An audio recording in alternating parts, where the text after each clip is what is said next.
Uh-oh. Ignore that. Konami!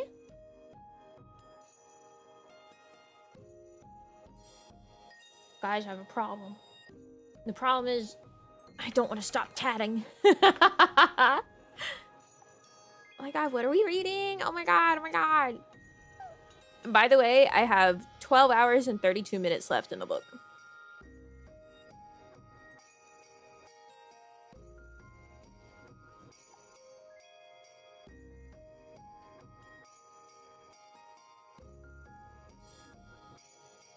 How?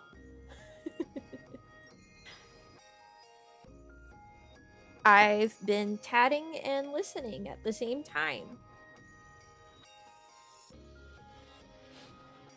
Yesterday, I was tatting for a long time.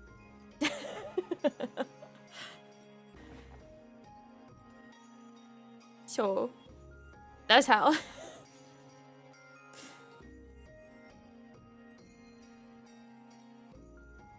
Oh, they want me to chain. Okay.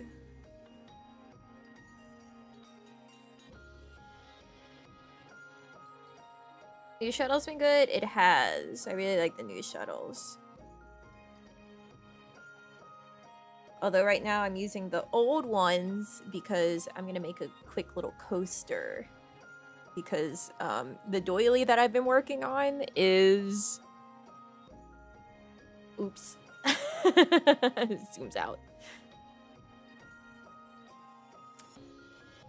It is 8 rounds, and I just finished round 3. So it's gonna be a bit until I mean, I could pull those shuttles off of it because it's bobbin shuttles, so I can just like open them and then like leave the bobbins attached to the work and then use the shuttles for something else. But like if I got 4 shuttles, why not just use the other shuttles that I've got, you know? Chain for small picot for, okay.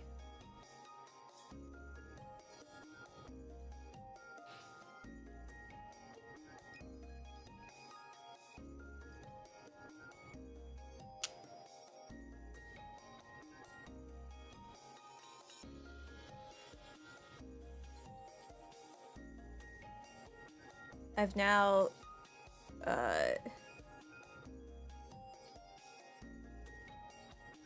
demoted, I guess you could say, the one that was meant to be my main shuttle that I found out like, man, 1, 2, 3, 4, oh, 5. I don't like this because of its shape. It now gets to be secondary shuttle on this coaster.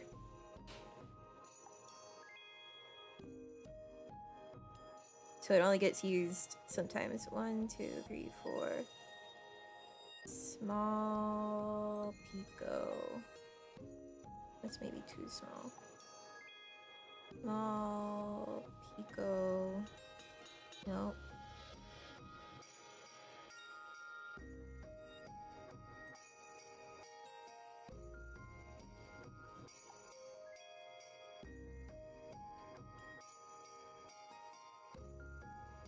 There you go. 1, 2.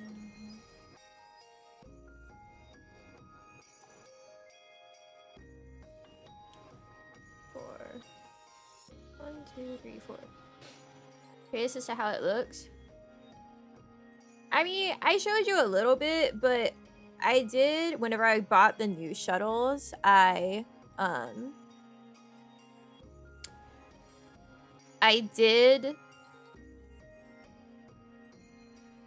get some bigger thread. Like, I got some of the biggest that they make, which is a size 3, so that maybe next time you'll actually be able to see what the fuck is happening. Although this is a 10 and it's already huge, so I can't imagine how tatting with the 3 is gonna be.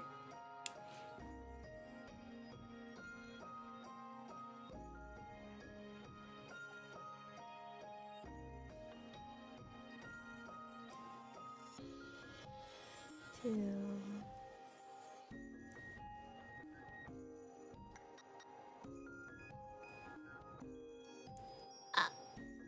Now how the fuck?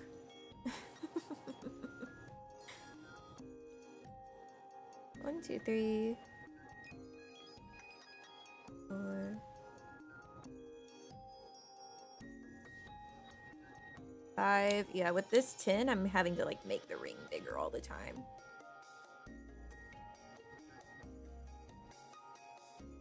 Has anyone else gotten started on the book? Anyone else being an overachiever? Join to row 1.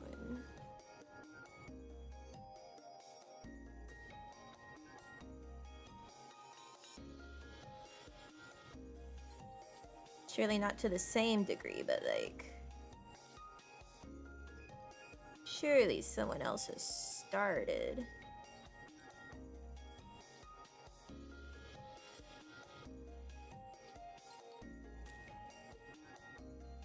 Finishing it once already? Oh, the 2 towers? You already finished it?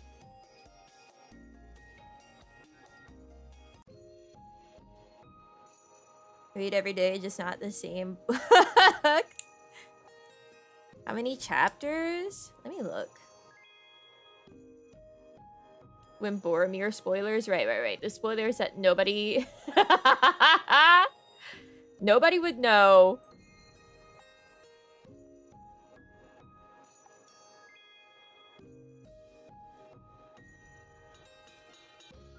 No one knows what happens to Boromir.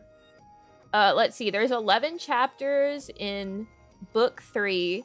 So I guess it is like he's just saying it. He broke it apart into 3 books, but inside the books they continue to number it as like from 1 to 2 to 3 to 4 to 5. Okay, so like 11 chapters in book 3. So the first half of the 2 towers, and then 10 chapters in book 4, the second half of the 2 towers. Hour and a half in? That's not bad. Read 1 chapter a day and plan it so I finish it on the day of club booking. Yeah, that's fair.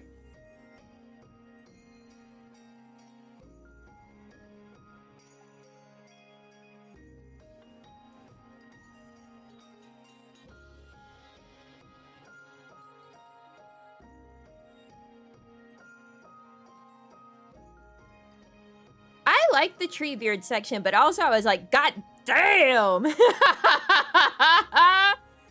This is long. Maybe this is where the extra 4 hours are in the Andy Serkis version compared to the Rob Inglis version, because he takes his time.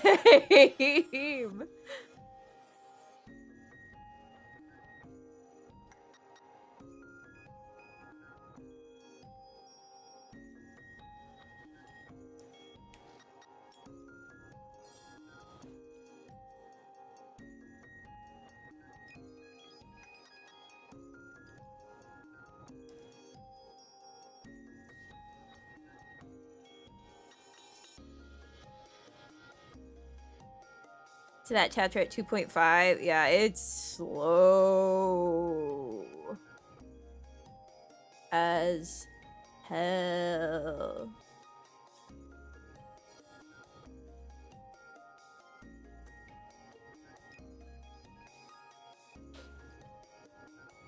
Also, there's a lot of mouth sounds.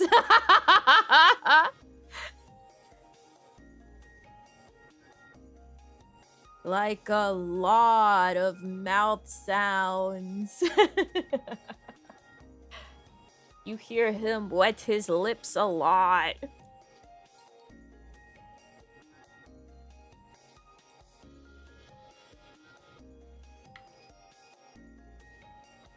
Like, you hear it a lot in the Treebeard section. Less in others, but like it's like super prominent in Treebeard.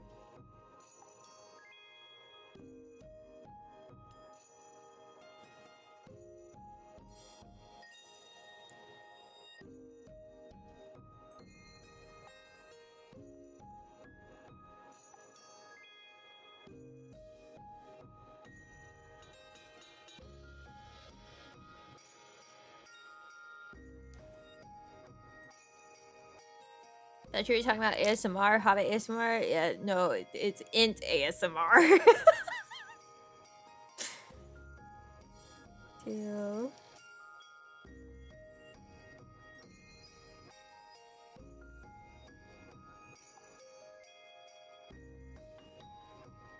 Two, three, four.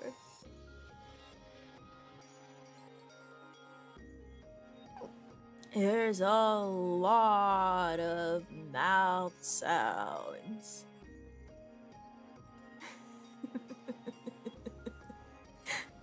Between like wetting his lips and like his lips smacking together. I swear to God, my stomach just made the sound that Glom Glom makes whenever he cries for food.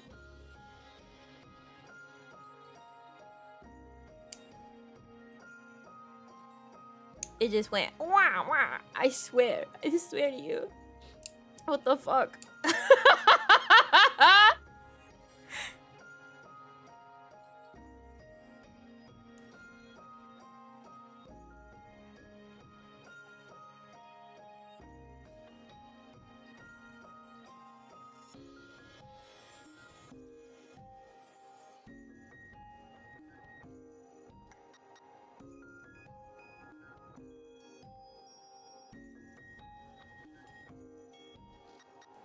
You've been playing too much DST. Like, why my body making DST sounds? Glom Glom? TNT and I weren't able to see it yesterday? Do you mean Glommer? Glom Glom's the little one that follows me around and cries like a little baby bitch for food. Glommer's the big boy.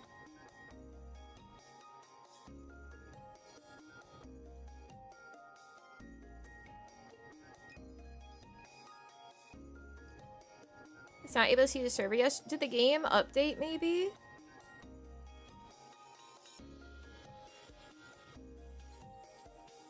Because if the game updated, then I have to update the server. So that would be why.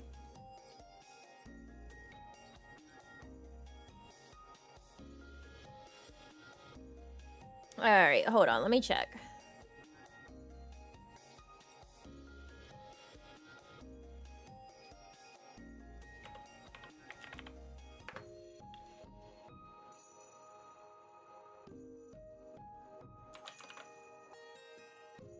I was locked in on book and tatting yesterday, so I wasn't aware. You guys should have, like, tweeted at me or said something.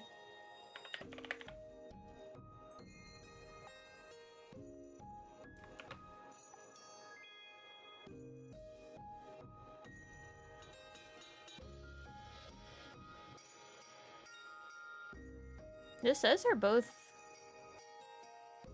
started? Hold on.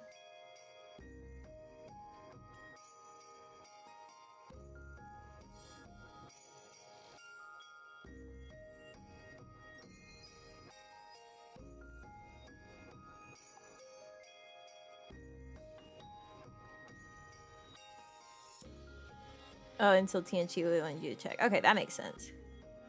We don't like bothering outside stream hours. Yeah, but like, this is the game server. You guys pay to access this.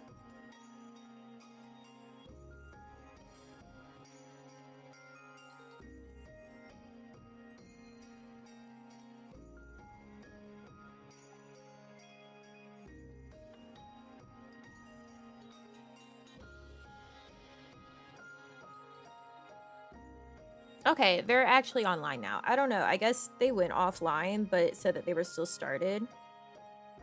There was no update. It just, they're randomly offline. They're back up. Yeah, let me know these things. Because it takes me like 2 seconds to check. It'll be okay. Like, unless I'm literally out of the house and can't check it, which I would be like, sorry, I'll have to do that later. Let me know.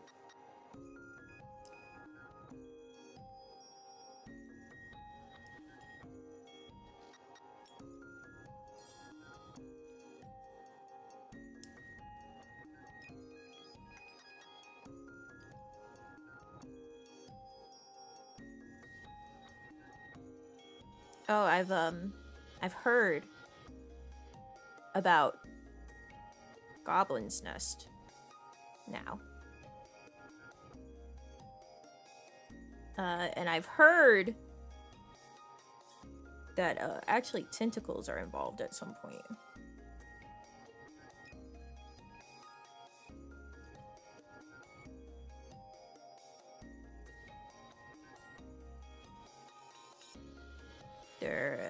They might be how you automate some things. And they also maybe give you tentacle troopers for your raids, because you have different trooper types depending on the source, because there's like knights and shaman and nuns. So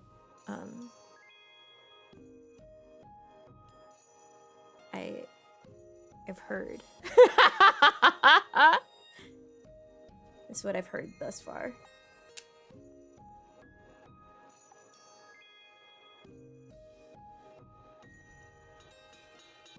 Yeah, that's what I've heard about Goblin Nest.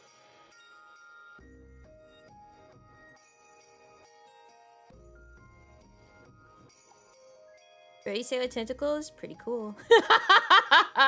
Tentacles? More like Tentacool. That's a Pokemon. Inserters? Like, in what way? I've heard you can also like totally turn off the goblin sprites.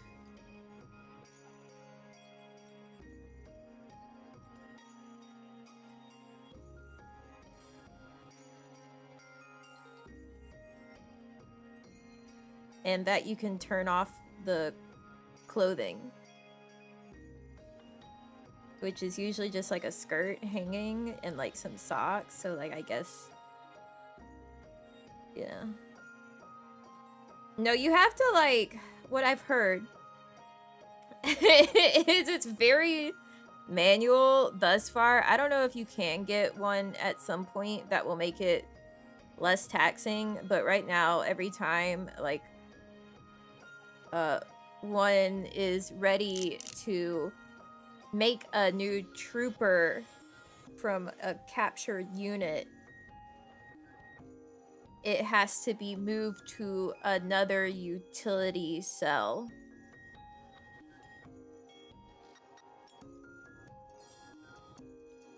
And you have to do this manually.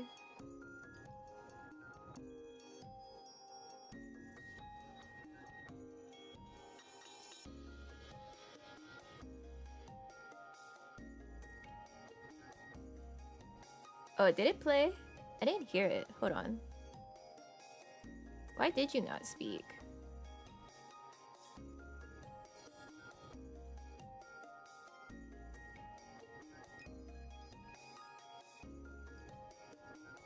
Wait.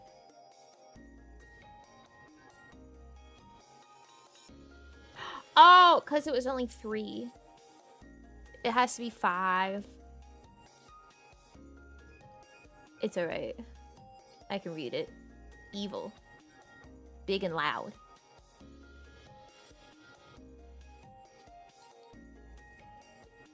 He has no limit in a super, but in the other stuff, he has like a $5 limit.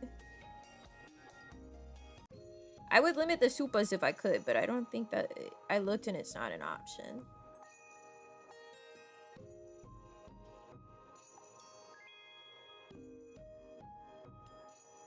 $5 would have ruined it. Oh, yeah, for the 666.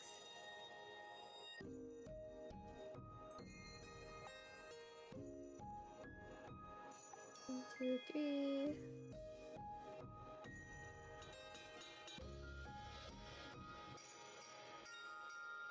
The number of the beast.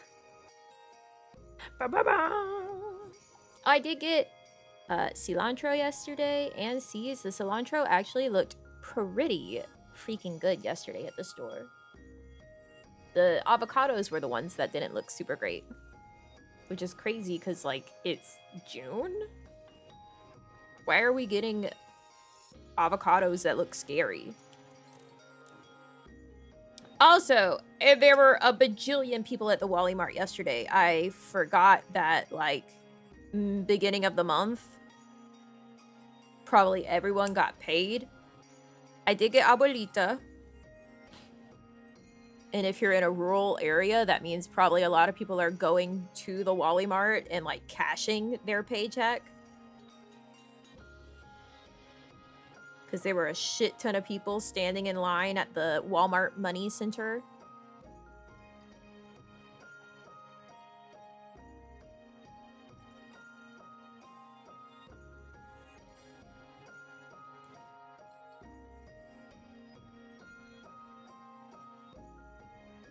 One, two, three, four. Me stalling beginning the actual work so I can keep tatting. She's sick.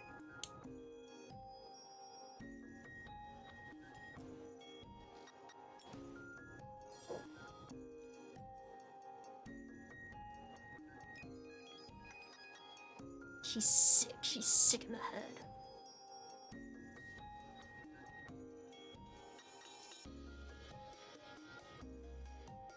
One day, I'm gonna have enough thread that I can be like, alright, it's time to put a bunch of different colors into one thing. Because right now, the only way I can do multiple colors is, like, right now I'm using a rainbow variegated thread. But, like, you can actually plan out different colors for different, like, areas. So, like, you can make your rings one color and then your chains another color. And you can also, of course, like, make all the rounds different colors. So there's, like, lots of stuff that you can do with, like, color blocking.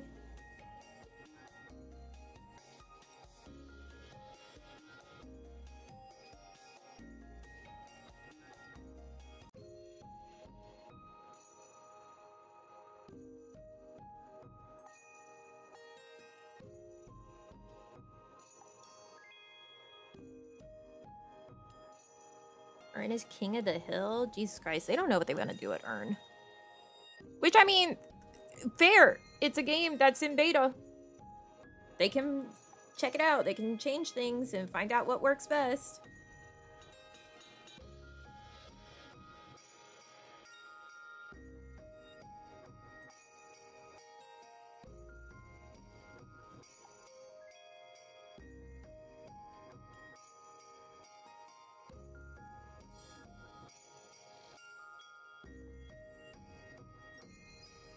Personally, of the Ern changes that I've experienced thus far, I haven't seen the newest one.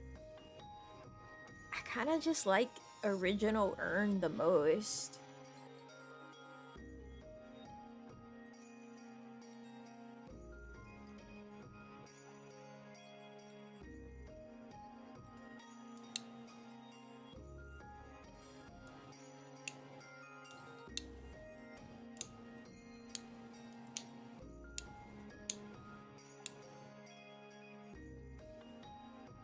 Alright, hold on. I'll put it away.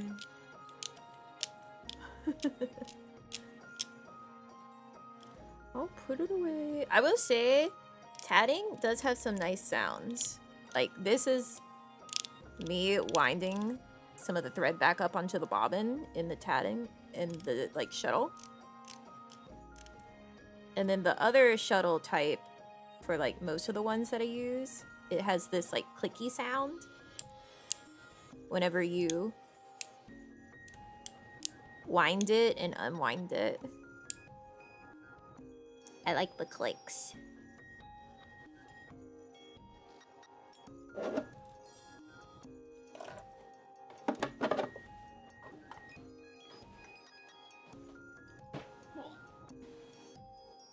I like the clicks.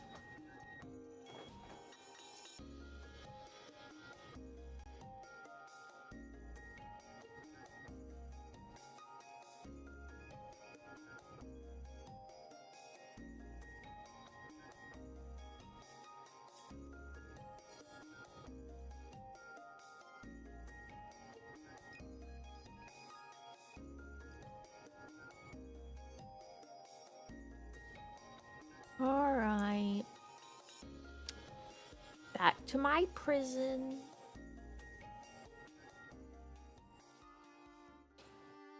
She's headless right now. Let me get my music up. I can't listen into the book while we do this because I need to be able to, like, speak.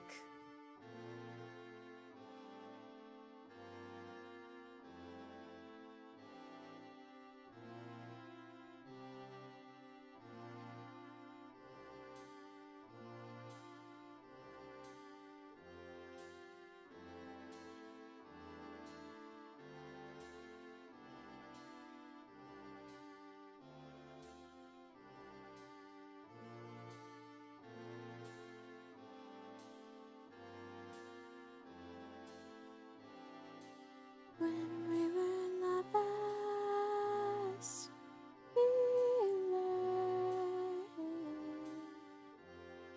alright, we did that. I do the ears. Yeah.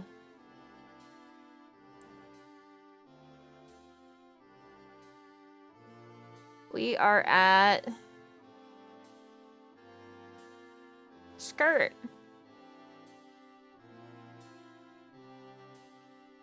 Oh, that's right. Last time I had to go in and erase a little something.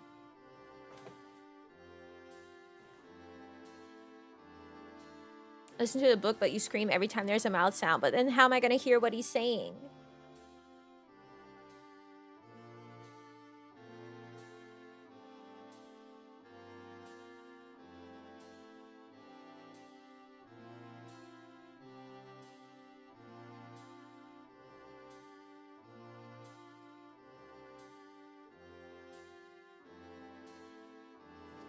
Your feelings.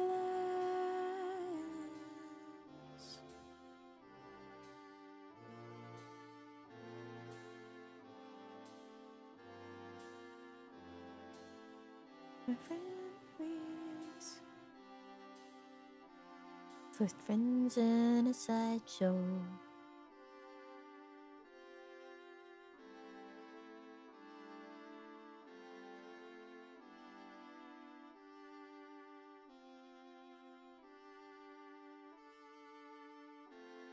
This skirt isn't gonna be like moving a ton because it's pretty stuck to the body. So I'm probably not going to do too complex of a mesh.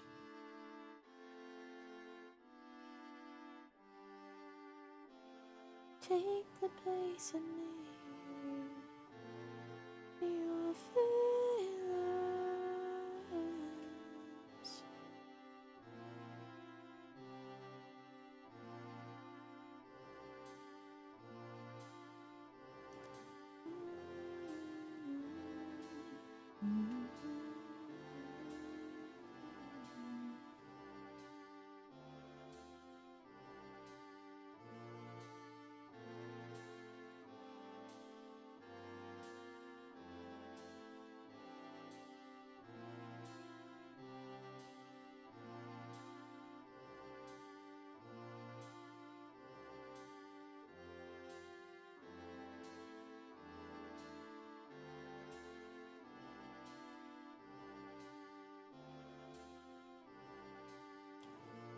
Like in an ideal world, right? If we wanted to add a lot of potential angle for turning the body, we'd want this like gold line to extend further outside of the mesh and then have a mask to keep it within the skirt, like just cut off the extra outside so that whenever it turns, we would be able to take that extension and make it look more like there's more there and it's turning with the body, like it actually wrapping around. So like sometimes the art just limits how much you can actually turn stuff, because if the art doesn't support it, you will fucking fight for your life to turn it more. It happens a lot with like the bust as well. Like you can only make it bounce up so high because they didn't draw the clothing under the bust line high up enough. Front view instead of entire strip, yeah. Like we're seeing the skirt only as it is dead on. So like we don't have more fabric. Like you would also want the fabric pattern to extend beyond so that you can move it. Because right now we're going to have to like very carefully pull the stripe away from this edge to look more like it's turning.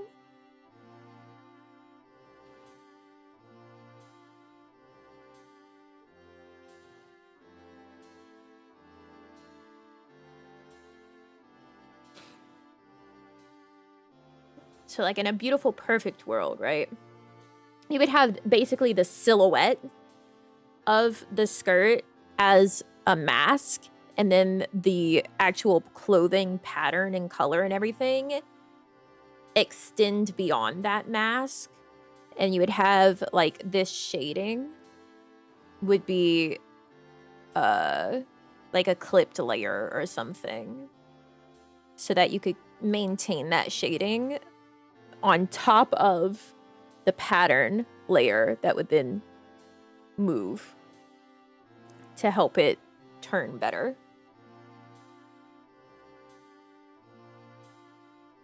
That's if you want like really highly mobile turning.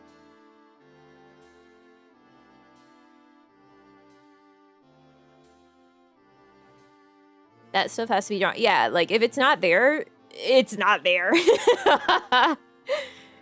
You can only use what's actually there unless you're gonna go in and redraw shit. Which I have had to do before, and it's not something I enjoy doing at all, because then you have to try to art style match.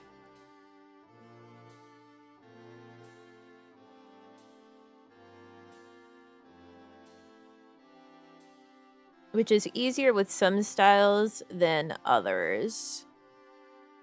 Like, I don't think this would be very fun to try to match because Kome-san uses a lot of, like, dithered, textured brushes, like you can see here and here. So it would be a pain in the ass to try to texture and, like, art style match it. It's beautiful. Would not want to have to edit it.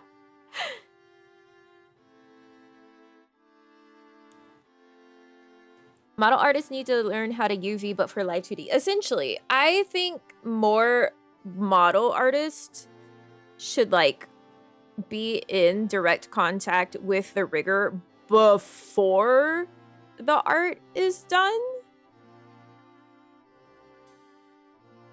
Right?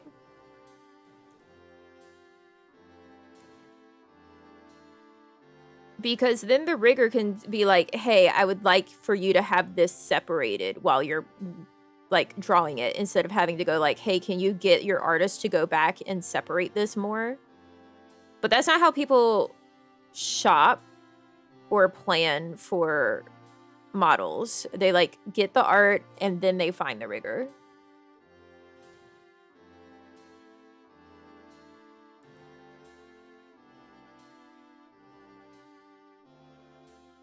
But I really wish people would shop for both at the same time. And even, like, I know people are like, oh, but then I would have to pay for both at the same time. Probably not, actually.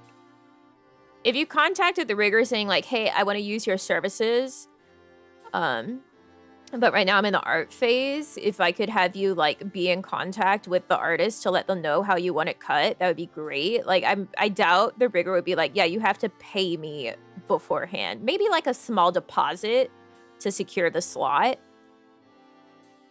But it's not like you would have to pay for the full rig right then.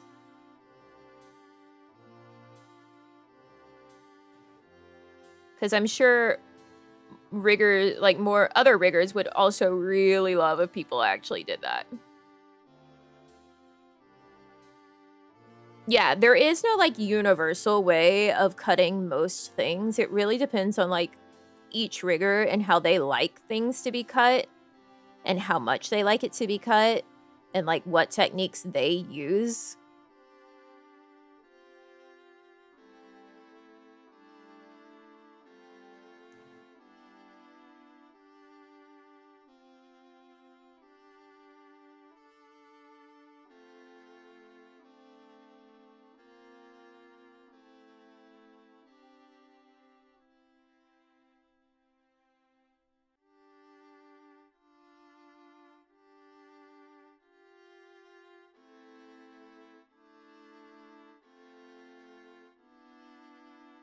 Help me, help you, help me. Yeah, exactly.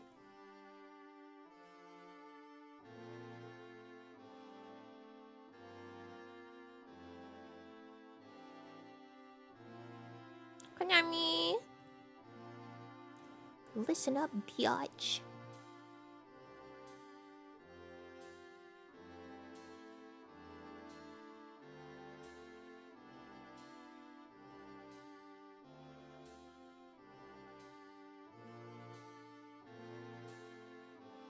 Yeah, that's plenty.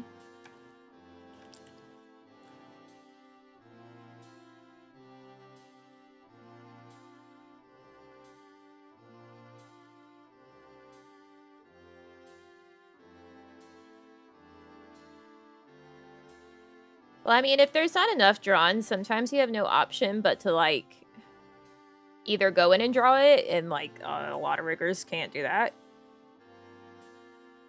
Or you're gonna have to stretch what's already there, and then you get distorted art. Like, when the neck isn't high enough, you then have to, like, stretch it to cover the places that it isn't matching up, and it distorts the art, and it looks weird.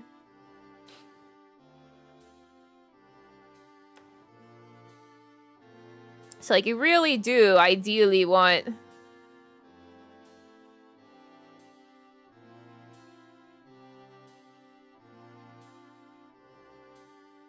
more drawn than less. Like, if it's overdrawn, I can get rid of what I don't want. But if it's underdrawn, I can't do anything about that.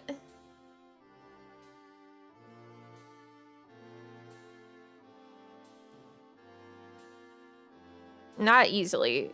And it won't be something I enjoy doing. I'm gonna be like, man, fuck this shit. This sucks.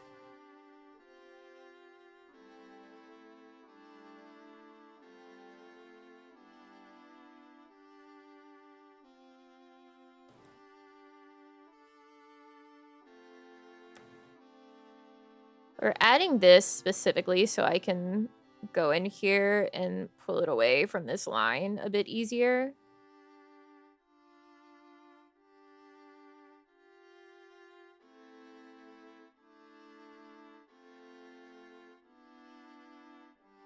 Tacked on additional fees for drawing costs before? No, because most people I've been working for are like the girls. You think there's any fees? I don't even charge them a proper price. Although last time, Reina's son, her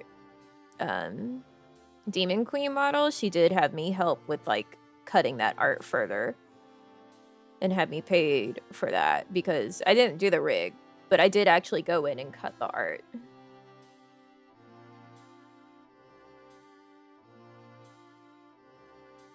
Bless her papa, but like her shit's not cut for rigging.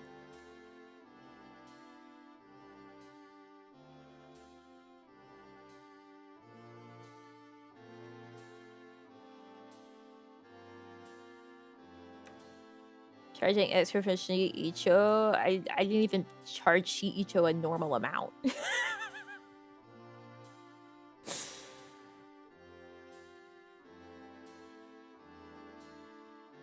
Shiicho paid 500 doll hairs for that rig.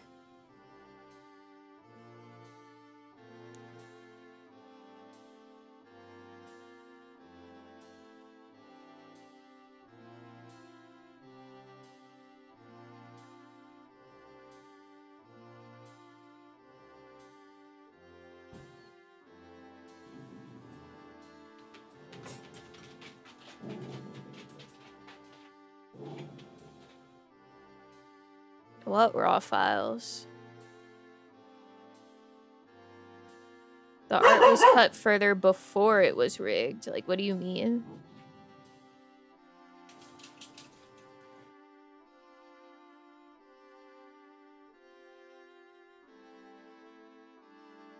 How much did you charge for the zipper?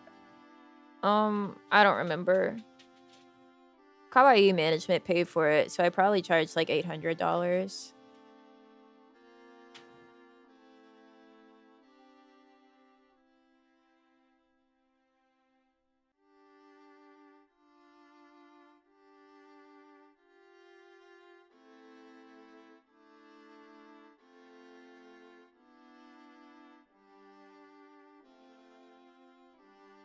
The rigs I did for the girls while Kawaii was alive, management paid for.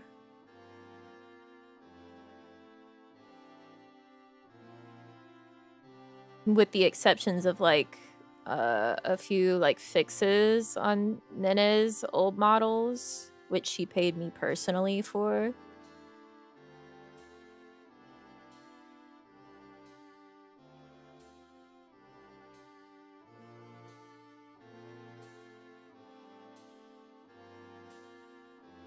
Because she wanted them fixed. And I highly doubt Kawaii management would have been like, yeah, we'll pay for this fix that you want.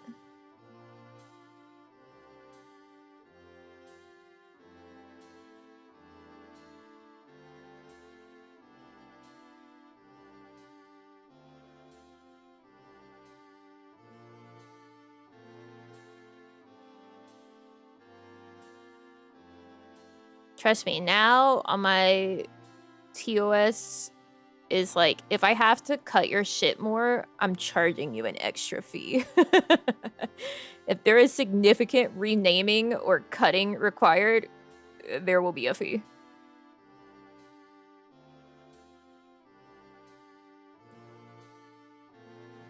A PSD prep fee.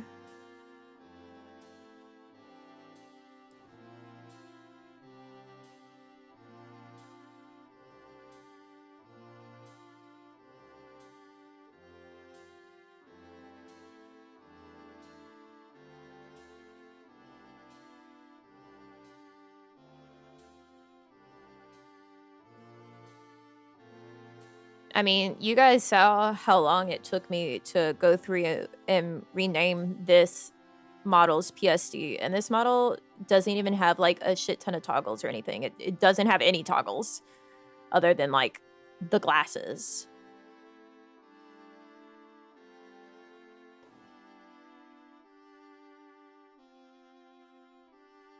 So like that's stuff that you have to go through and do before you can ever even actually start the rigging process. Extra $10 per cut. I think whenever I had to go in and cut stuff for Reyna's Demon Queen outfit, it took me 8 hours or something. She had me actually like record the time that it took me.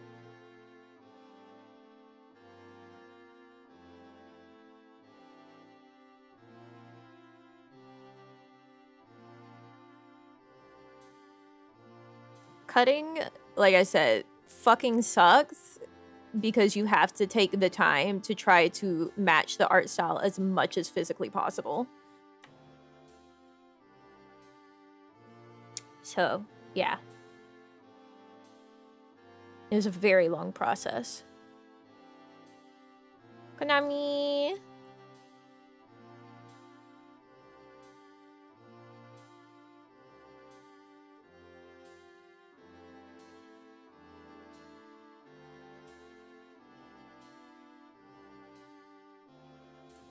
Would make me want to go back to the artist because they didn't deliver finished work. Well, I mean,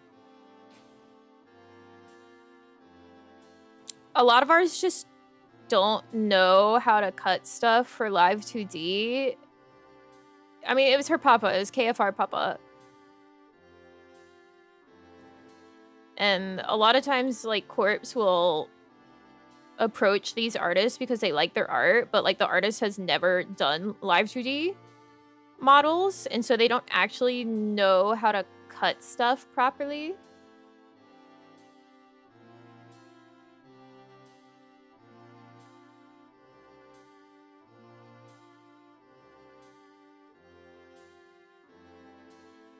And then there's no one to, like, teach them how to do it.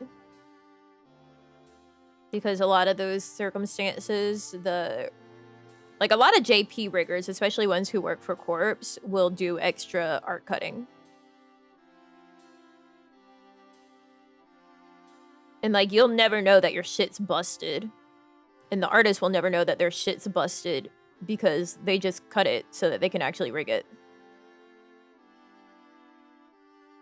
Like, Live2D models is a highly specific art requirement.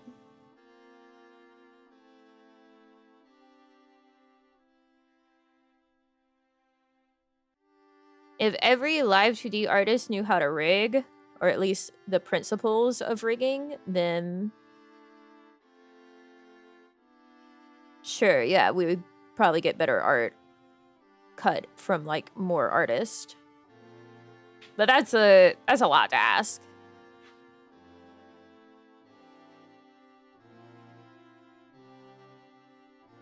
Courts love going for artists that have never drawn model art.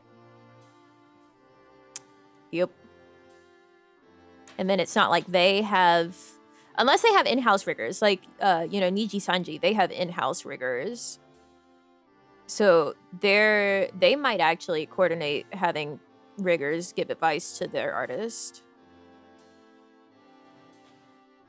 But, like, it's not like anyone in the corp that's in management probably knows enough about Live2D rigging themselves to be able to give feedback on, like, hey, we need this cut more, like this.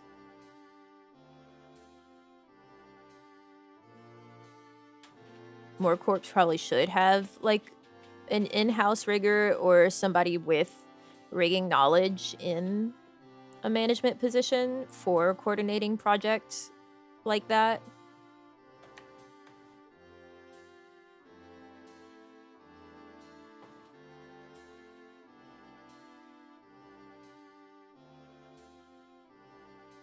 The rest of these are gonna do simple lines.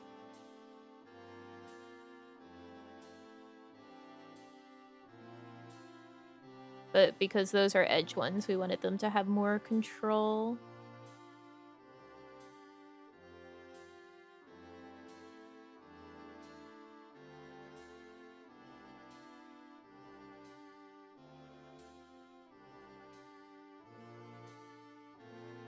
Will this bite me in the butt later? I don't know, we'll find out.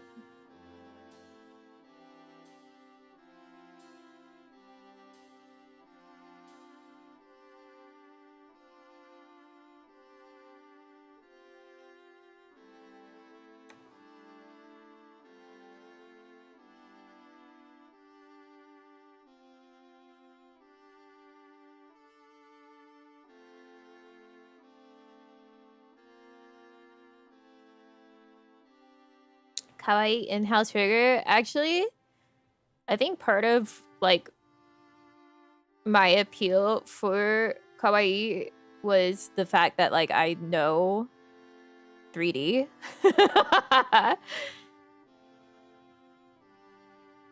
Because in the interview, Koshita asked me about, like, 3D modeling. He was like, so you could make 3D models for us? And I was like, yeah, in theory.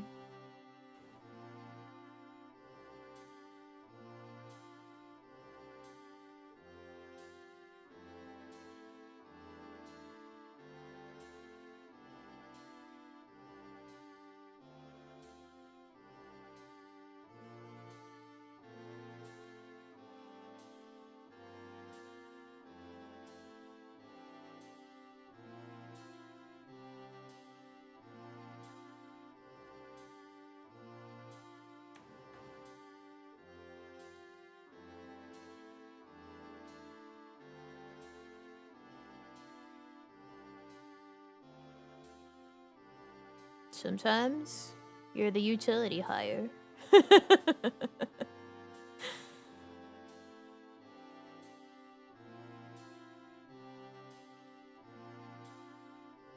I mean, I highly doubt it was actually, like, a utility hire because obviously they didn't ask me about 3D models whenever we did get them.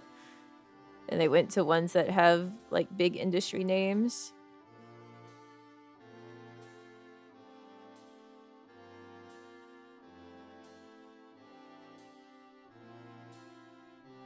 But like the possibility that you could do it, it's very appealing.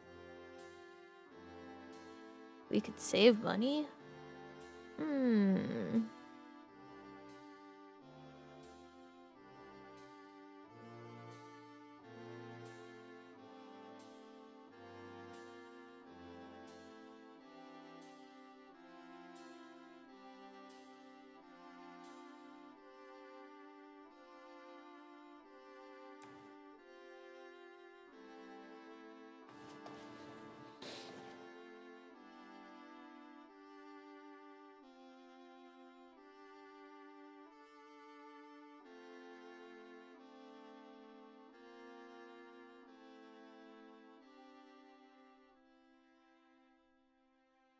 All I ever wanted was you. We'll never get to heaven 'cause I don't know how.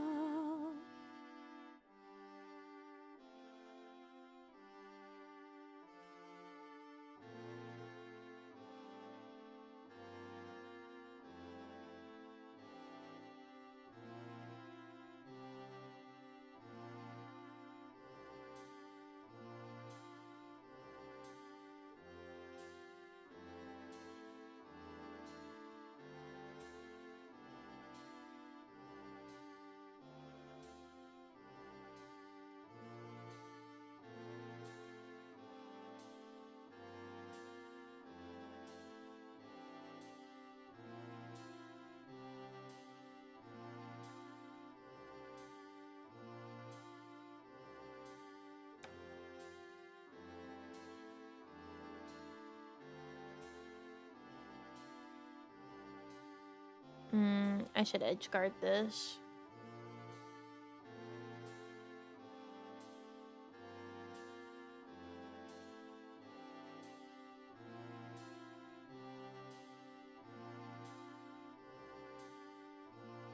In case the Kickstarter failed. Oh my god, imagine if I had to make all of those models.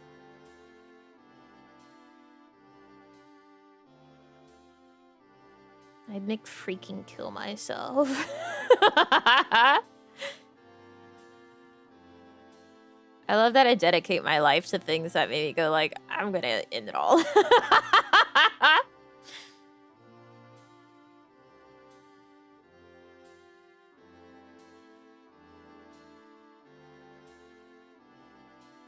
would have been like, sorry guys, I have to have a streaming hiatus for 5 months.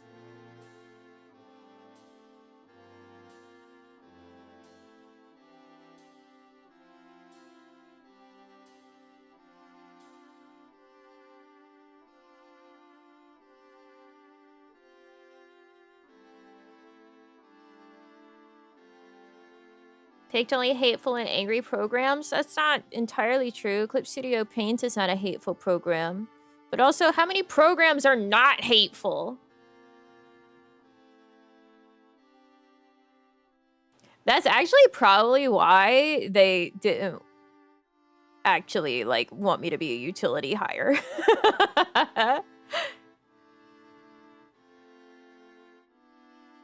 More income from me streaming than from me doing work for them cheaper in the background.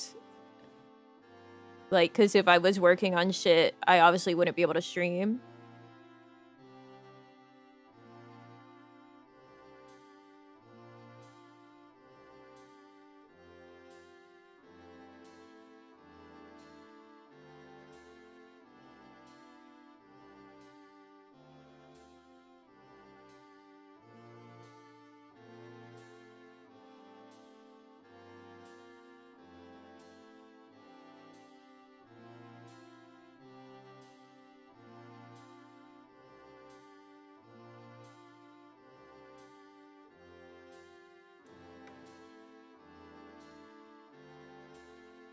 There's so many stripes.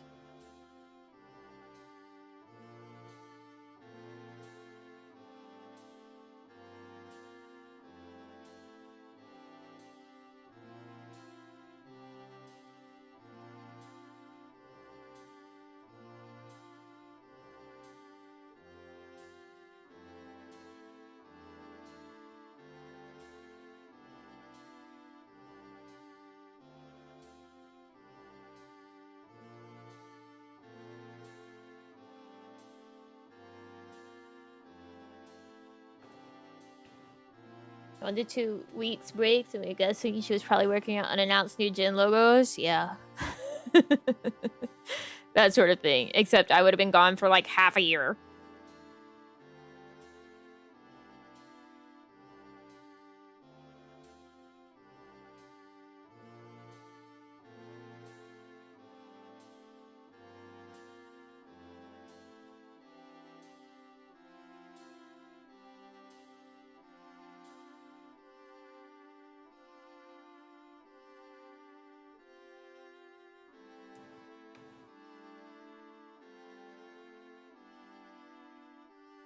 They did like me.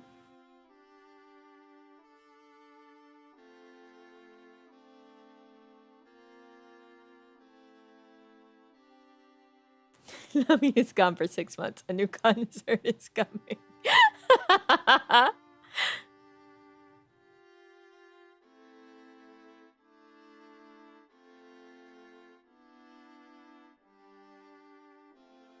If any non-JP Corp is looking for an in-house rigger, hit me up.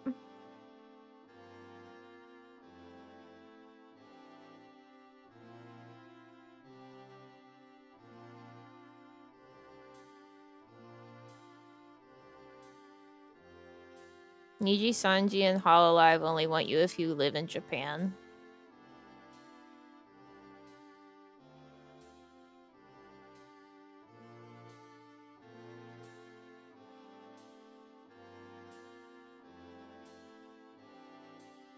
Freelance tech. I mean, if you're an in-house rigger for like most corps, you probably are basically freelance. Like you're only going to be getting paid whenever there's work. You're not just going to get like passive salary.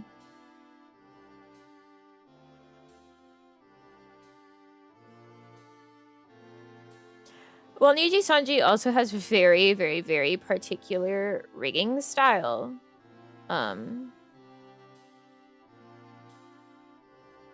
People tend to think of it as like the old JP Corp way because it's so stiff. But the thing is that the reason that it's rigged so stiffly is that if you pause like a Niji Sanji stream, their models look very consistent and they look very good. Like if you take a screenshot, the model's gonna look good no matter what they're looking at or where. So like they have less movement and lower like movement range, but it's because they want to make sure that their models look damn good. Compare that to like, I don't know, 1.0 Risu.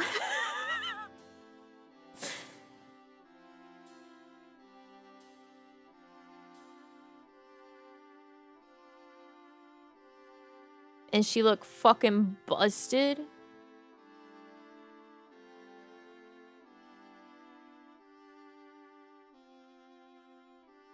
Like, Niji Sanji rigging and models are very much about nailing the fundamentals and making sure that they look incredible. Like, they're actually rigged to a very high standard from most of the ones that I've seen. They're just not rigged to, like, the Western sensibility of we want super bouncy, fluid shit. And then I think because... like Niji Sanji and Hololive both use proprietary tracking and model software. Sometimes I think that like those softwares just don't have as good of capability for handling really flowy models or like really excessive physics. A good example of this was whenever Gura got her like Atlantic princess dress like outfit, and Brian Sui of Iron Vertex rigged that, and in his showcase you can see like the physics were much more smooth, but whenever she was actually using the model and doing the showcase of it, they were pretty like janky looking still, and I think that was just like the Hololive program and its limitations. But I will say, Niji Sanji's program seems to have some additional stuff that, like, indies only got access to through V-Bridger. Like, we was small mouth. It clearly has some sort of like mouth pucker that they built into it, because most of the livers that I've seen can like pull their mouths in smaller from the sides. So it is interesting, like, what they do have in it while looking at what they lack in it as well. It looks like a cactus.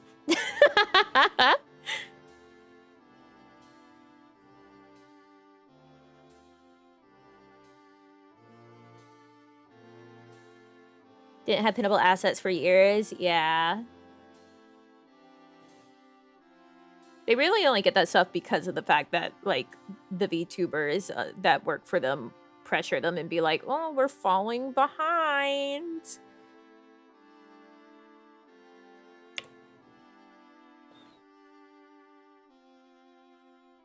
These people have it, why don't we? That sort of thing is probably what gets that added.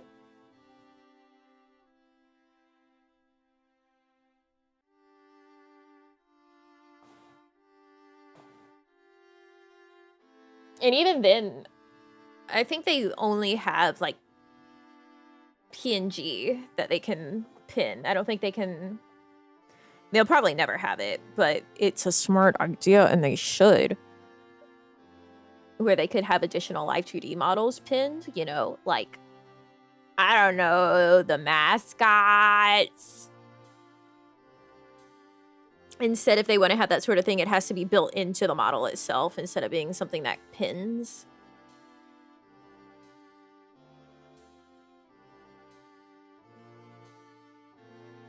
But I think it's a lot smarter to have, like, I don't know, just a mascot model for each of the girls and guys, to have that, to sit there, and to be a representative without it having to be built into every single outfit model. I don't know. I don't know.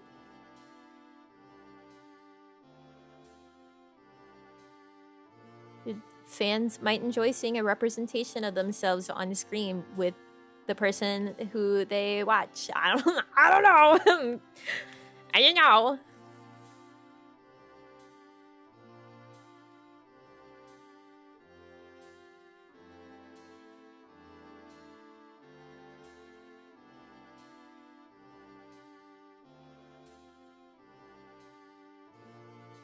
I don't wanna back it off. You wanna call it love.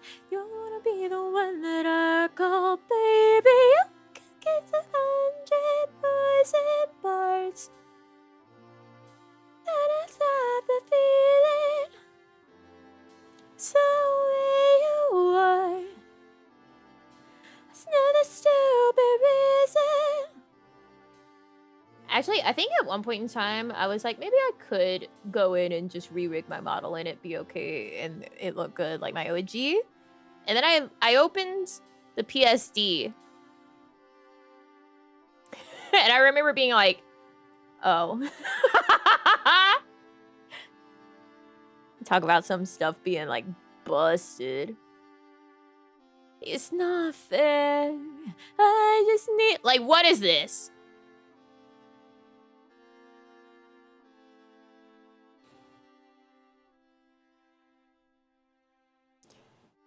This is the body blush. So, like, the blushing that's on the shoulders and fingertips, it's one singular layer.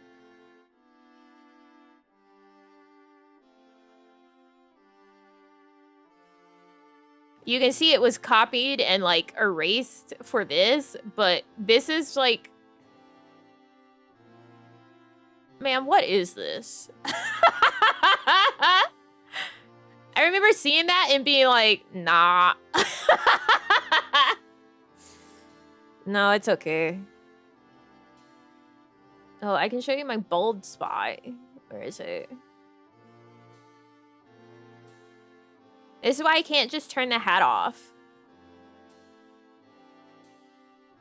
That's why if I wanted to wear no hat, I had to have no veil too. I like the veil. But the veil's completely bald under the hat. So that's why if I didn't want to wear the hat, I couldn't wear the veil either. Bitch was just bald.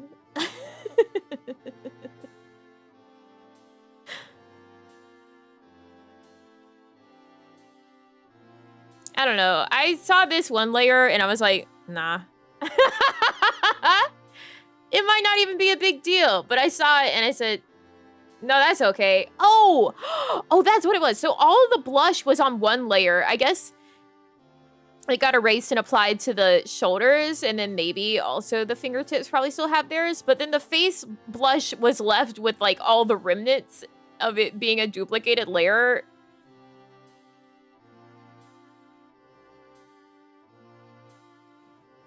Nah.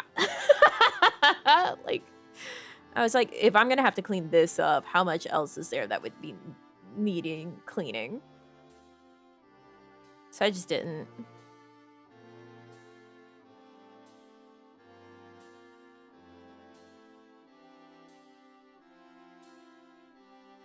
It's like, that's okay.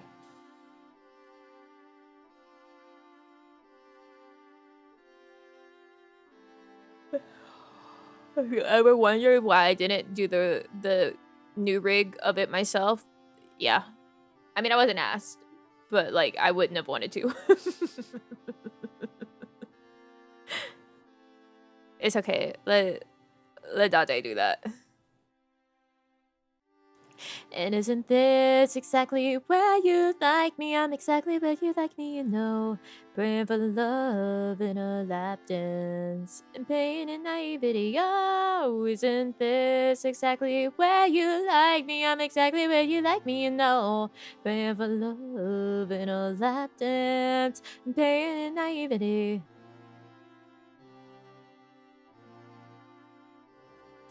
But I'm afraid that I know I didn't think it, and I wouldn't be cut dead in this place. Not understand the cut for models. I'm sure like a lot of the other stuff is cut decently, but like it was a bad omen.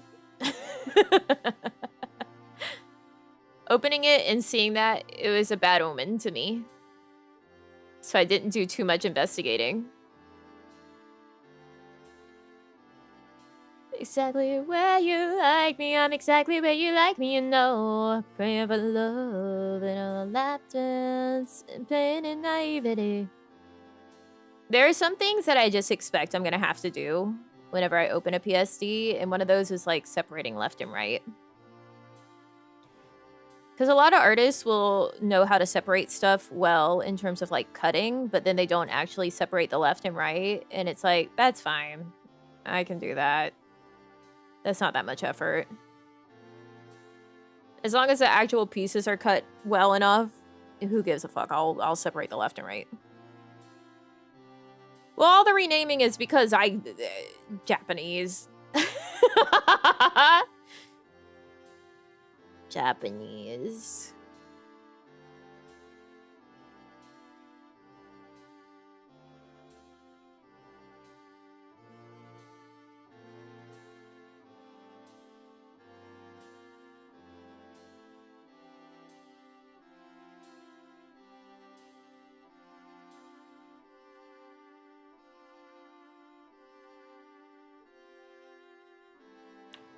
And pain and naivety out.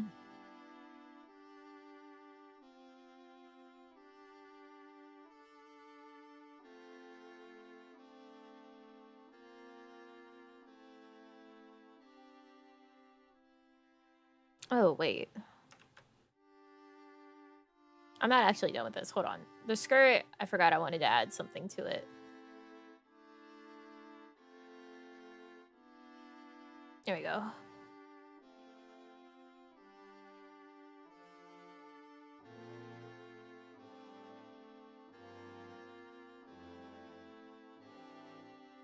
When there's like distinct shading like this for contour reasons, I like to mesh it.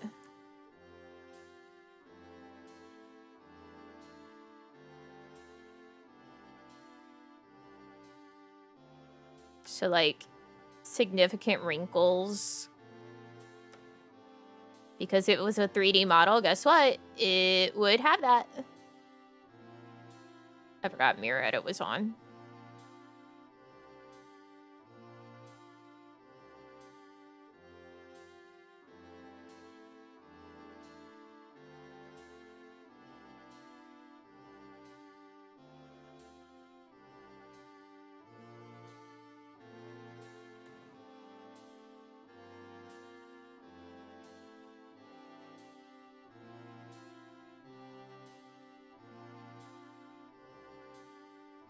Well, I mean, if I didn't change the names, then I would have to just go by the itty-bitty microscopic photo or, like, thumbnail of what that layer is, and I'd have to be like, what is that?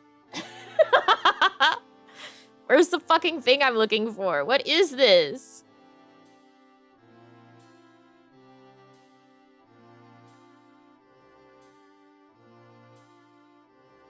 That should be mostly good. I don't know if I want to...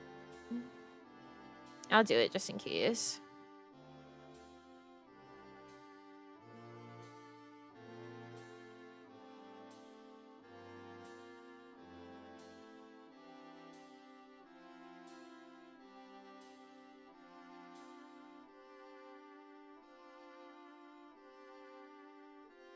There you go. Back to this.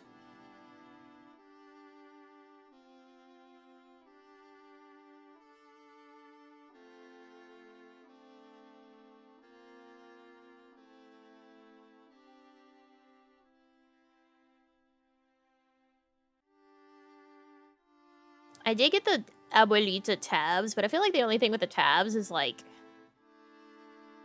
you gotta make a lot of hot cocoa.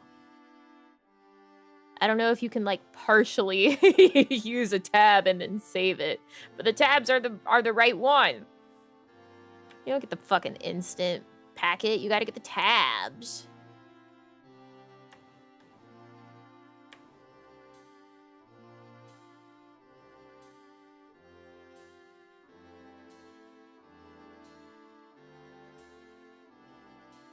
$14.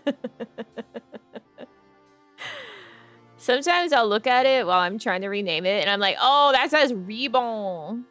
So true. That is a ribbon. Chop a triangle off? Oh, there you go. Have you ever made it with water?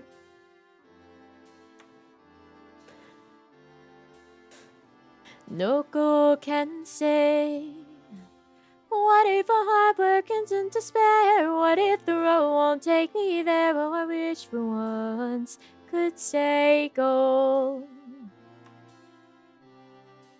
Think I'm an absolute degen? Okay, I'm gonna make it with water.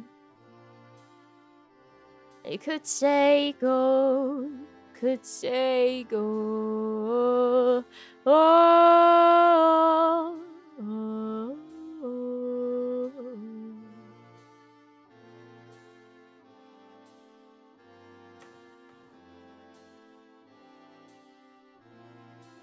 Top of that mountain we wanted to ascend with hearts of gold.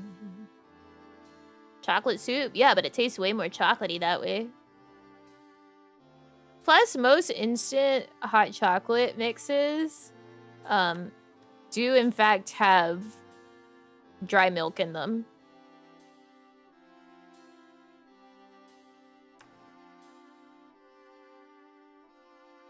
What atrocity are you committing? I'm gonna make the abuelita in water. What if the road won't take me there? I could say go. What if the love and be love's not enough? What if I fall and can't bear to get up? Oh, I wish for once could say go. Could say go. Oh, oh, oh. Less about the milk and more about the fat content. Okay, but the thing is like, milk takes fucking forever to heat up sufficiently for hot cocoa. Cools down way too quickly. And also, I don't know, anytime we make hot cocoa with milk, I'm like, ugh, this would taste better with water. Sometimes I do it and I'm like, maybe people are right. And then I do it and I'm like, no, I like it better with the water.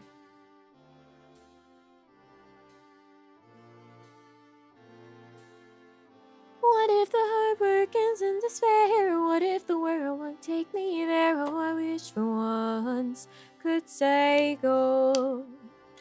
What if the love and me love's not enough? What if by falling I better get up? Oh, I wish for once. You have milk? I have almond milk.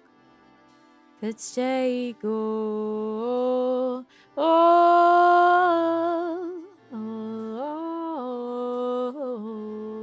Now, to be fair as well, I do prefer dark chocolate. So maybe that's it. When you do it with the cocoa and just the water, you get more of that, like, pure chocolate flavor that I guess would be more similar to, like, a darker chocolate than a milk chocolate. I mean, yeah, I absolutely just toss back hot cocoa, but, like, milk does cool down faster.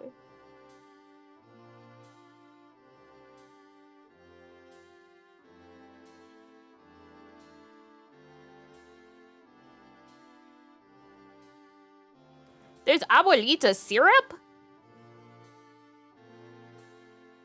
What the hell? Let's see. Ingredients. Sugar. Chocolate. Less than 2% of soy lecithin. Vegetable oil. Abuelita! Artificial flavor. PGPR emulsifier. Cocoa processed with alkali. Abuelita, why are you putting vegetable oil? Why is that shit in there?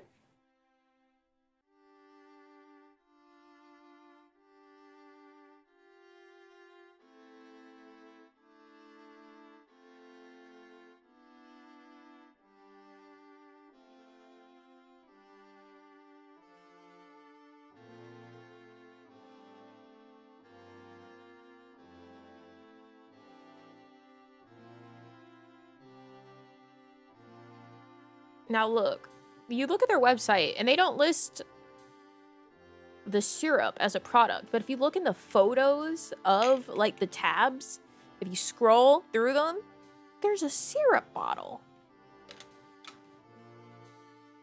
Somehow it literally has chocolate in it. And when they say chocolate, I think they mean just like, yeah, it's melted down chocolate. Which the chocolate would already have fat in it.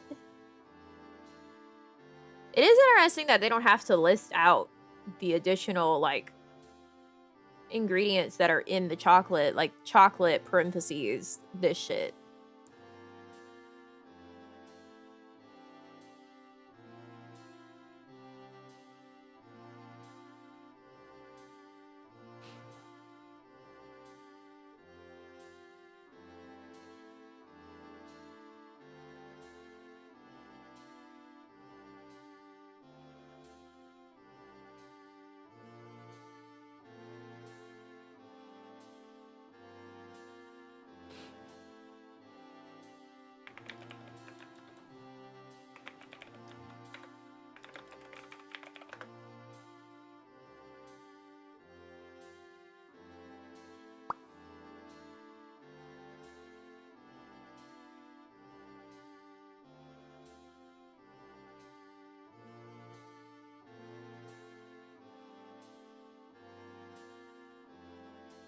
No, it's not near the Wally Mart.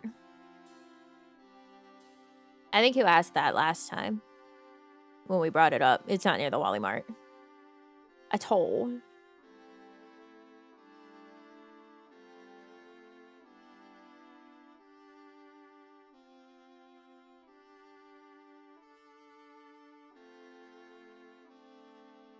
Fascinating. If you do try to look at baking chocolate, Even specifically, like, the Baker's brand, which, by the way, that is a brand. Baker's chocolate is a brand. Baking chocolate is unbranded. It just says ingredients chocolate. Bitch! Shit goes into chocolate. Like, chocolate is not...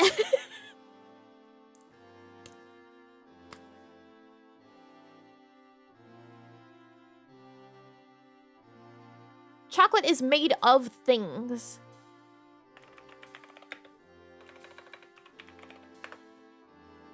Like, am I crazy?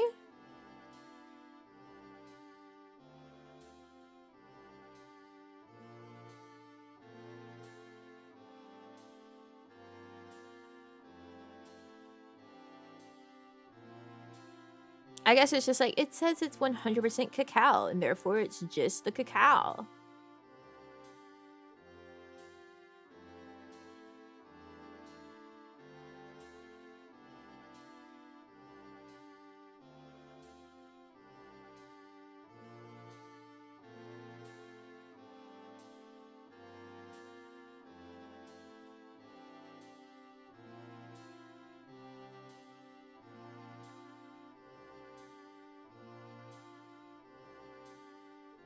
Right, like, there's no way it's just the actual pure...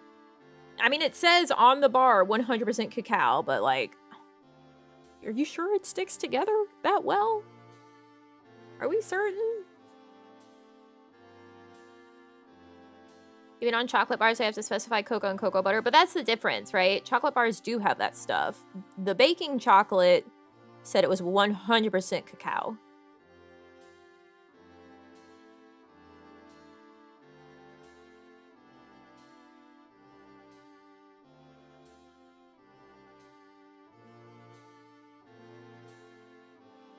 Okay, this says we're wikiing this at this point. Usually fermented, then dry, clean, and roasted. The shell is removed to reveal nibs, which are ground to chocolate liqueur. Not liqueur, liquor, sorry. Different word. Unadulterated chocolate in rough form. The liquor can be further processed into cocoa butter and cocoa powder, or shaped and sold as unsweetened baking chocolate. Also cocoa liquor, paste, or mass. Pure cocoa in liquid or semi-solid form.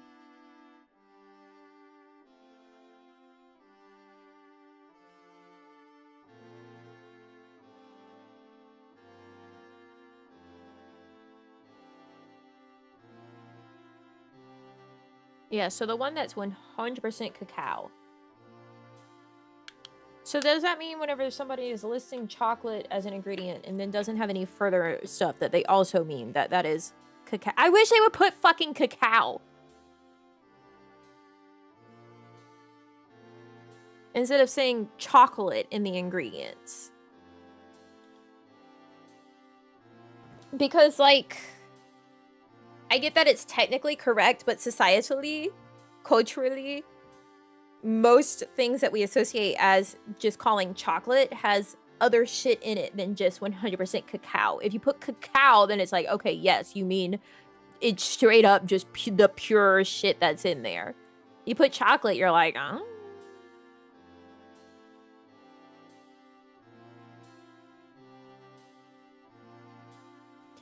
It says the liquor is either cooled and molded into blocks, which can be used as unsweetened baking chocolate, or put under high pressure, separating out cocoa butter and leaving behind a dry cake of defatted cocoa.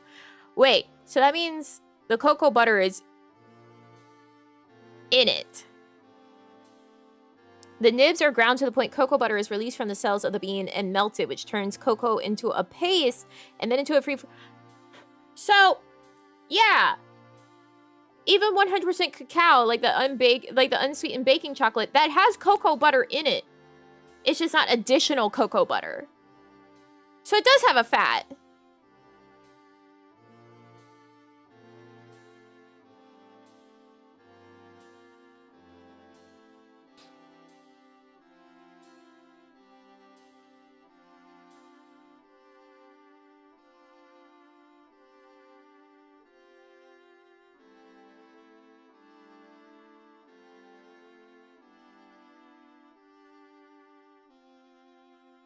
That's what I'm saying. It has a fat.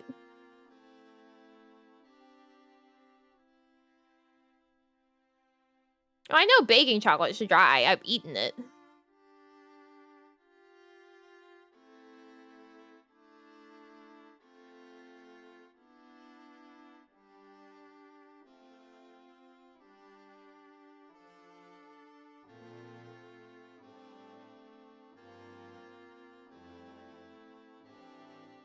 However, comma, this says on the wiki that chocolate liqueur contains roughly 53% cocoa butter fat. So it's not that dry. Half of that shit is fat. 17% carbs, 11% protein, 6% tannins, and 1.5% theobromine. Like, half of it is fat. And then we add more fat to it. We go, it's not enough, put more. Can we stop playing Final Fantasy 15 battle music?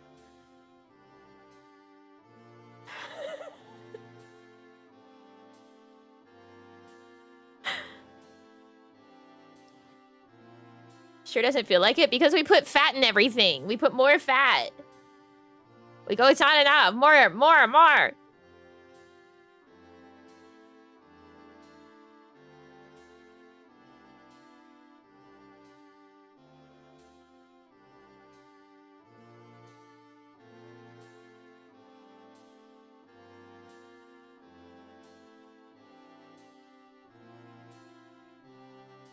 You're lazy. And date girls who are 18. Look, yesterday, talk about accidentally putting too much fat.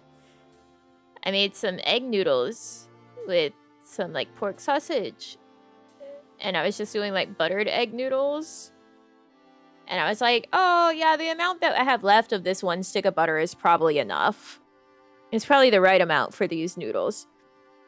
It was too much. It was so butter.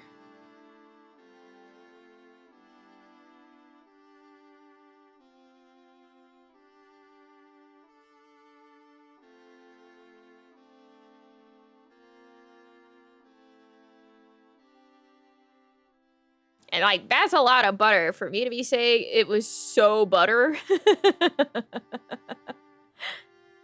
No, not sausages. Sausage. It was like the sausage meat. It wasn't in a casing.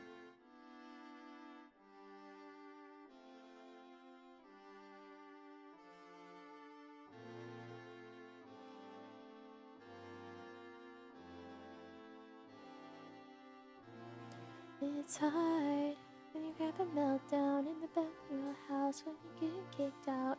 But it did have the fat from that as well.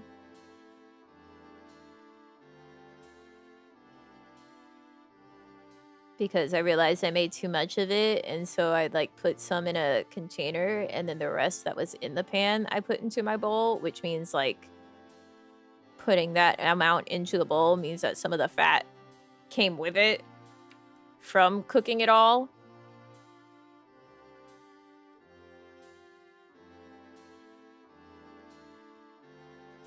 It was so fat, it was so butter.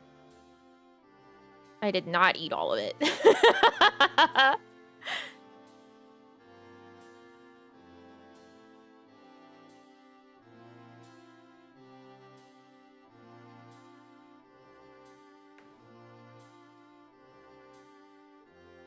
What the hell? Get out of there.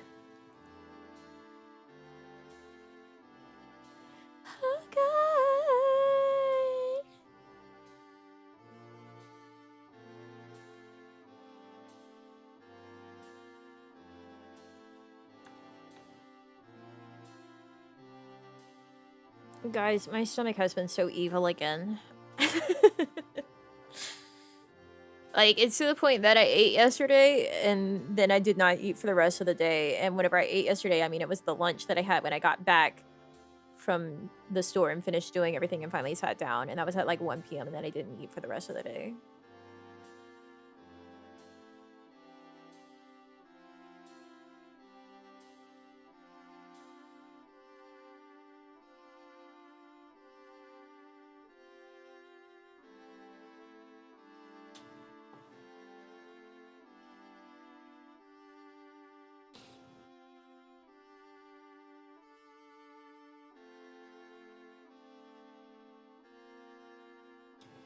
think it's partially because, like, the week that I was gone, everything was so ridiculous and chaotic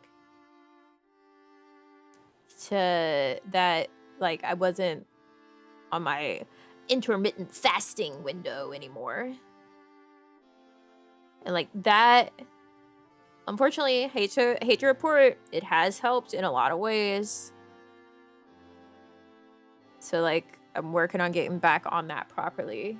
So hopefully that will help. But also, I think part of it is I've been out of a medication that I was using. And that's the one that I was like, yeah, I was trying this new medication because it's cheaper than the other one, but I'm having an allergic reaction to it, so I can't continue taking it. So I have to wait for the normal one to come in.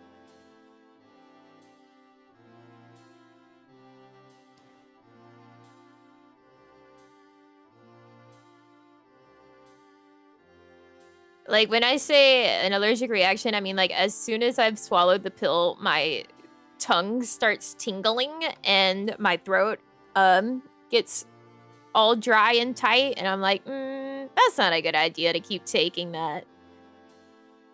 So it's probably whatever they coat the pill in that I'm allergic to. Yeah, it's that fast. I don't think it's like an actual allergy to the medication. I think it's something that's on the pill.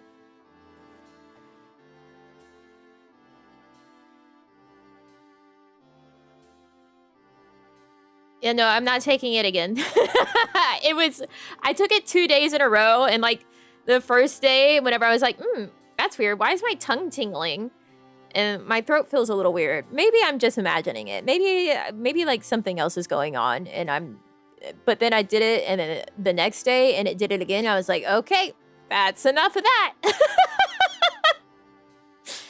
No more. And unfortunately with medication, it's like basically impossible to know what it would be because they don't have to list out the inactive ingredients.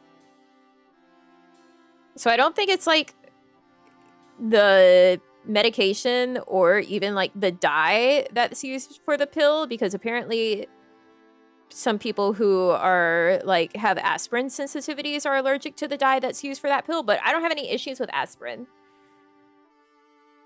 So I think it's just whatever's coating the pill.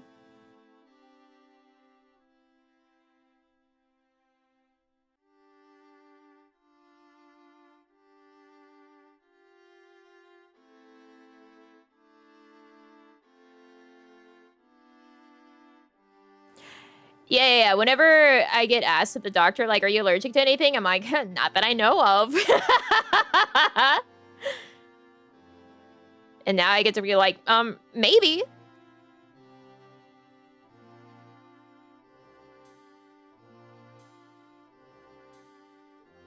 Maybe to a particular thing that coats whatever this pill is. I mean, I know what the pill is, but I mean, whatever thing is coating it.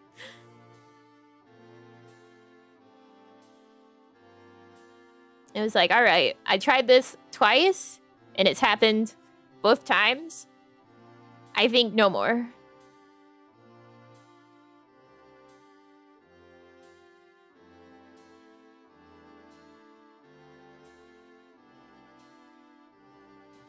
Well, usually they want to know what it is that you're allergic to if you say yes.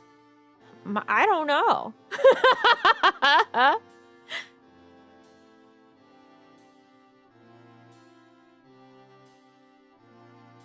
I mean, I guess people usually say, what, like twice is a coincidence? 3 times is a pattern? But when it comes to potentially going into a worse allergic reaction, I'm gonna say twice is a pattern.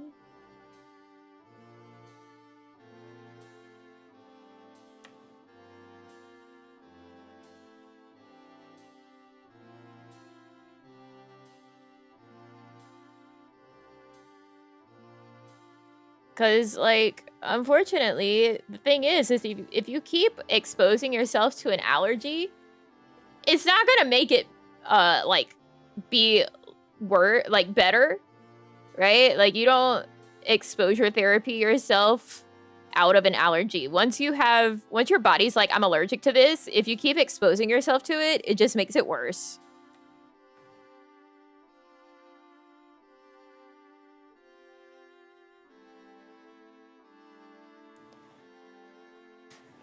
But also there's evidence that like a lot of people, you know how so many more people have like peanut and nut allergies now? That it's kind of crazy. It's because they're not being exposed to these common allergens as like when they're young enough.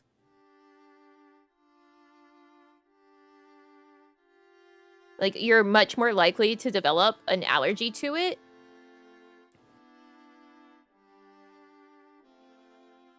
if you're not exposed to it like as a baby.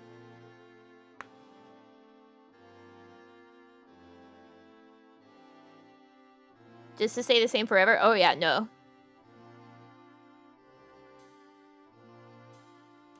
Yeah, there's both like, you need to be exposed to the allergen when your body is developing its resistances and like decides what's good and stuff. But also if your body at some point decides, because you can just randomly become allergic to stuff, by the way. You could have something that you've had 8 million times before and now you're in anaphylaxis. That just happens. Isn't that lovely that your body can just be like, oh, you know what? I think today peanut butter kills you.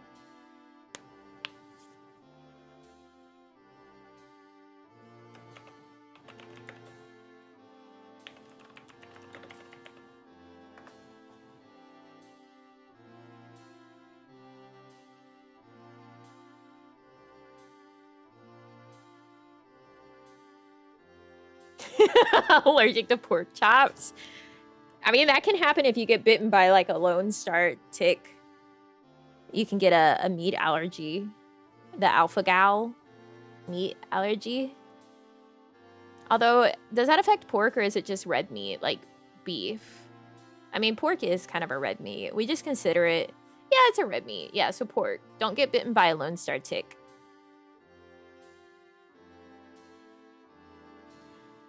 You just got one to a specific type of pollen. That means you can't eat like half of all fruits. Yeah. Might have a pollen allergy? You might.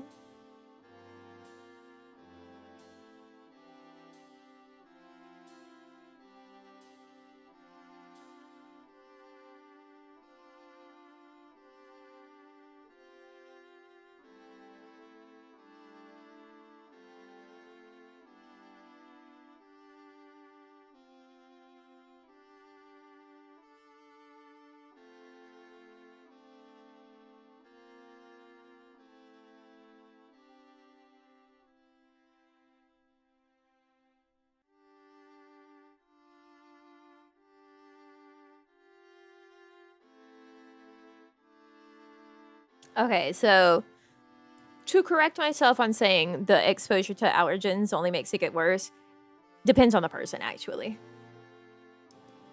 For some people, exposure therapy does work and helps to lessen it, but it has to be like a small amount at a time, and like it should be done under medical supervision. Other people, it can like just make them now go into anaphylaxis because their body said, I can't do this anymore.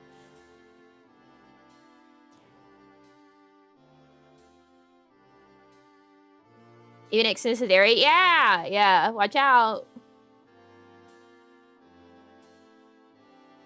Happened to my mom with seafood? Oh god, that sounds terrible. It also, like, your taste change too, so even if you don't get, like, an allergy or something to it, you might just wake up one day and, like, eat meat and be like, ew, this is gross, and, like, you can just completely lose your taste for stuff.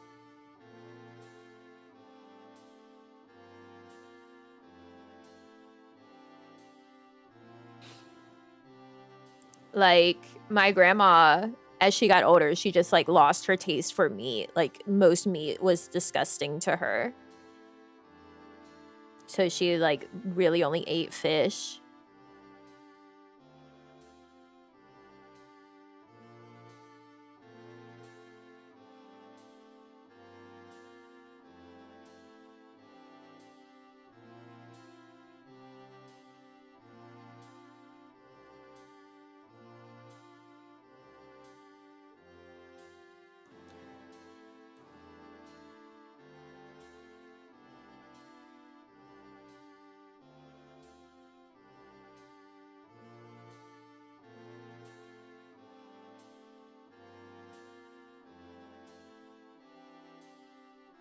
Let's see.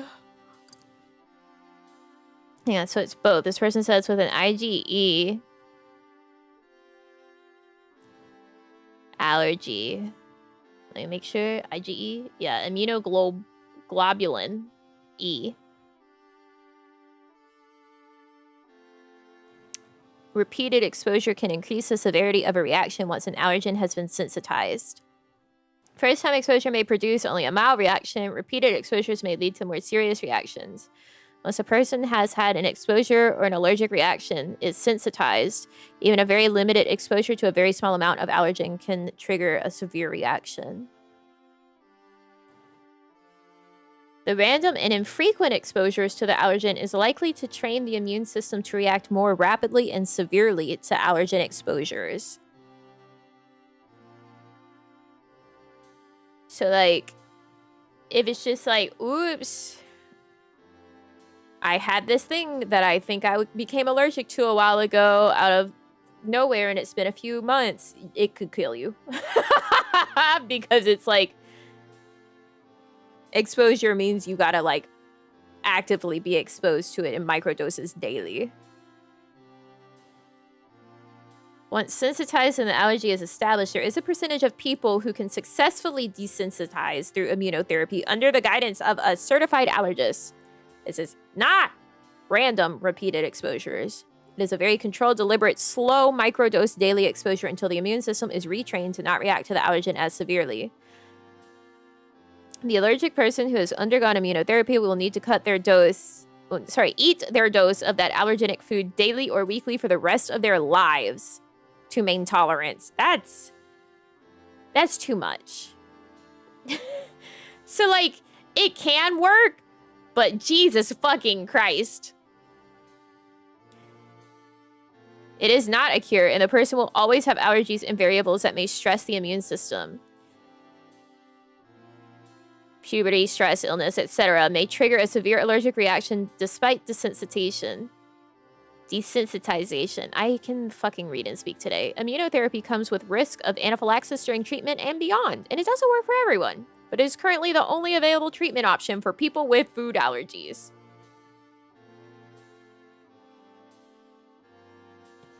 So, like, can it work? Yeah. Are you part of that small percentage? I don't know. Do you want to do it every single day or weekly for the rest of your life? I wouldn't.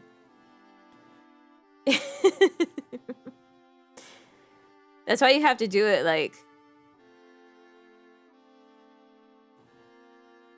with a doctor, because you could just straight up go into anaphylaxis suddenly. In the attempt to it. No, thanks.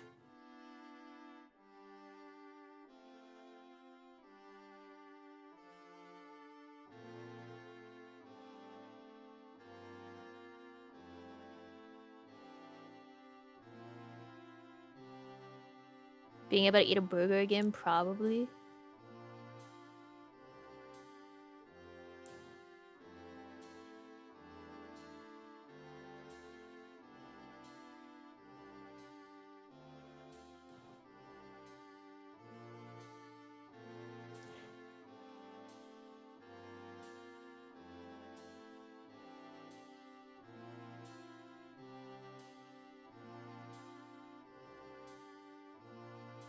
I really hope. I haven't done further testing on it because I'm not an idiot. But I'm afraid I may have developed an allergic reaction as well to, like, honeydew or cantaloupe, or maybe both. Because, like, the last time I had some, I was like, oh, yeah, they're good for my tummy. I'll buy it and cut it up. And then I ate a piece of honeydew and my mouth went tingly, and I was like, fuck. Fuck. And then I didn't eat any more of that honeydew that I spent a bunch of time cutting up. I just let, this was whenever I was at the zoo, so I just let everyone else there have it.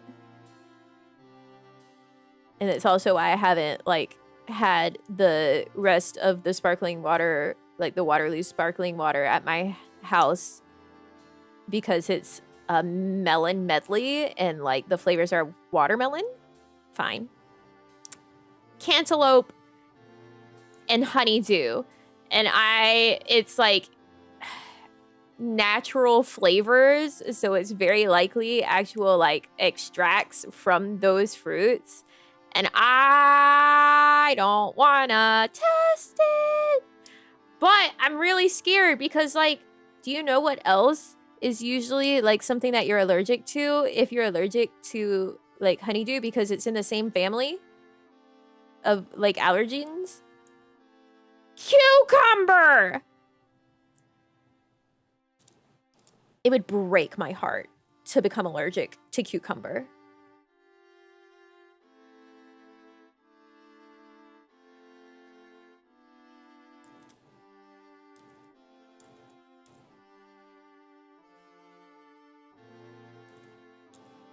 It would be catastrophic for me.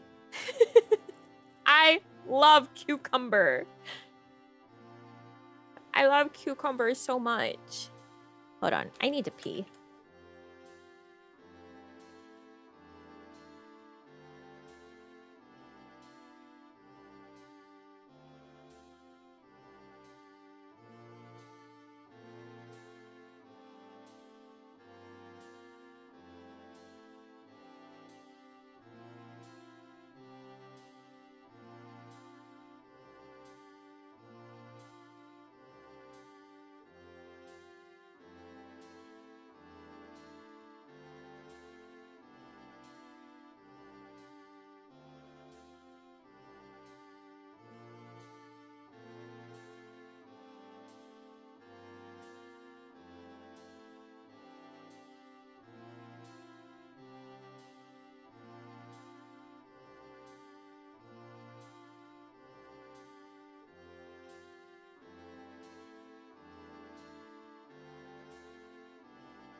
Did you tell me to be safe while I was going to pee?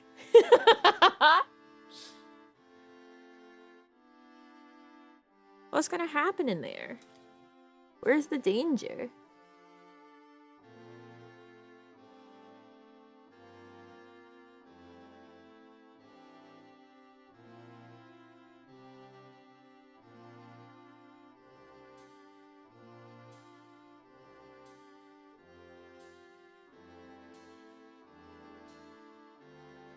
Things are falling.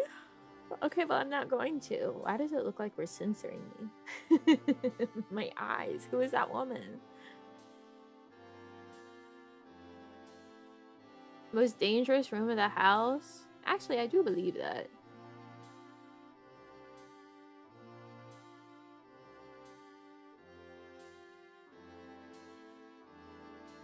Hard surfaces and wet floors. Don't forget corners.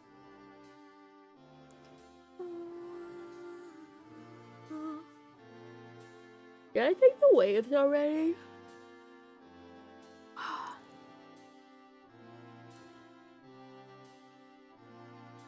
What if I had a brain? If I only had a brain. Ba-dum, ba-dum, ba-dum.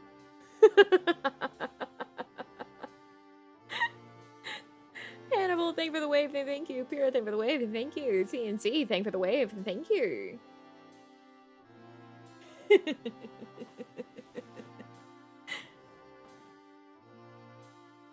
Thumbs up. Oh, right, I said I was gonna do that. I forgot.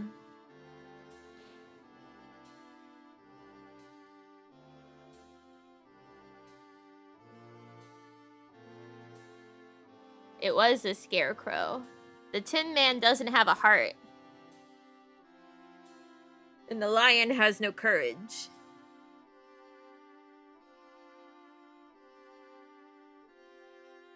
You know, we have a lot of, like, VTubers that get Alice in Wonderland themed outfits.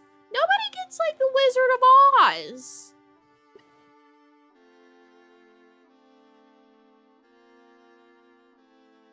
Dorothy's got a really cute outfit. What organ is courage? I was gonna say cajones.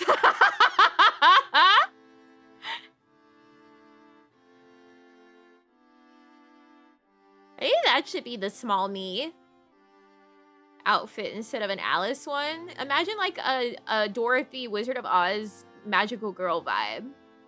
Like the magical girl mixed with Dorothy for like super bright red shoes that are all sparkly would be so cute.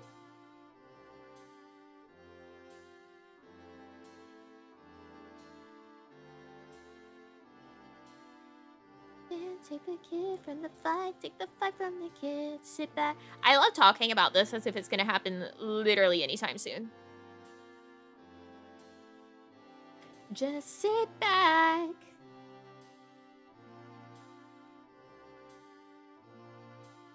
Toggle to tap them? I mean, I'm the guy that would be rigging it, so.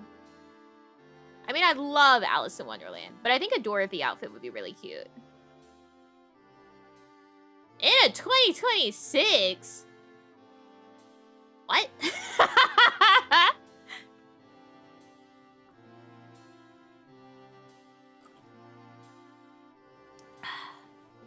What?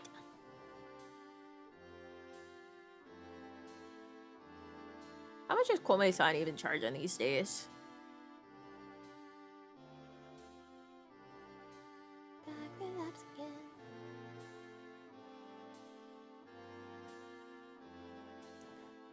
Kome-san, Kome-san.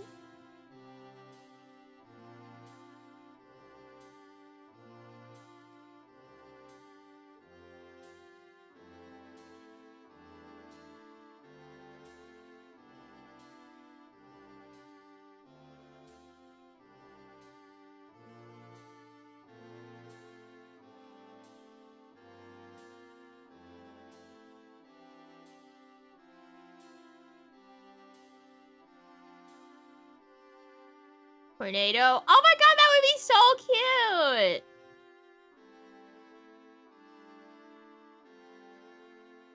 Kome-san. Eden.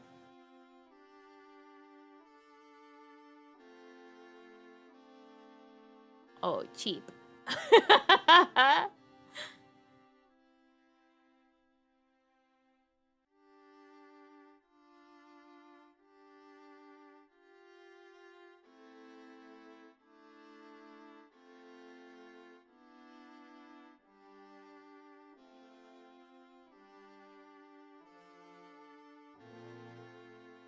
God, I'm gonna have to take a week break just to like hunker down and rig all the shit that I need to rig for me.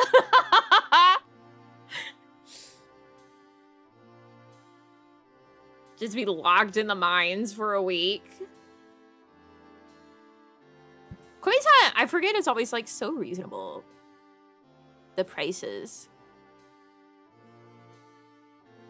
Although the redesign was really reasonable as well. It was like 180,000 JPY, but it didn't come with a reference sheet or key art. So if we want one of those, we'll have to get that later.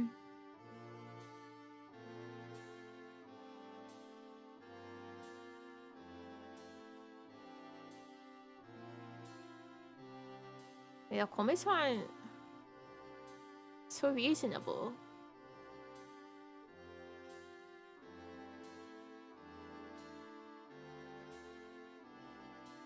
Screenshot of you standing still. Imagine if I was like, all right. Pops a PNG up. So Kome-sans doesn't come with a ref sheet, but it's a very small additional charge.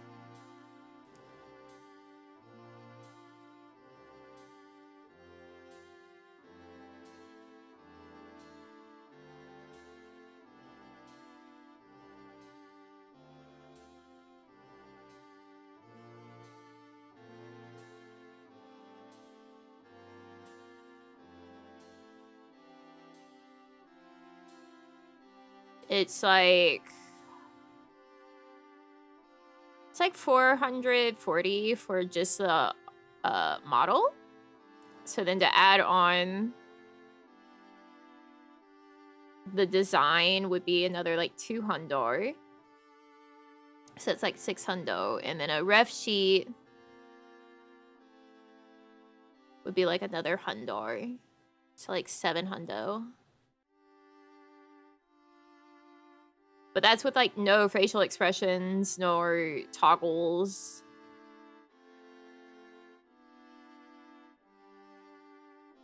Yeah, Kome-san's very reasonably priced.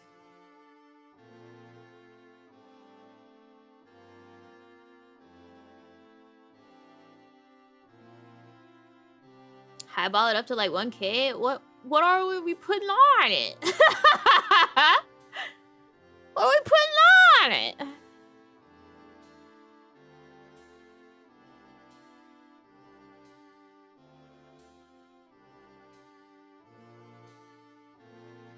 Why are you so high? Is there something I'm not seeing here?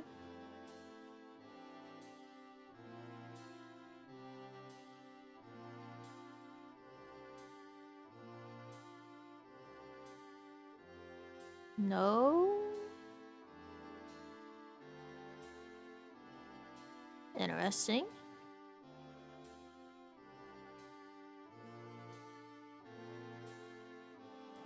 Stop teasing and freeze it out here.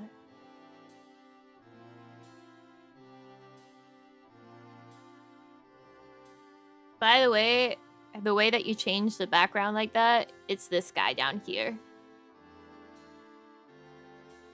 Panties! What? I thought you were gonna say something reasonable. Like, I don't know, maybe a toggle that holds a cute mic that is themed in after the design, or like a basket with you idiots in it.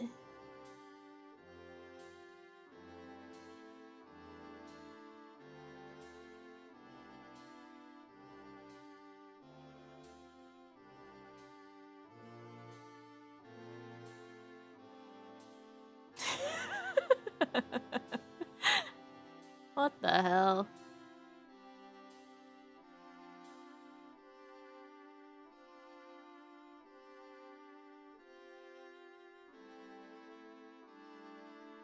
The next two models do have panties.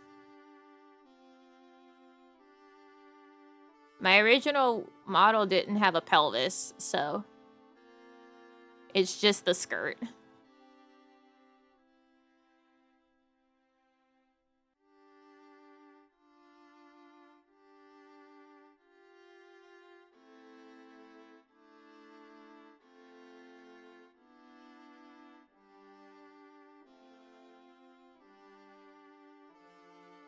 So, yeah, if you looked at the full leak of the casual model, you can actually see the panties a little bit.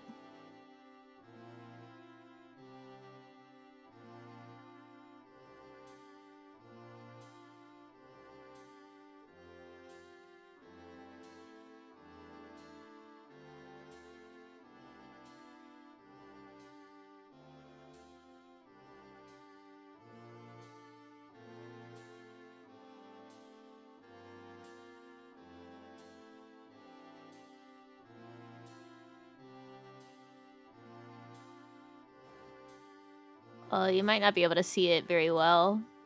because of what's there.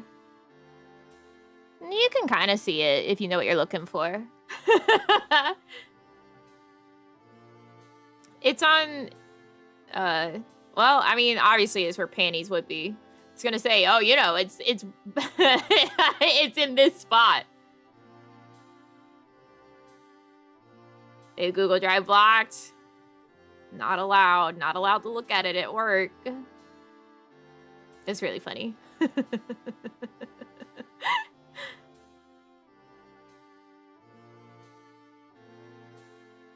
Yeah, if you don't know that you're looking at it, you're not gonna be like, oh my god! Because I know where it is, so I'm like, oh yeah, that's it. But if you don't know, you're just like, what is that? Actually, can you see it?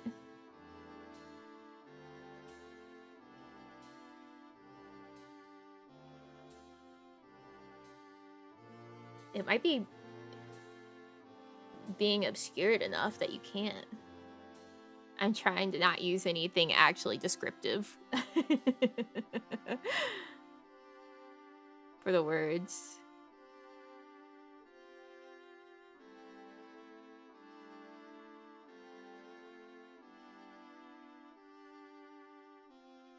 I'm double checking. I'm looking at the PSD.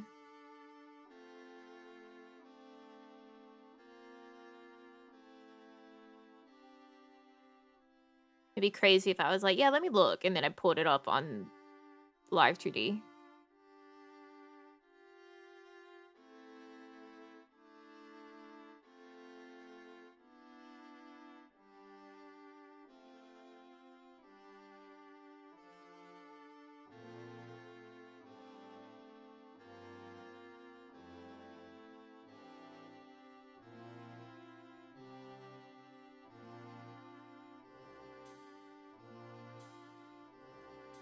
Pelvis.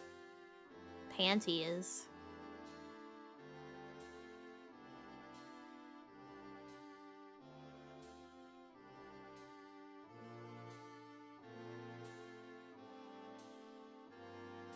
Oh, yeah, no, it's a little too obscured.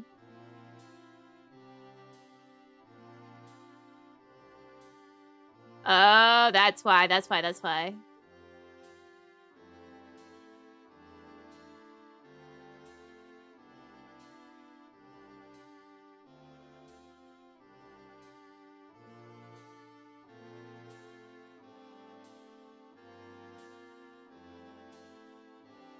It's because, that part that's under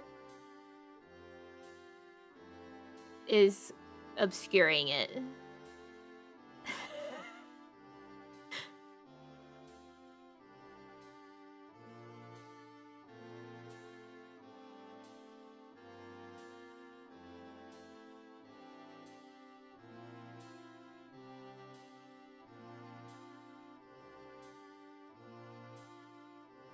It's been made. Hold on. Let me look.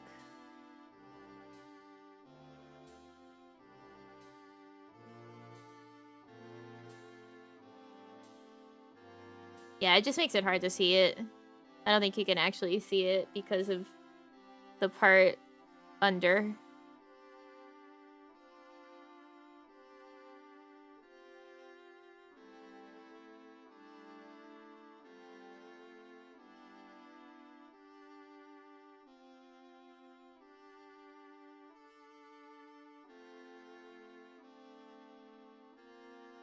But if that's not on, then yeah, you can see it.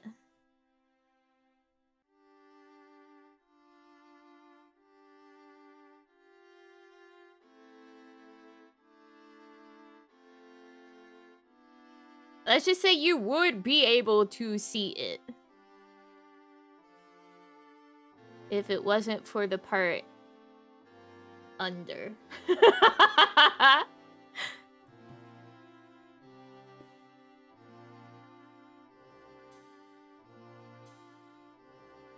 You didn't see a ton of it, but you would see it.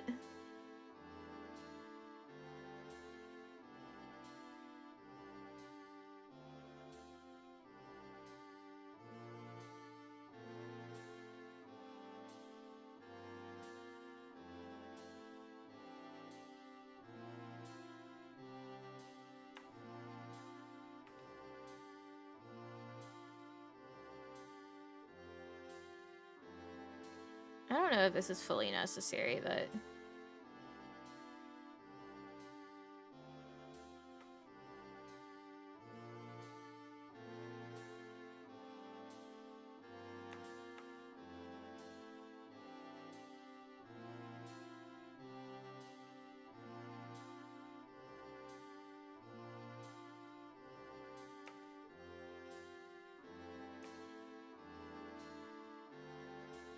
Would I be me if I didn't do it?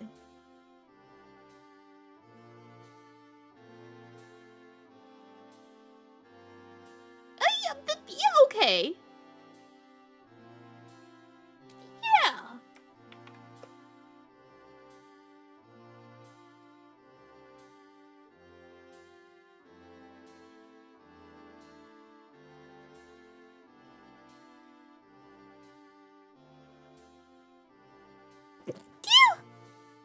Abba.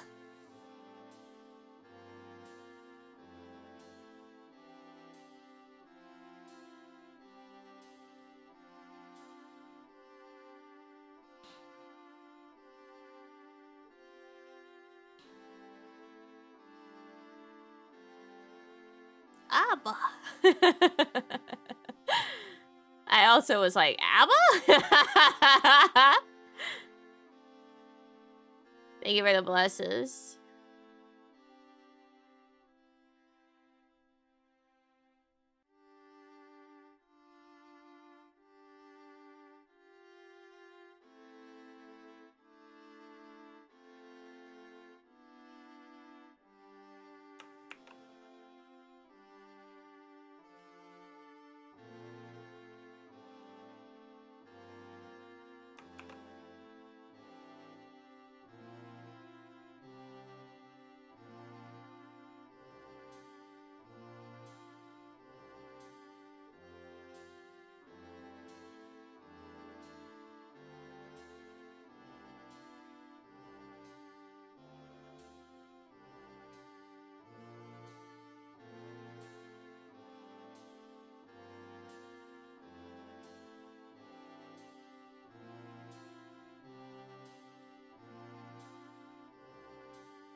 The reason I'm doing like this line down the middle is because they're not just flat. It has a bit of curvature, so which means it has volume there.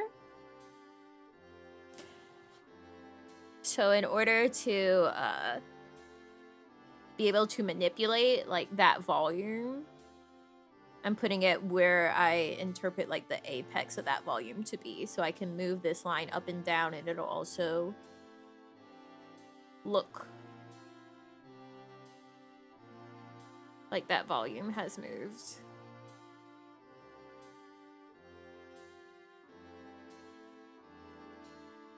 Like if I wanted to make it look like it was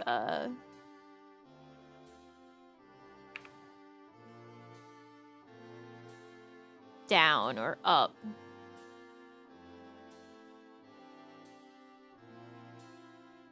Like that. I mean, obviously this is really janky, but you can see it's like, oh, I'm looking at it from above, or oh, I'm looking at it from below. That sort of thing. It just takes a few little dots. I do want to move that one.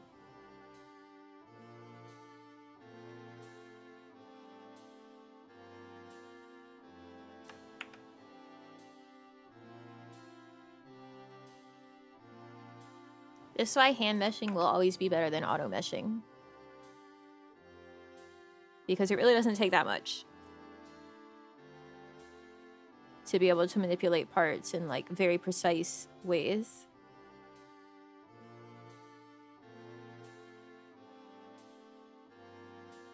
That sell the illusion of movement.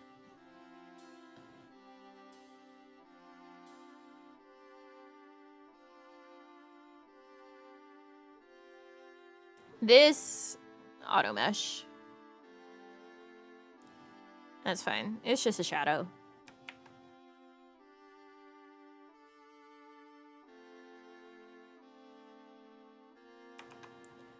The one that lies close to me whispers hello. I miss you quite terribly. I fell in love with you. Suddenly now there's no place else I could be but you're in your arms.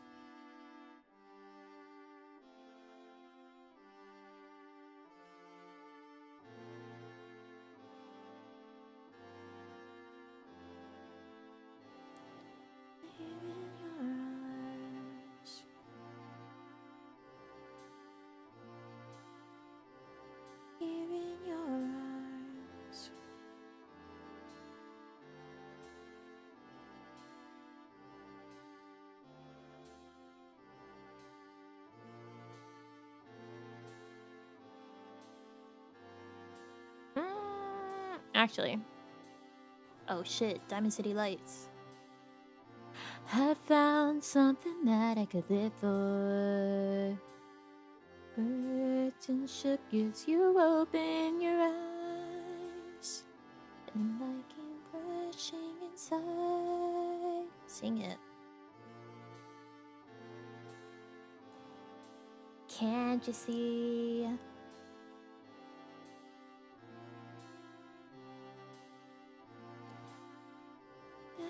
Burning. That helps me to believe all the colors of this night and the way they help you hide.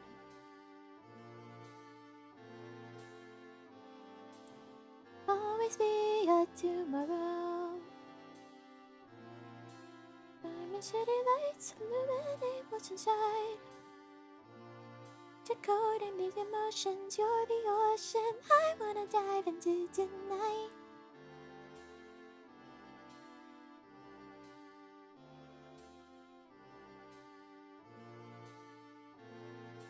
This and like Doggy God Street, probably my top VTuber bops.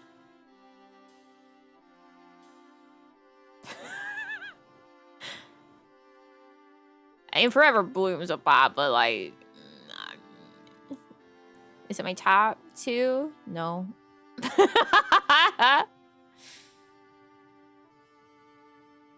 Me when I remember that, hey, I should say something about the songs I've been part of.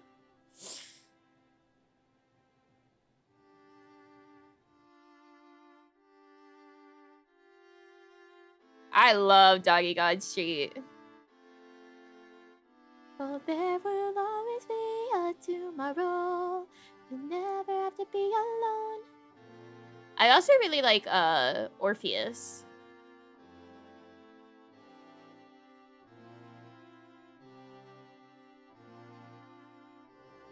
Callie's Orpheus song. That one's good.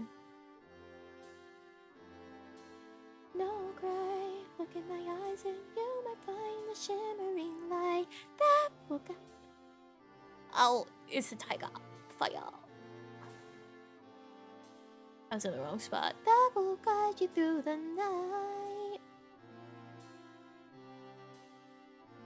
Yeah, it's Coronas.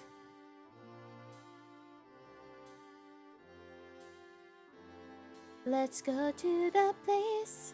Let's go to the place.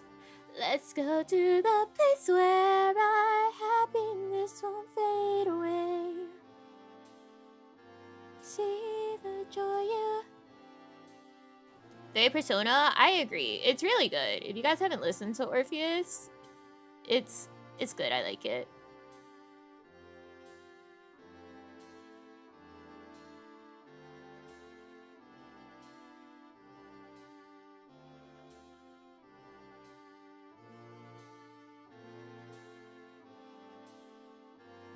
It is my song on repeat for a hot minute. Look in my eyes and you will find the shimmering light that will guide you through the night.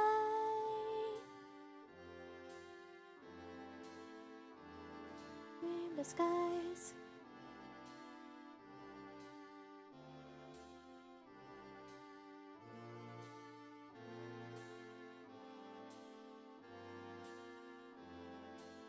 A little mob with P? What does that mean?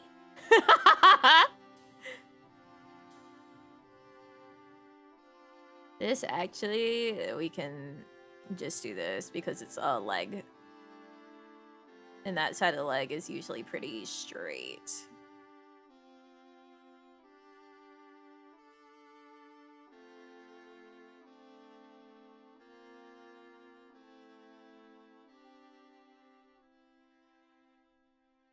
Thanks to the songs. Oh, there you go. I think I actually have Orpheus still up in a tab.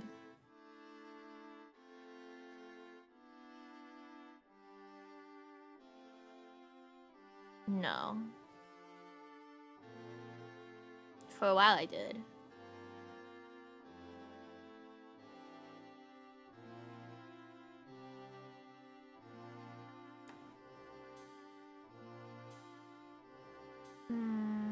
Let's do like that.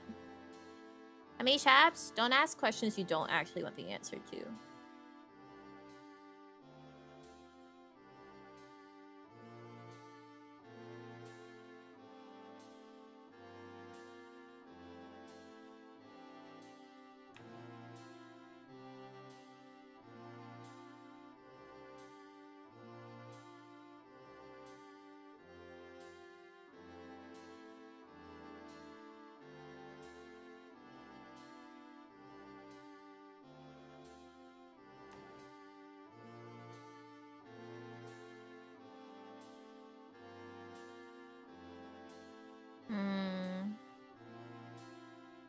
I think this will be fine without me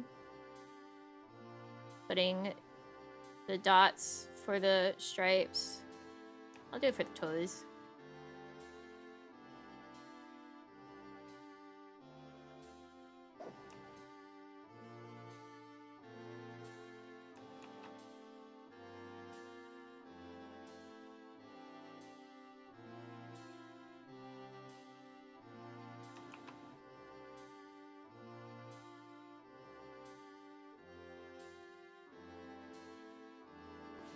I mean, it's just that the feet and stuff you aren't going to deform as much unless you're doing something crazy. And considering the fact that the legs are like the skirt is so tight, it's not like the legs are going to be doing anything crazy.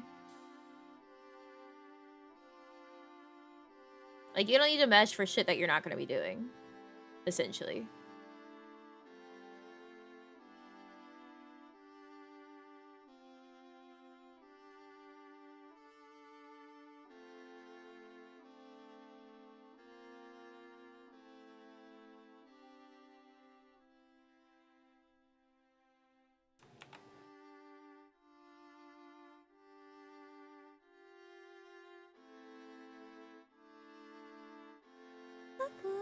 you through the night.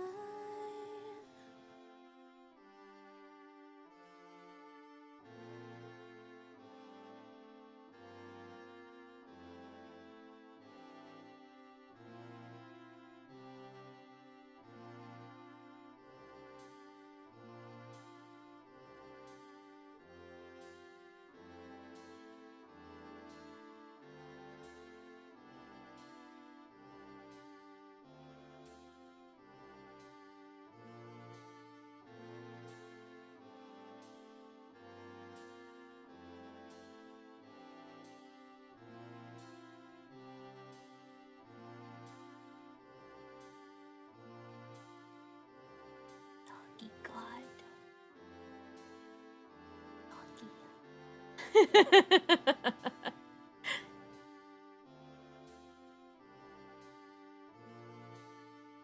Oh, Weewa's original song I also really like. Hello, endless sunbeams.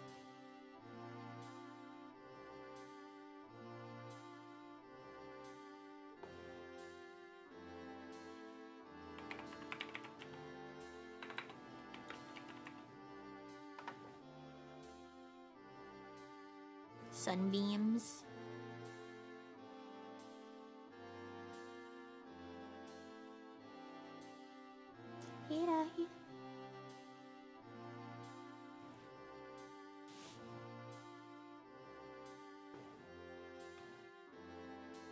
It's so good.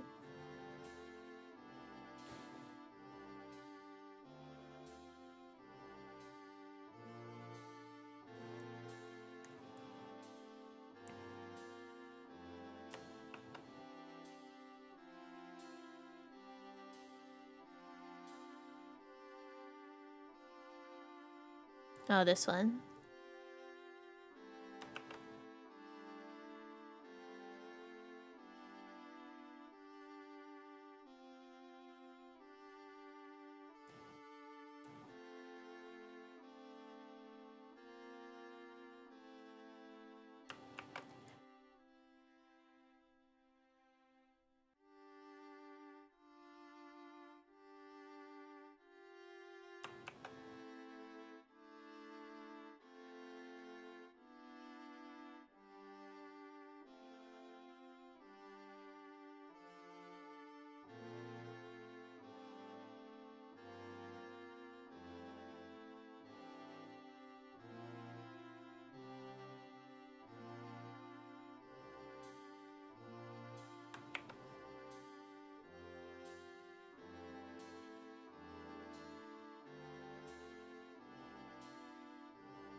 Konami! Wow, I named those completely different. One is apron, and the other's shoulder.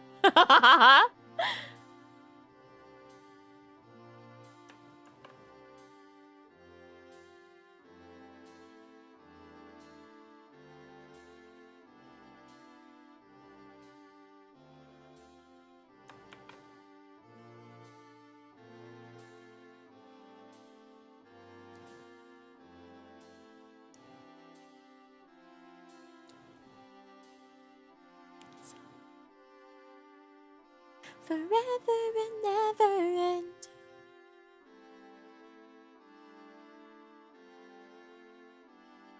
So good.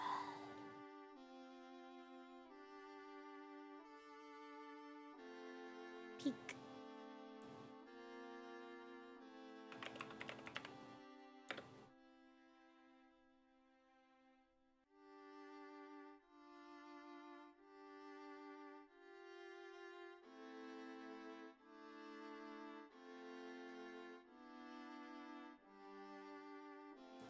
Show me what you really want to do.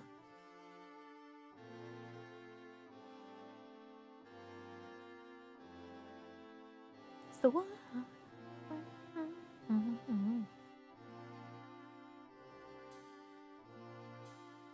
Can't refuse.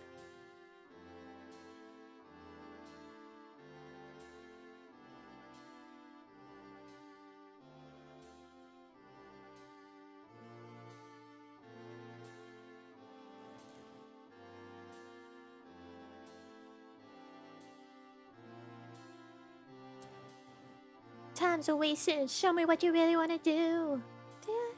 To show you how obvious that can be. Good time for me and only me. They can see what I can't see. You got me feeling so bizarre.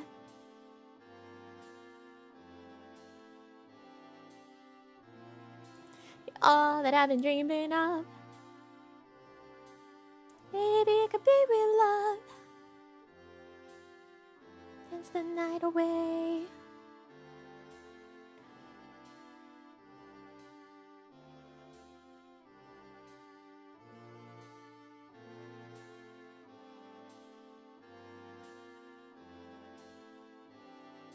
Just when it comes to you.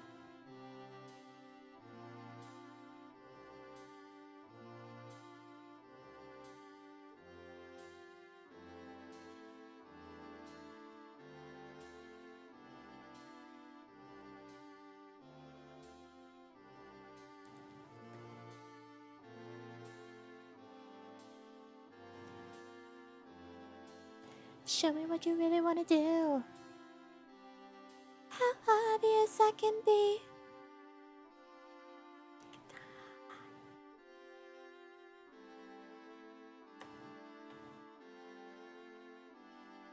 You got me thinking so bizarre.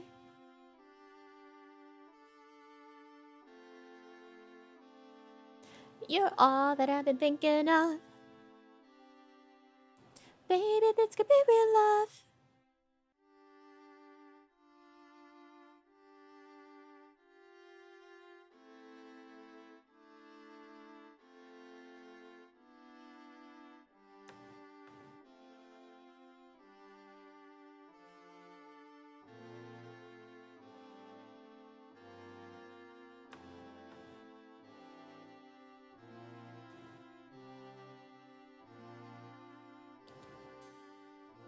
Yeah. There was definitely a time that I was listening to that at least once a day. I did the same thing with like Ne Ne Ne. Oh my gosh, that song ruled my life for a hot minute. Like if I didn't hear it at least once a day, my day didn't feel complete. Ne, ne, ne.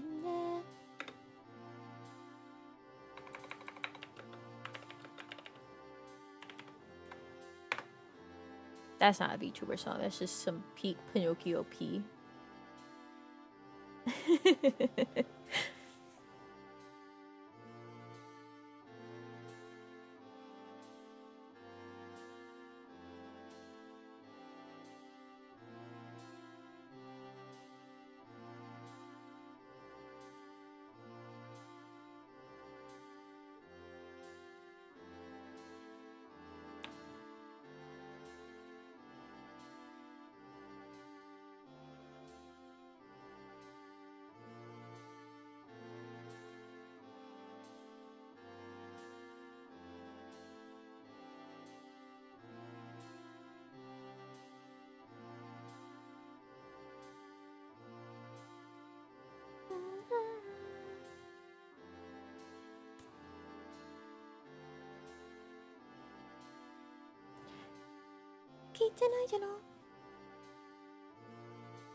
Ne, ne, ne.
Doggy god.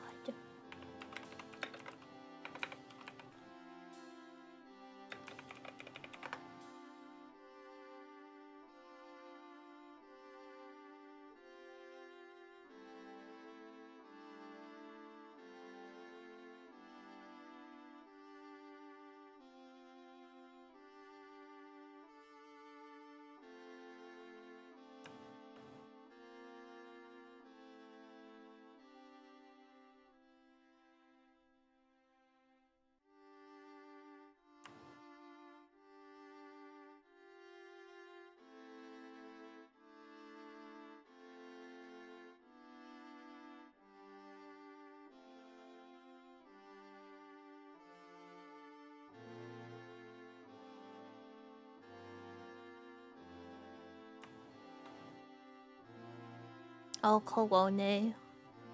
And your strange little accent.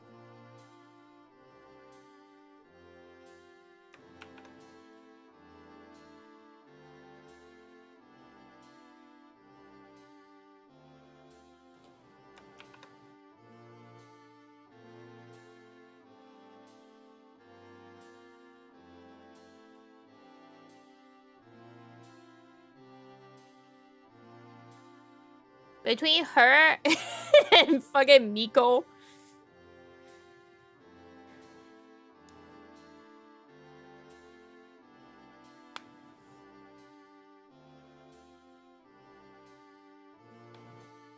Some irony in that statement. The funniest part is like,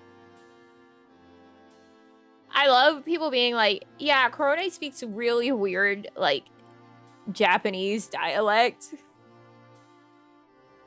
And then it's like, yeah, Miko speaks like a baby, but people can understand her because she doesn't use a weird dialect.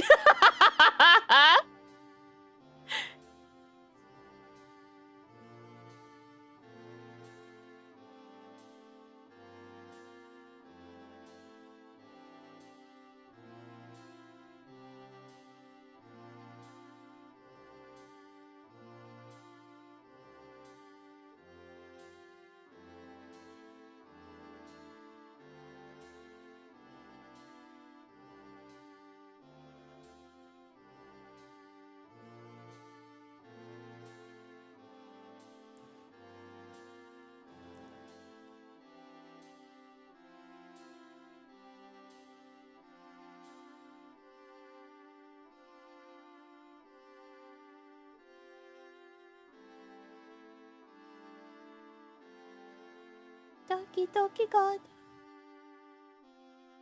Doki Doki God.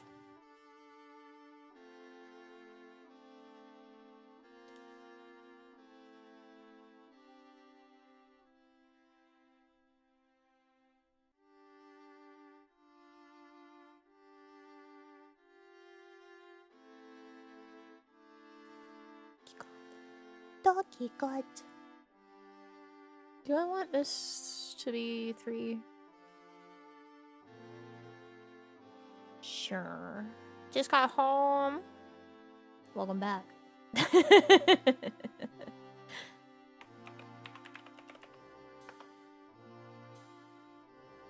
Okay.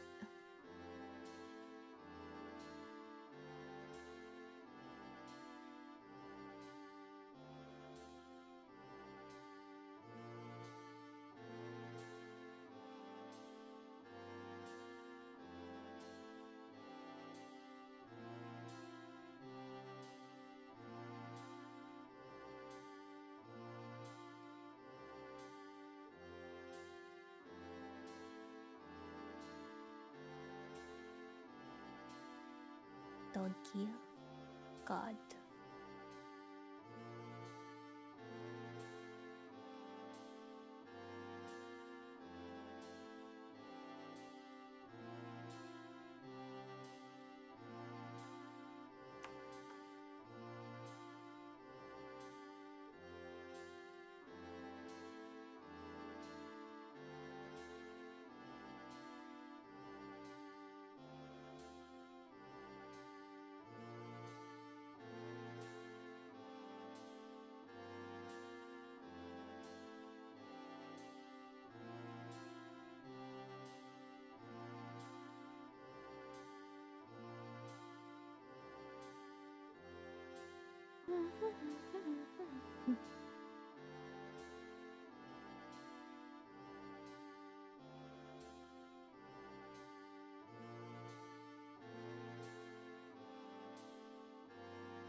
Oh, spoken for by Flavorfully when that dropped. That was also in my ears all the time. I was listening to that while reading.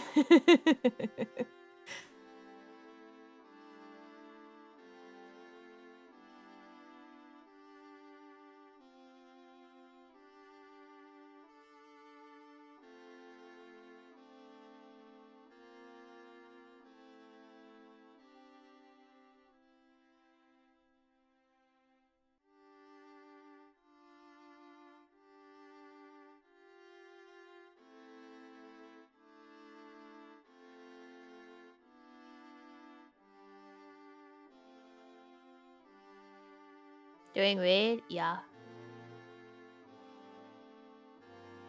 Playlist for specific activity for games? Nah.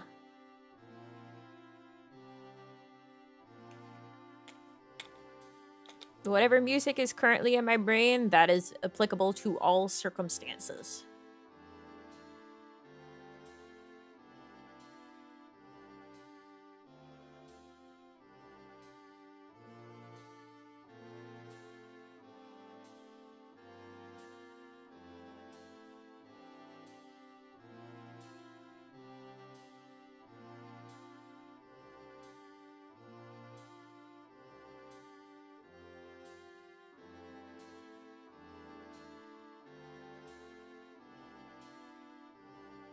Unless there's like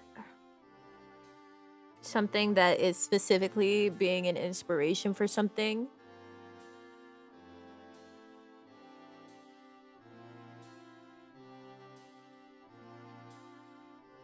But that's usually when I'm like drawing.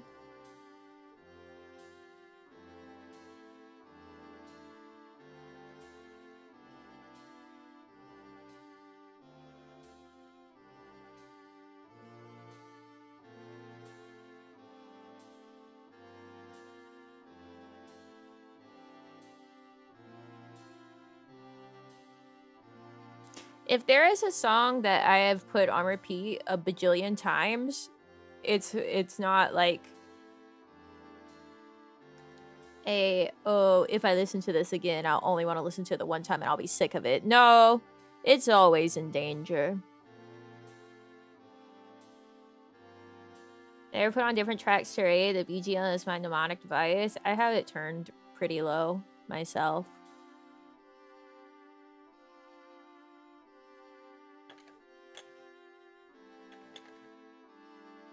Meow, meow, meow, meow, meow, meow, meow, meow, meow.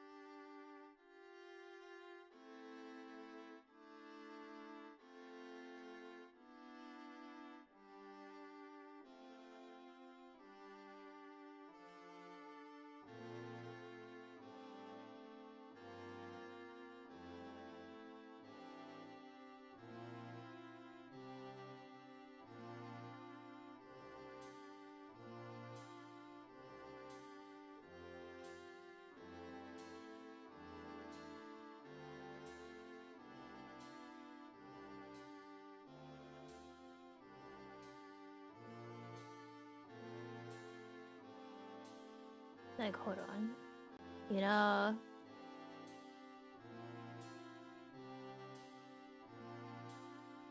This one that I posted 800 billion years ago, this one's a song.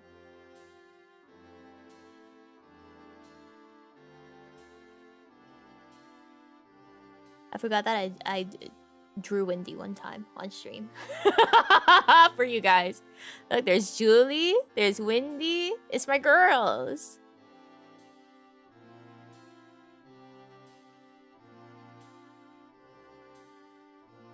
Yeah, this one, I can give you the song that I was playing for it.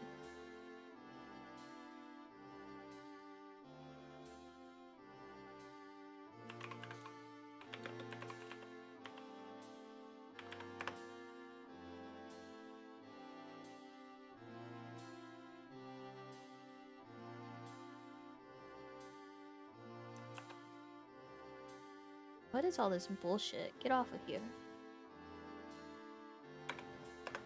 Another Nami art stream? You have one banked. I just have to, like, mentally be in the space to deal with my fucking tablet. Or to try to deal with the tablet for it.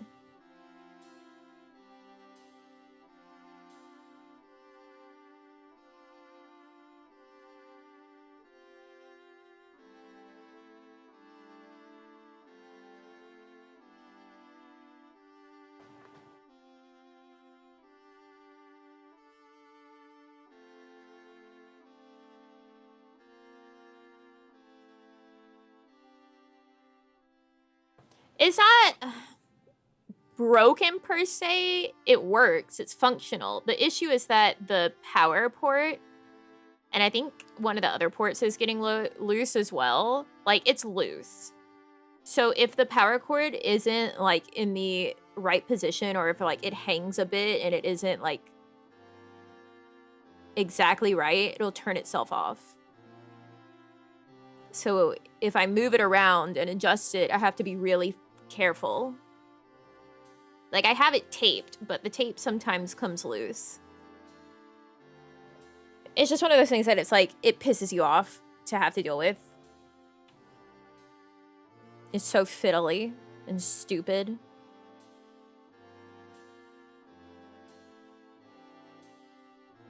Yeah. So it just makes me not want to use it. It's not the cord. The port is loose. The port itself is loose. Not the cord. Nothing wrong with the cord.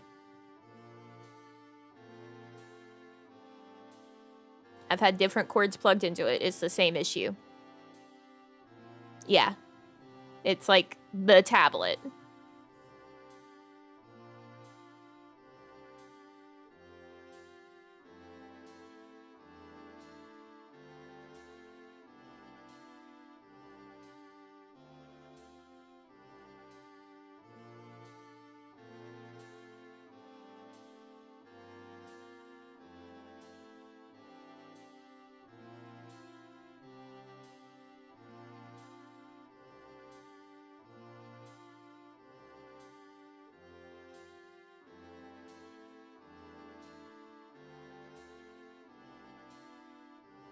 Yeah, ports failing fucking sucks.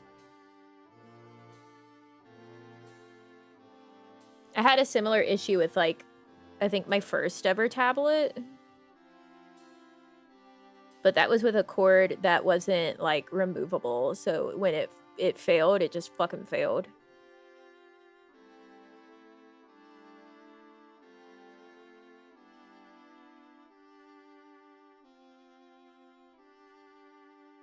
It's why I like my shit to all have removable cords now.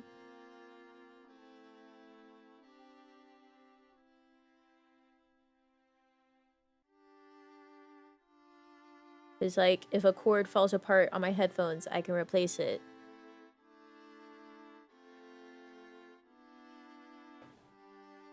If the port falls apart, well, I'm fucked.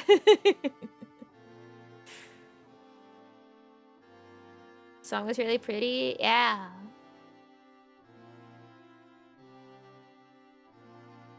It's not often that I have songs that make me, like, specifically want to draw something, but that one I was like, yeah, I'm feeling the vibe. I can picture it.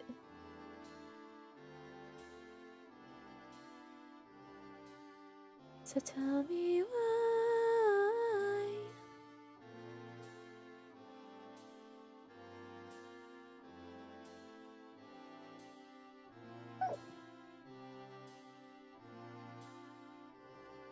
You know, I don't know if Isla ever actually saw this one doodle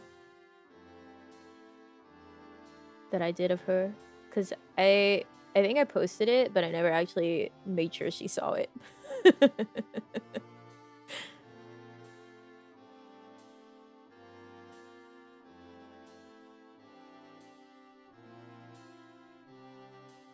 This one? I don't know if she ever actually saw it. But I didn't send it to her or anything. I just posted it.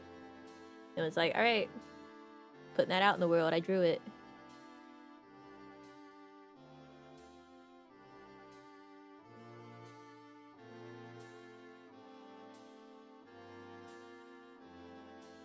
Yeah, she probably never saw it.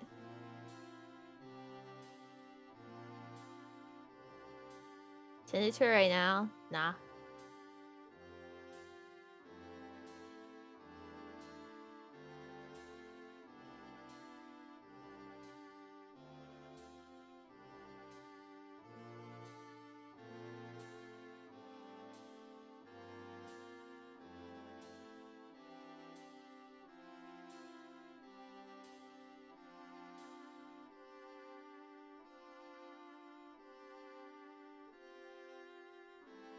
If it was important that she saw it, I would have sent it directly to her.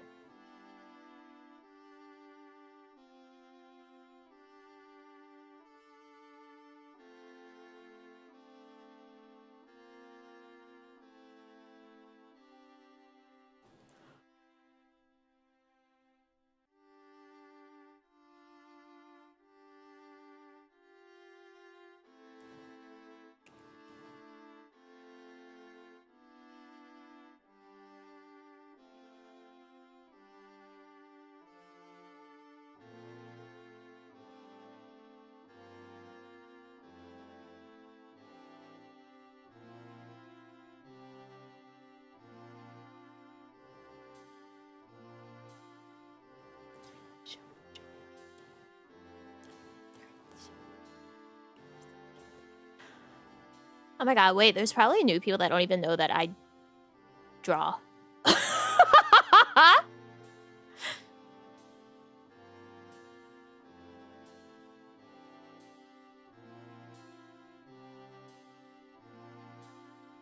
That's how long it's been.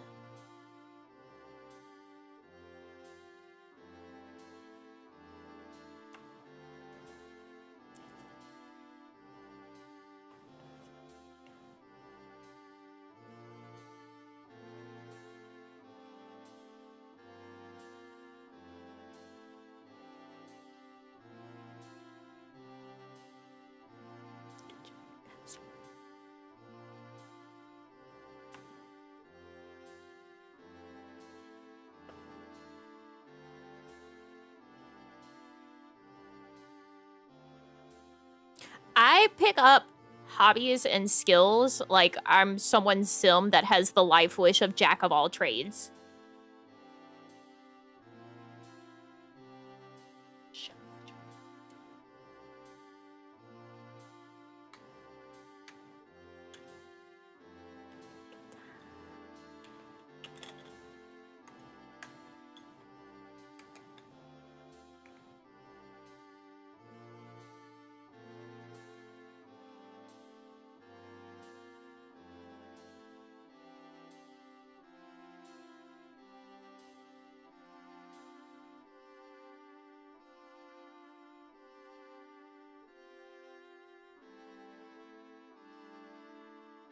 Jack of all trades, master of none. I think mastering something is not real.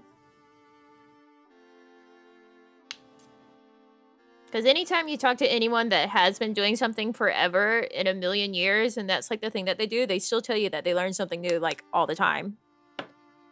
Mastering is just not real. It's just not possible.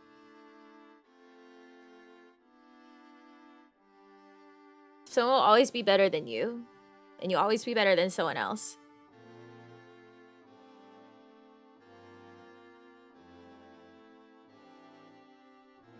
You just have to be a point where you're content with where you're at.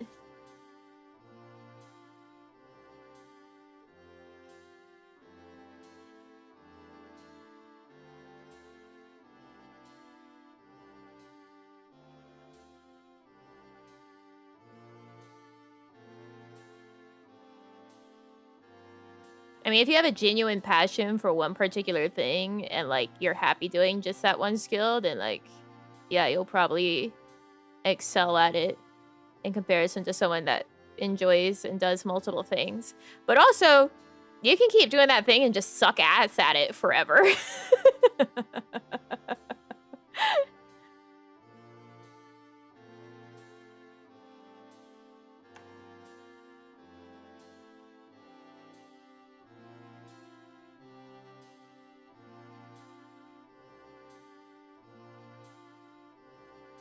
As long as you're enjoying yourself, it doesn't really matter.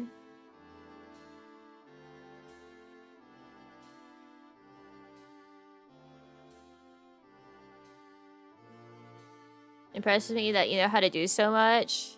I just find new things and I go like, that sounds interesting, let's do that.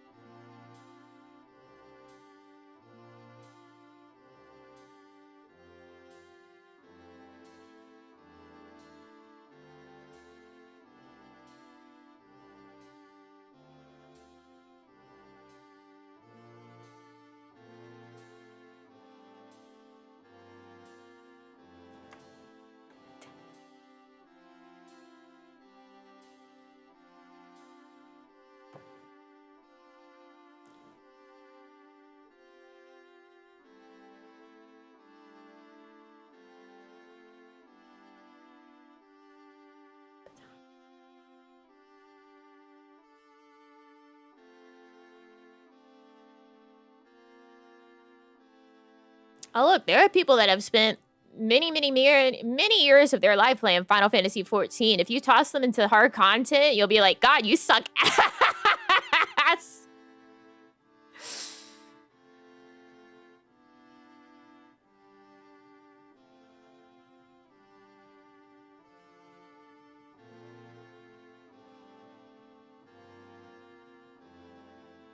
Casuals are casuals, no matter where they are or what they're doing in particular. You know? Even if you are a casual... Like, you can be a casual and do only one thing for years.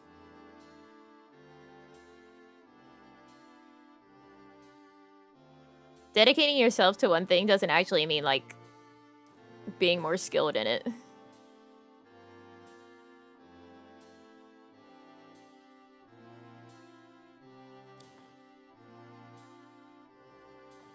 The funny thing is, Primal used to be the raid data center. Oh, sorry, you mean Primal is in the ones that are summoned? Yeah, that one. I mean, like, savages. Not, like, hard or extreme. I mean, like, savage. And ultimates. Yeah, the difficulty spike is massive. But that's what I'm saying, is like, just because you've dedicated yourself to one thing doesn't mean that you're actually going to be more skilled at it.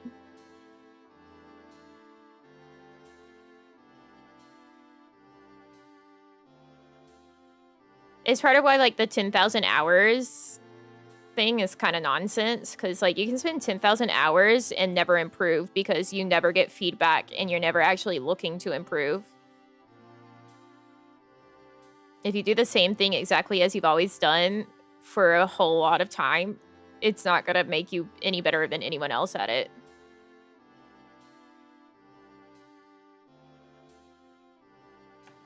Lifelong League players still in silver? I mean, yeah, that's like the people that's like, I've played Overwatch since launch and I'm in bronze.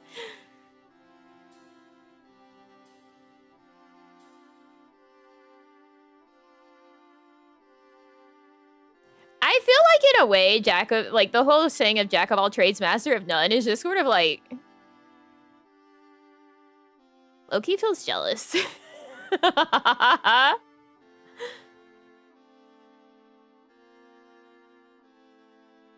It almost feels like I came up with this because I spent my whole life doing this one skill to try to master it, and you've picked up a whole bunch of different stuff, and, like, I'm mad that you did that instead of spending your whole life doing just the one thing. Like, baby, you can diversify your portfolio too.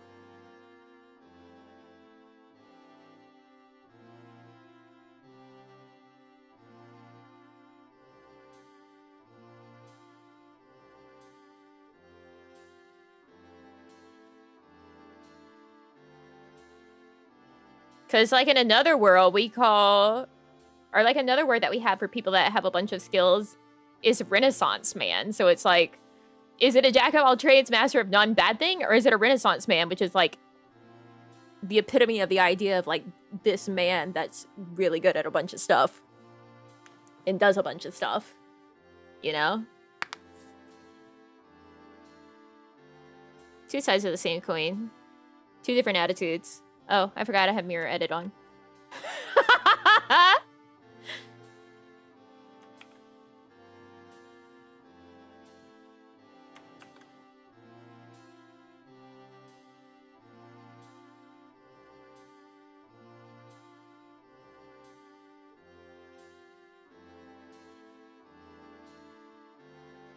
That probably would be it, is like someone being mad that someone picked up a trade that they've been doing for a billion years and they're just as good at it as them, even though they haven't dedicated their life to it.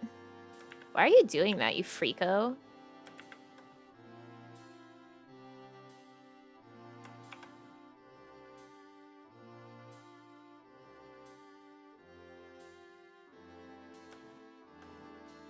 Why is that happening? Oh, Live2D.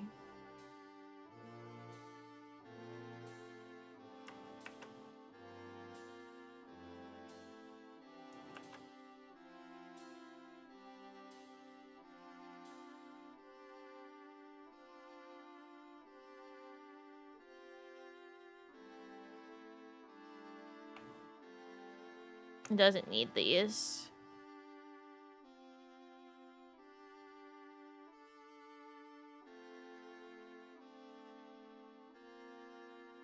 It doesn't have the stripes.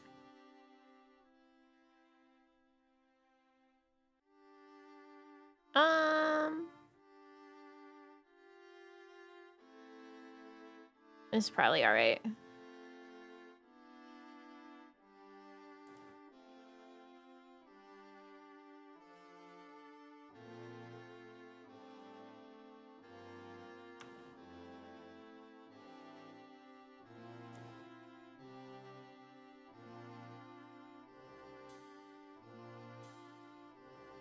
It existed at a point in time where a topic was deep enough that you had to study it, but not so much that you had to specialize to be expert. Yeah.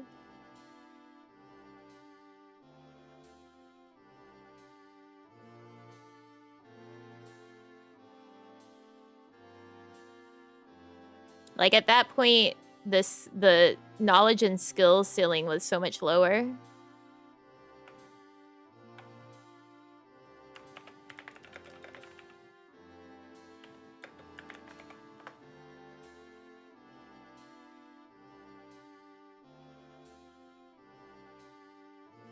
Ah! Of course, Jack of all trades, master of none is one of those shortened quotes.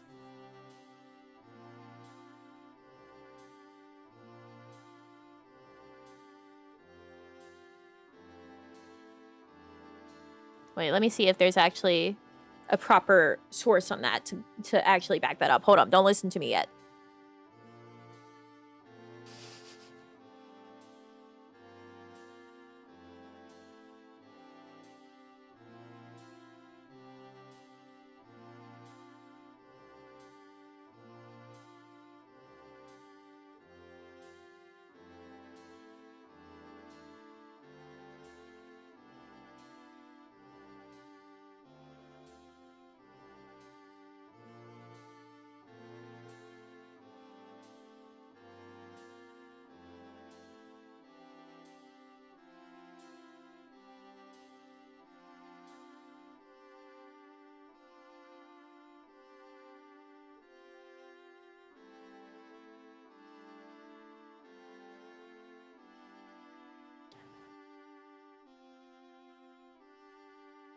So Jack of all trades is old. Appears to have first been used in essays and characters of a prison. So in 1618, a description of the prison author gives a satirical profile of the porter that reads, "Now for the most part, your porter is either some broken citizen who hath plaid lack Jack of all trades, some pander, broker, or hangman that hath played, not plaid. God, Old English. Played the knave with all men. And the more certainty his emblem is a red beard, to which sack hath made his nose cousin German." Anyways, Jack of all trades starts with that. Master of none was not added until like the 18th century.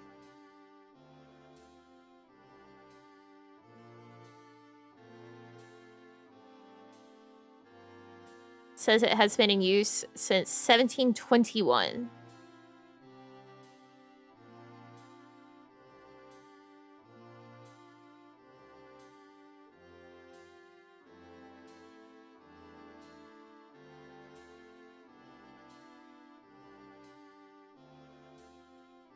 Yeah, so it was added on to it in order to make it an unflattering effect.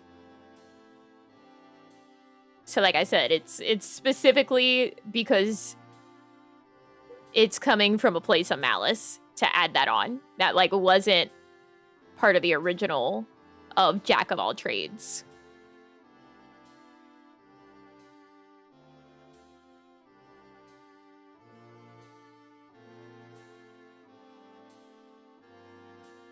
Yes, it was meant as an insult.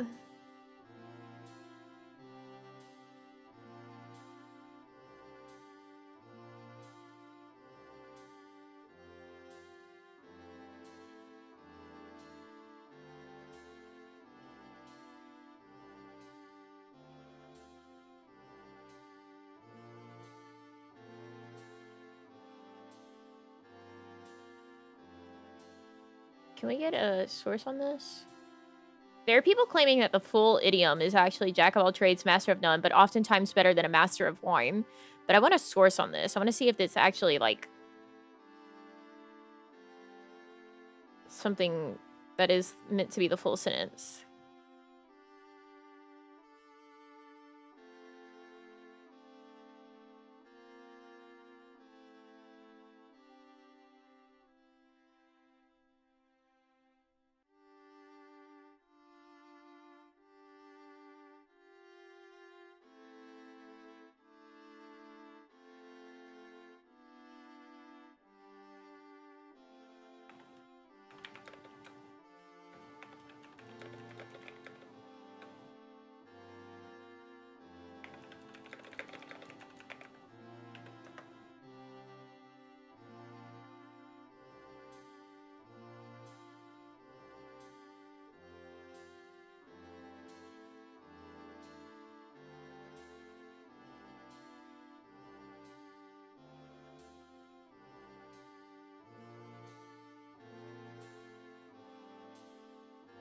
Interesting.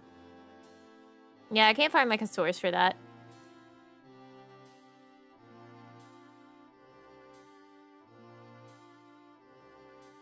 But regardless, at some point, Jack of all trades was not immediately associated with a negative context of master of none. That was added on later.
And I imagine that whenever it was first added, they just meant like, and you're bad at everything. Not just that, like, you're not a master, but like, yeah, Jack of all trades, and yet you can't do shit good.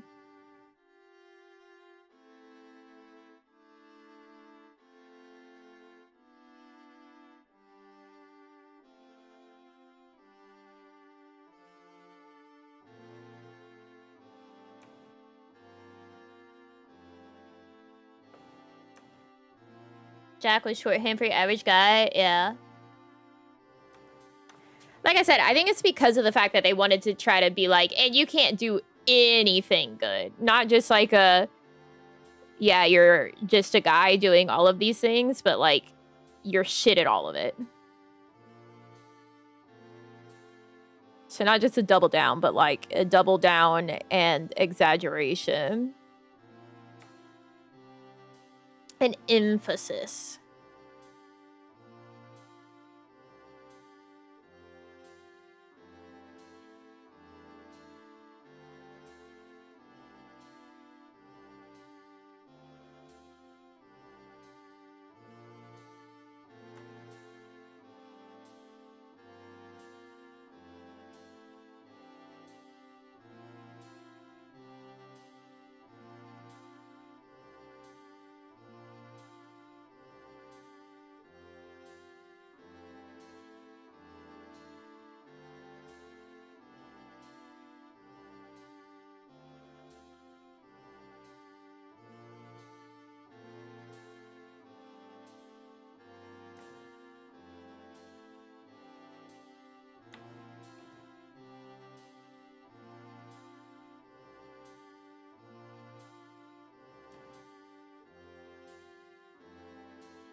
It's like the usual, being mediocre at anything is somehow an insult to everyone else.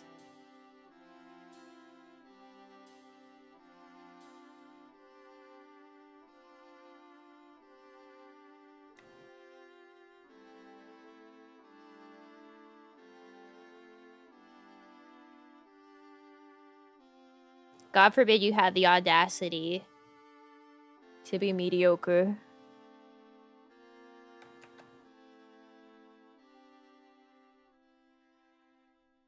When so many people have the audacity to do shit where they are mediocre every day.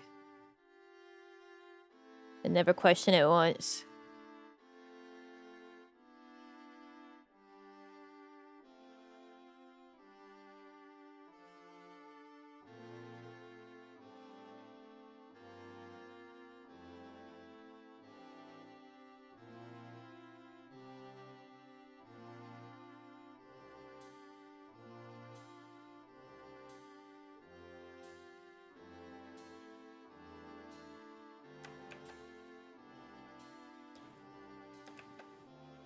Sometimes we just need to be more like SpongeBob, you know?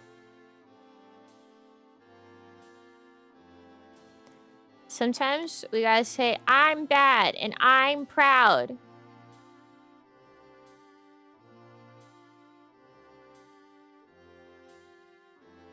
And if you're ugly, you can be ugly and proud too. It's okay.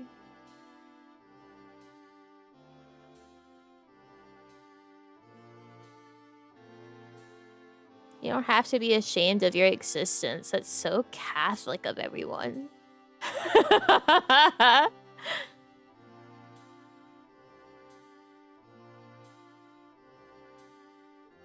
Didn't we break free of Catholicism years ago? Hundreds of years ago? That's right.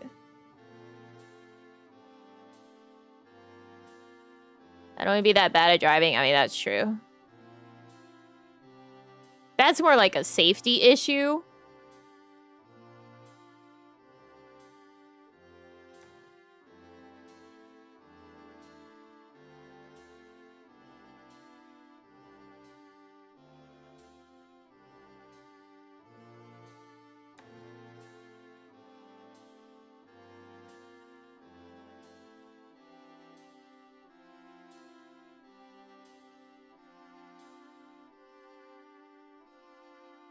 Gotta get to work issue. Well, I mean, safely. You gotta get there safely, alive.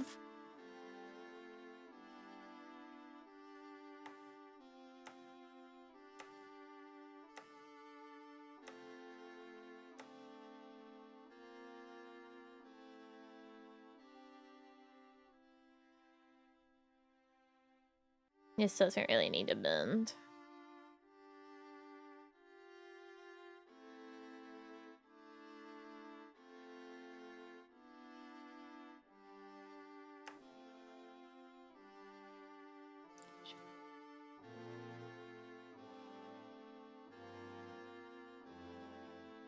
Driving is part of my job, so I have to be able to do that. Okay, again, that doesn't mean you're good at it.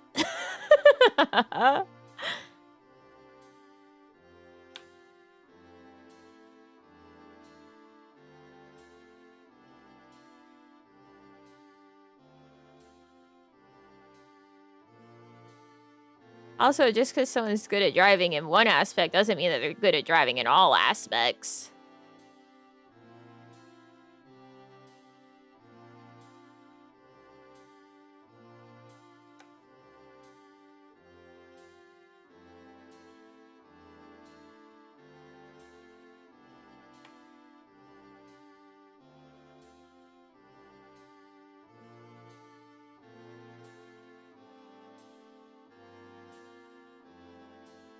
Of an insurance claim? I get that. It's like when I'm walking in a parking lot. Or, like, I have the right of way for crossing a street. I like to make eye contact with the people in the vehicles. Like, yeah, go ahead, hit me. Hit me, I dare you. I'll litigate.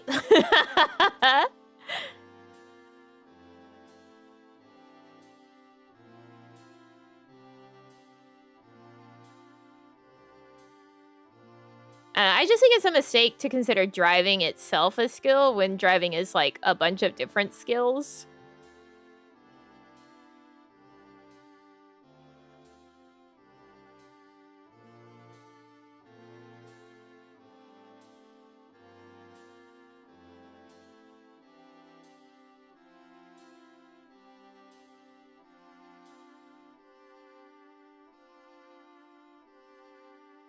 You guys also don't have that thought?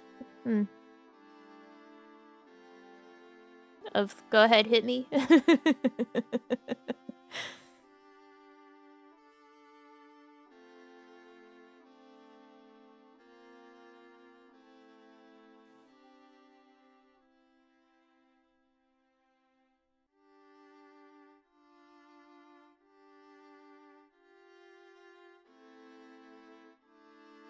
All the time. A few times today.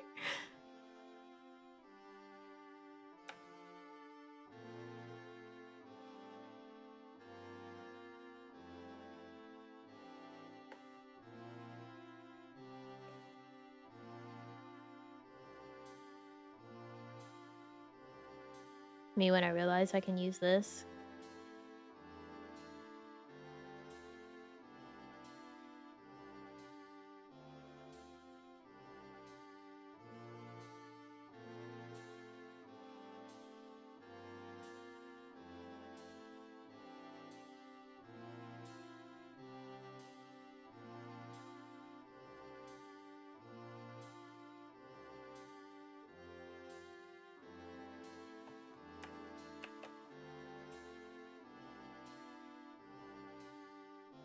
They won't do shit. No, I'm like, go ahead, hit me. Probably the wrong one to have.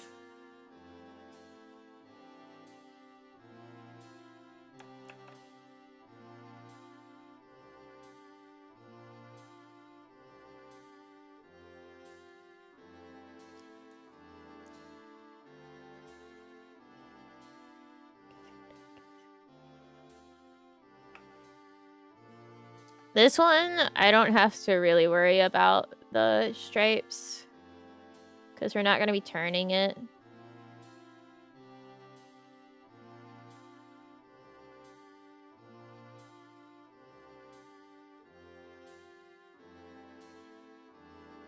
That's a secret with most, like, Live2D modeling for VTubers especially. You're not actually turning the arms.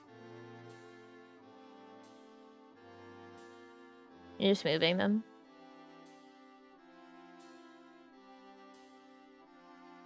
However, comma, not true for this one.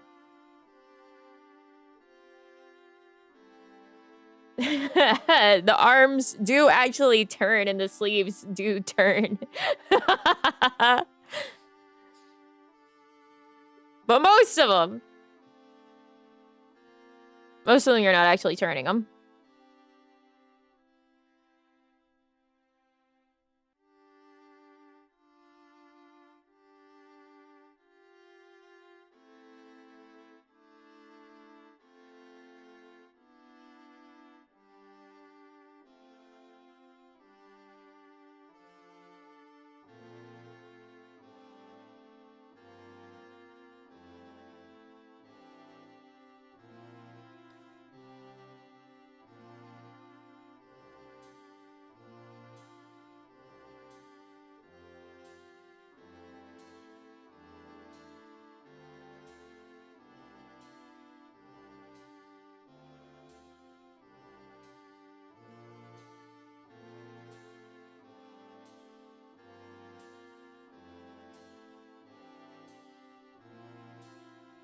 No, they still don't really turn.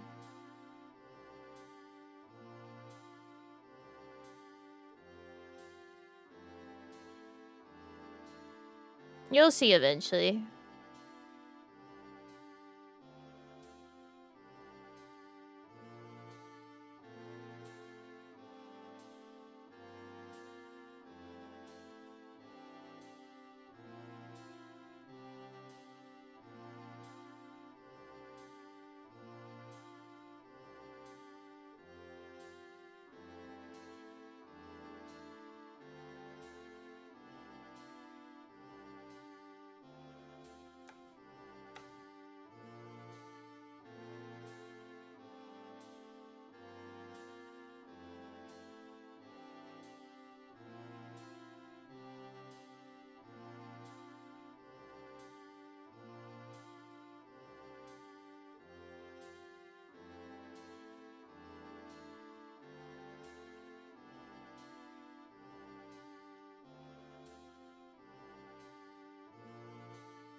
You know, it's one of my favorite things that people say whenever they're like, oh, but I couldn't draw, or I can't learn how to draw. I can't even draw a straight line. Bitch, me too. There's tools for that.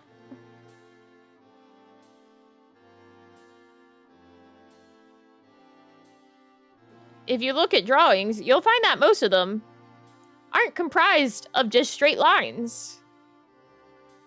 Unless you're doing, like, architectural drawings, I guess.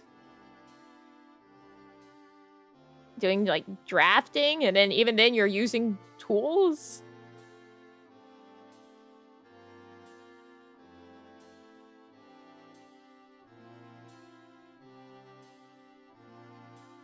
Here, I'll show a quick example of why we don't need...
Anyways, like that. So then if you want to make it look like that's coming forward and that's receding, you can still do that, but you don't need it on all the lines.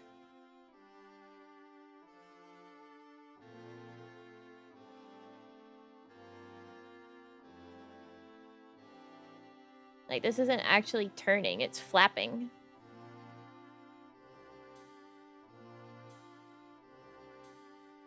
This is not what I would do, but it's enough to demonstrate.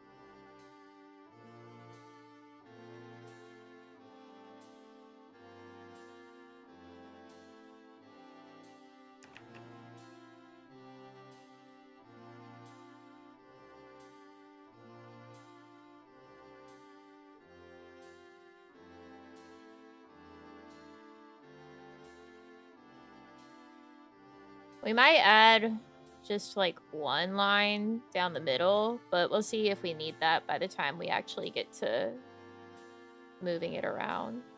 Because that can sometimes help with it being less crunchy. Like just a line down.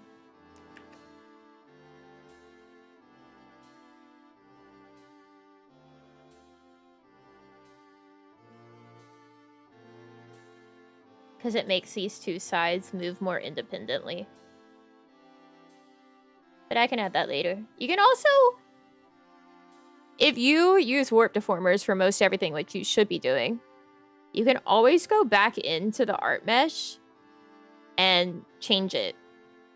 And the warp deformer can still be keyed and moving. And then whenever you change the art mesh, you can see that the warp deformer still moves it. So like, if I did this,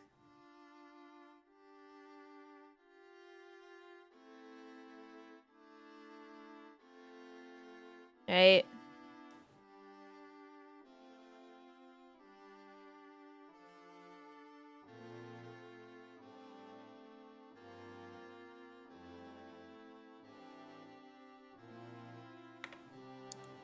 So you see this, if we're like, oh, this crunches from the warp deformer. But if I go in here, I can change this. I can go, no, that's too many. Do this. And now that changes here. Because it didn't actually affect the warp deformer, so your movements are still there. So like, as long as you haven't rigged anything on that art mesh, you can change the art mesh whenever you want.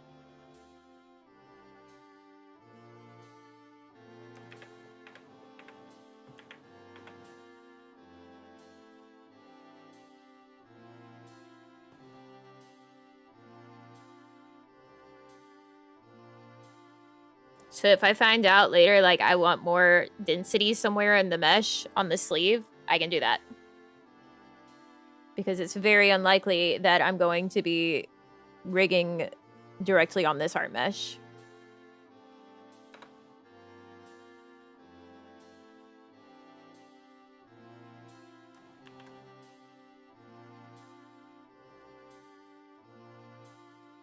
That's really most effective, like, to keep in mind whenever it's something that is, like, flapping like that in physics, where you're not doing any turn or any major deformations, because if you do change up the art mesh after you've, like, rigged major deformations on the warp deformer, you're probably going to have to go back and change the warp deformer a decent amount, but yeah.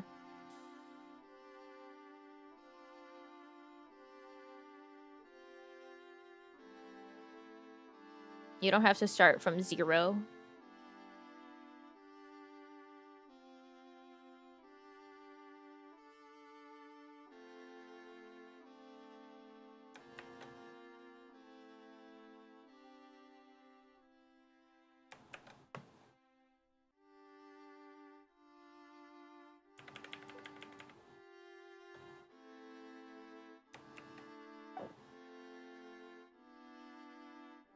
Gotta run a little early today. Thanks for coming by.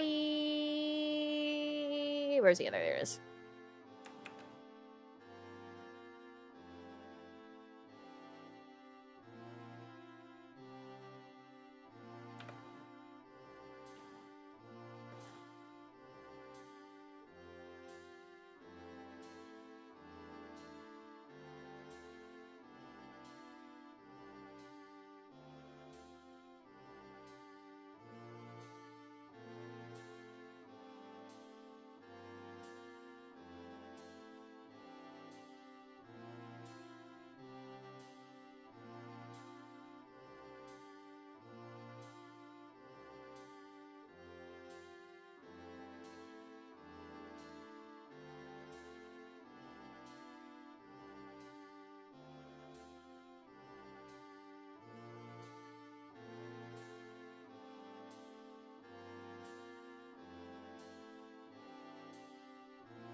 Oh, my bad. Oh, I'm so sorry.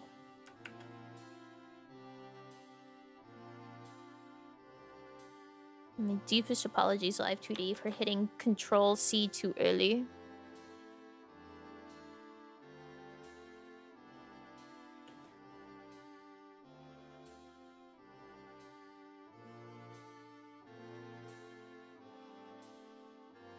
How's everyone's day going? That's alright. How are yours?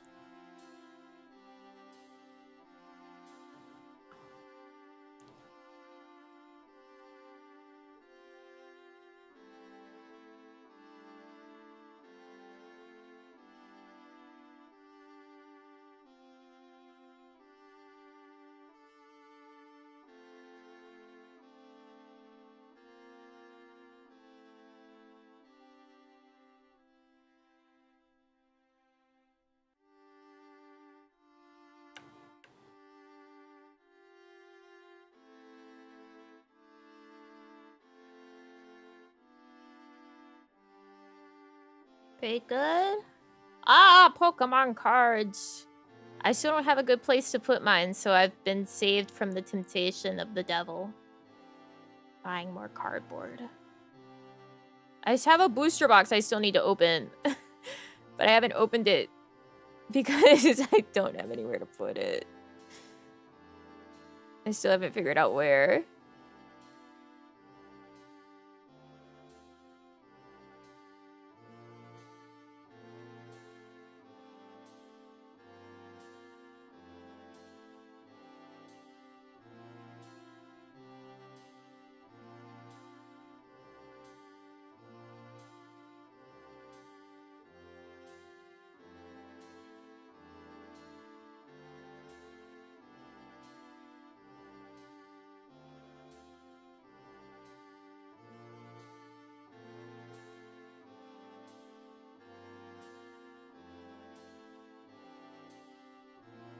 I think that's where I want it.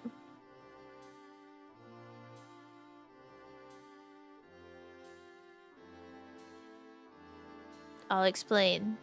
The reason why this is where I'm doing that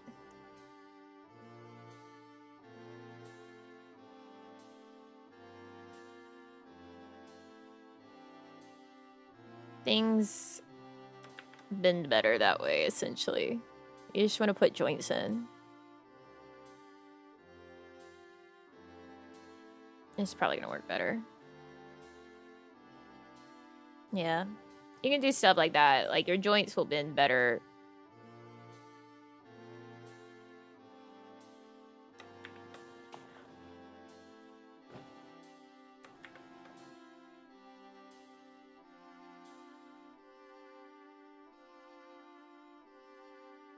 I think I need to add another one here.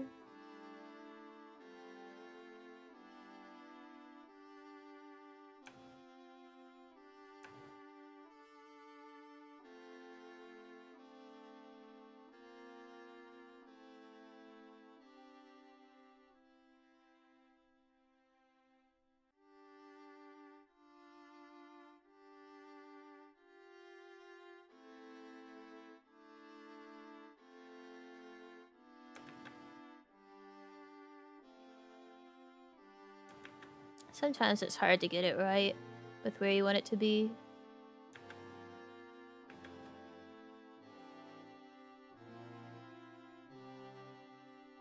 Like, where are you going?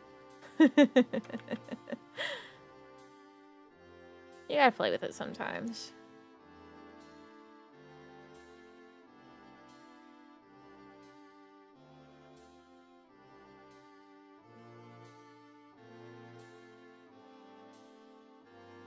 I mean, you're really only gonna do, like, small stuff. Just for a little bit of, like, hand flexing.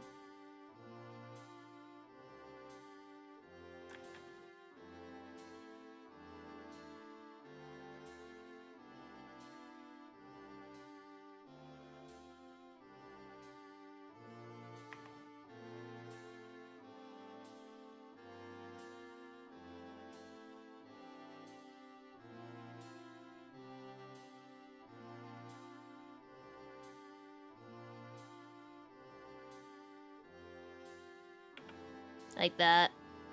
Just enough to flex the... So that whenever you're doing, like, arm physics, you get a little bit of hand closing.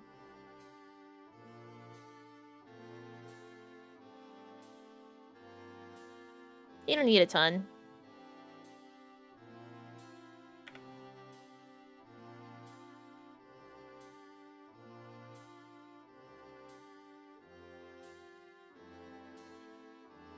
But it makes it a lot easier to control where that bend happens. If you set the dots where a joint is. But guess what? If you auto mesh it, you don't get that. It's just gonna place it wherever it places it.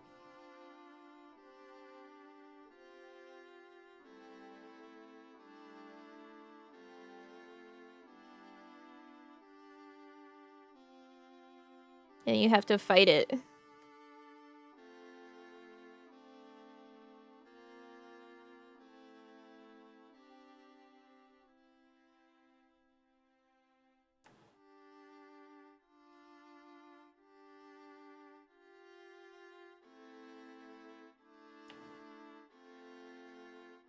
Way more convenient? I would highly disagree, honestly.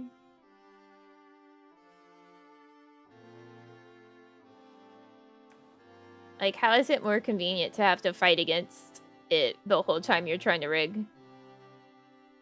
And having your rig fucked up by it, and then having to go back and change the art mesh so that you can actually rig. You know what I'm saying?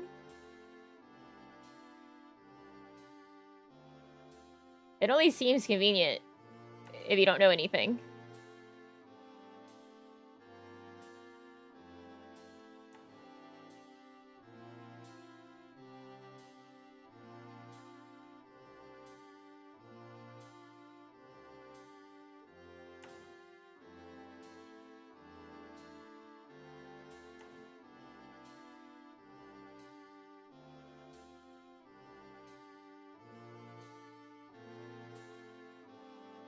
Sounds so difficult and long for a beginner. Okay, but I did that.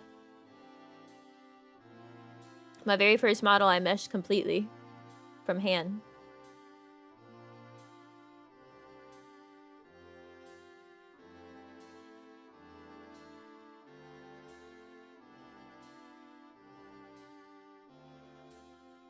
If you're gonna learn, why not learn it properly?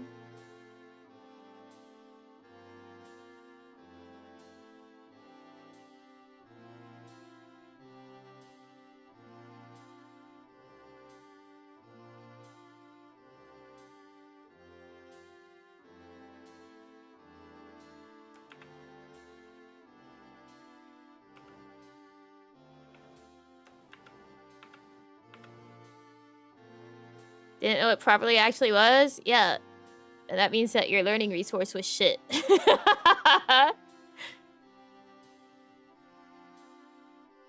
why I think a lot of Live2D tutorials that are out there are just not worth anything, because if you're gonna be told like, oh, AutoMesh is totally fine for you to use, that's a bad tutorial. False. Incorrect.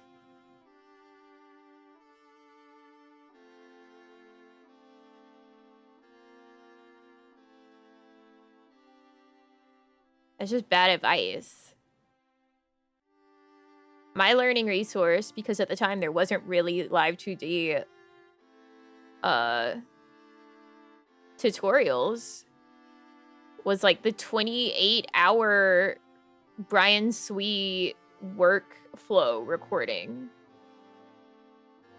on YouTube.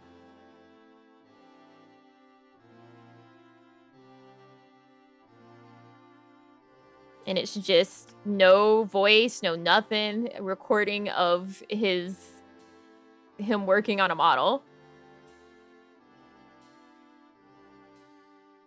Yeah, I think most tutorials are best off being used as just like I need to find out how to specifically do this part, rather than like bottom to top. Watched it multiple times? Yes. If there was something that I missed and I was like, wait, what did he do for that? I would go back and rewatch that part. And I would like watch it in bed at night.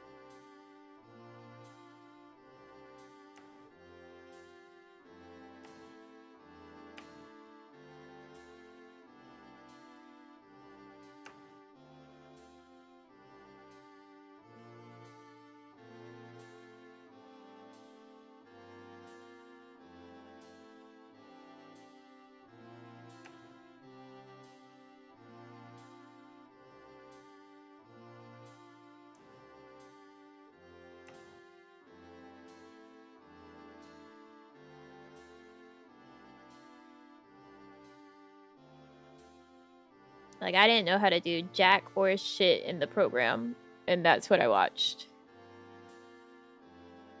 So I followed it very carefully from, like, this is how you get this to exist. Like, this is how you set up an art mesh. This is the button that you press for that. Like, it was just from watching and studying it. I didn't follow his work, like, I didn't watch it for his technique, right? I just watched it to learn how to use the program and, like, the basic idea of the hierarchy that goes into it.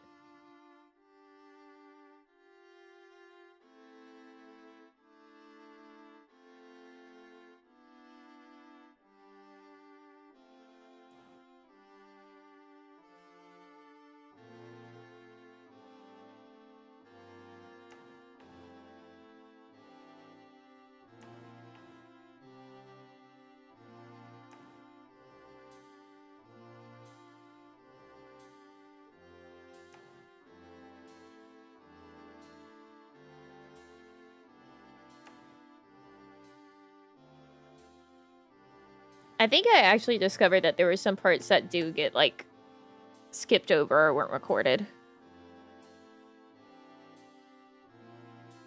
Because I'd be like, wait, when did that happen?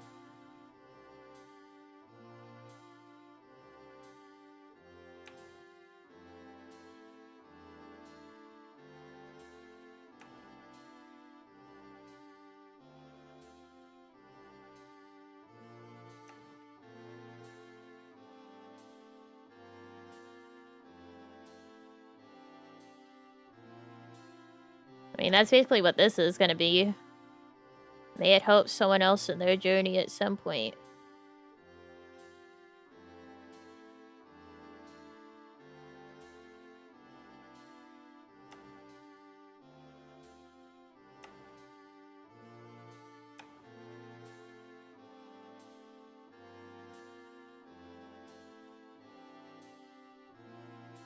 Okay, now I can copy paste.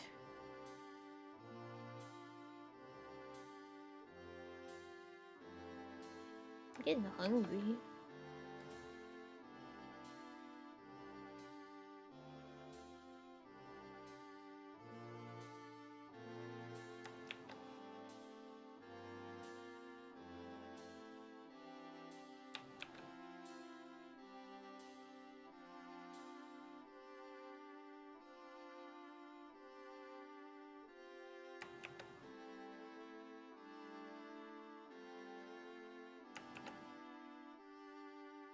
Ah, beans.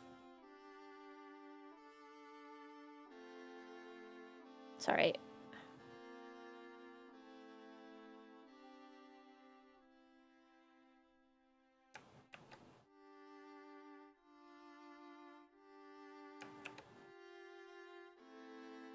Buttery noodles? No.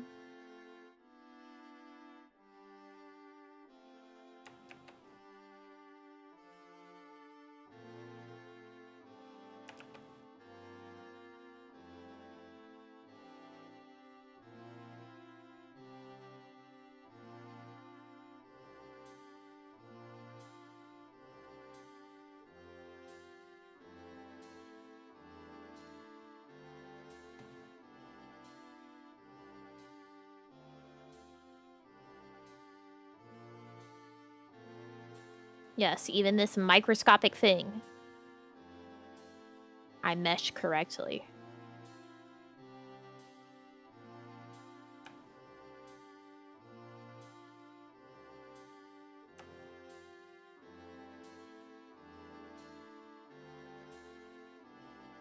I mean...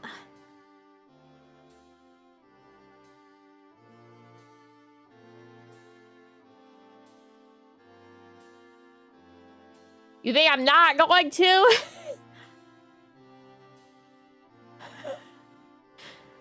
When even the bow is rotate.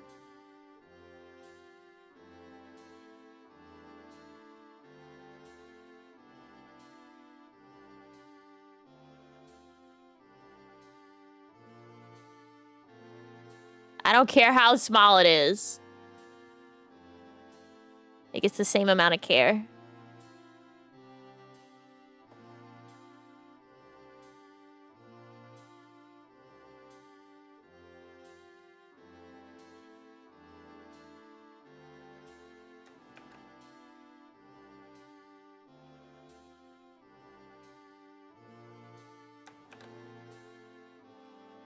And if you don't have the patience for that, well, maybe you shouldn't be doing models.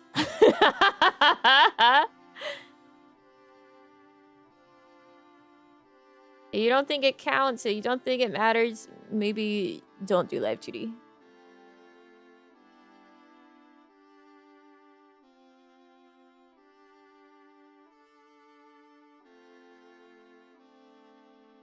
Charging pennies for such craftsmanship? I mean, I can't charge myself.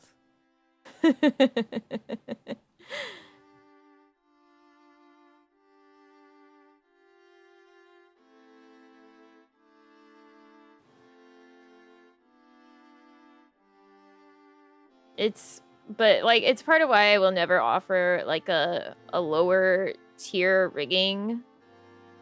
I just don't believe in it. Like, some people offer like a simplified rigging for less money. First off, my name is still on that, so if somebody sees it in the wild, they would be like, oh, that's what their rigs look like. I would not want that to be representative of my proper, like, full work.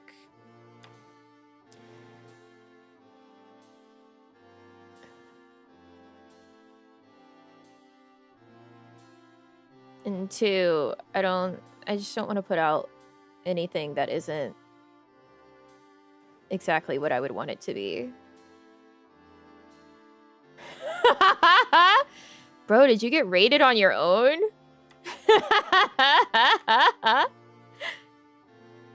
Welcome either way. You got left alone.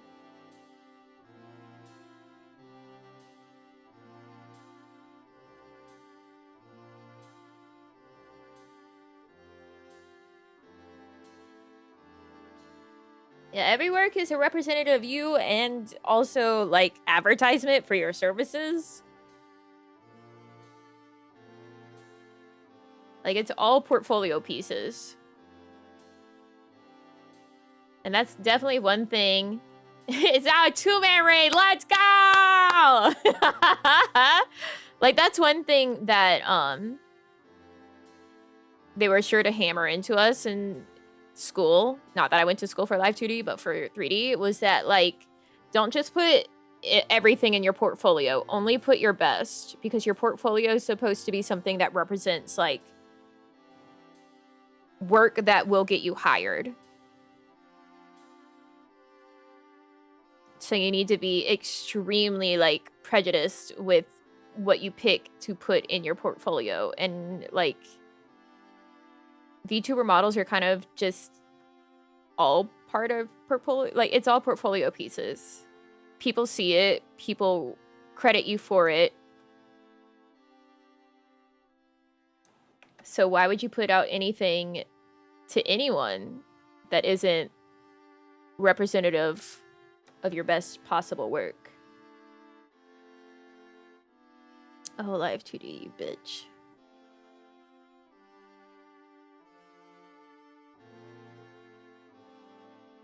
Like, it's different than, like, who cares jobs whenever you work for a corporation at, like, a Walmart or some shit. Like, yeah, obviously you don't have to have pride in your work there. Who gives a shit?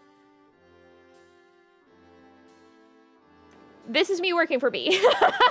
You know? Your work is yours in this.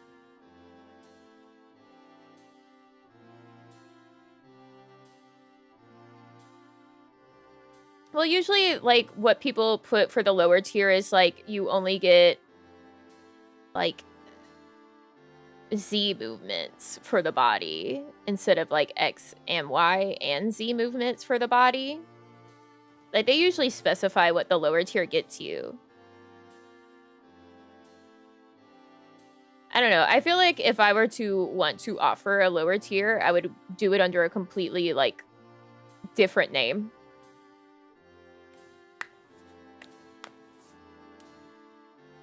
Konami!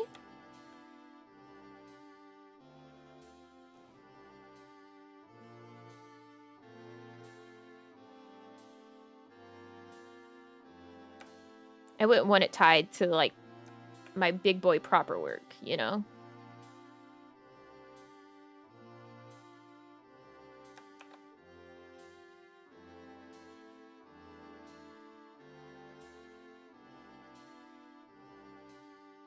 Yeah, I don't know. VTuber models are just basically living, walking advertisements for your work.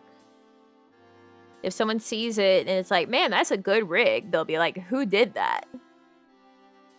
Which is also why people crediting and having an easy way to find credits for their models is so important. And that's like a major thing, is like a lot of people just don't have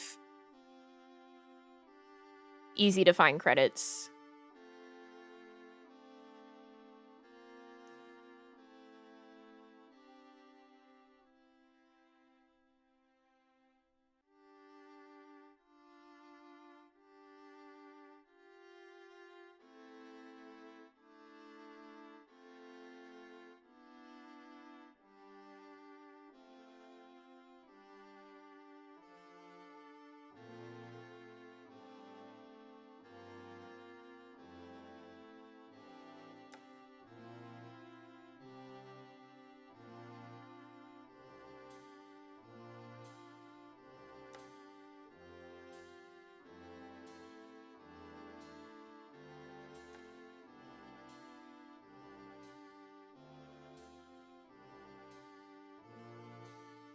Well, with the stuff that the community goes gaga over, yeah, I don't...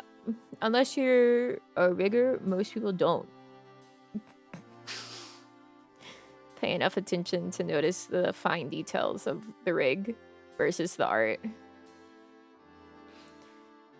Which sucks, because a bad rig can make good art look really fucking bad.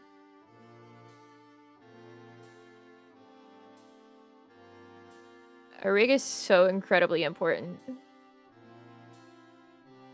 to the overall quality of the model. Even more than art sometimes, because like a really good rig can make bad art look good. But a bad rig can make really good art look bad.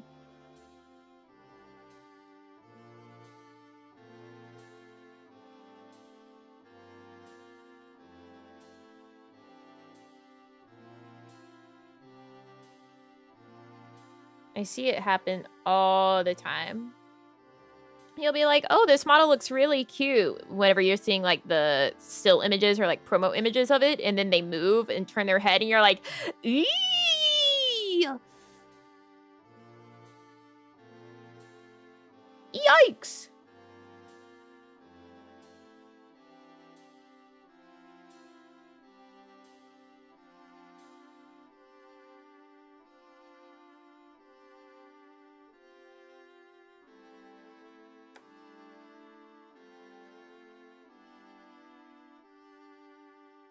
Would you, like, go the way that I want you to go, you little freak?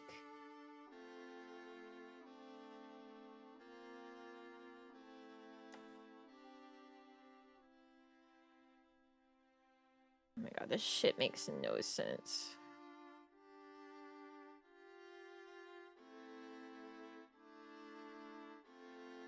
I hate these controls.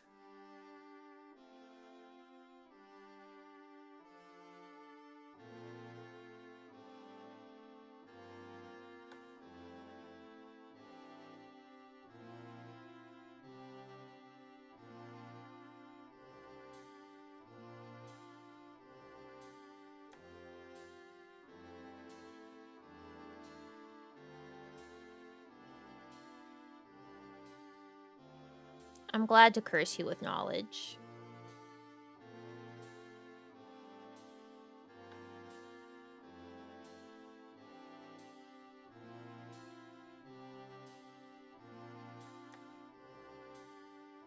I love to spread the horror of knowledge. Because I have to deal with it.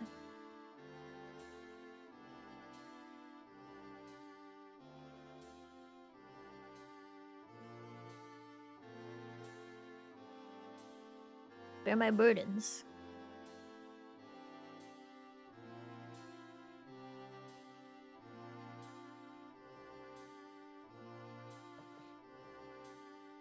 Haven't slept right since seeing ears rigged with eyebrows instead of blinking.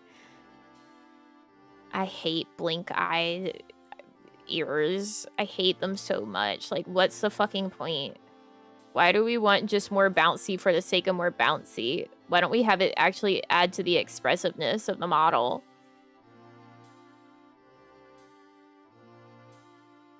You know, like actual animal ears do.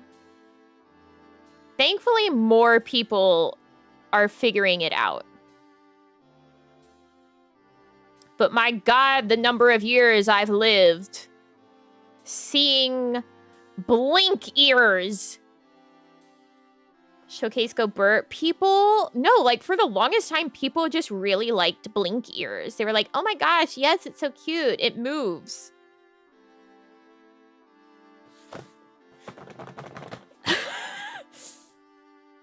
It should move with a purpose, not just move.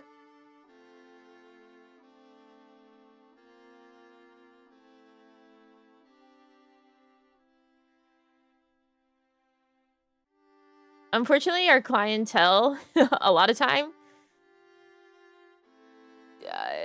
don't know what looks better. They just like gimmicks.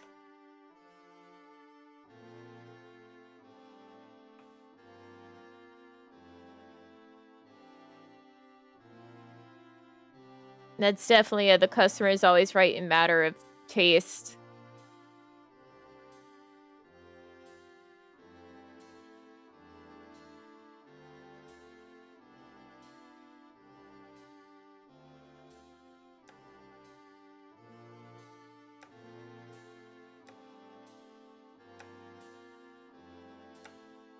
Like, if that's what they want, that's what they want. But also... Why? Why do you want that?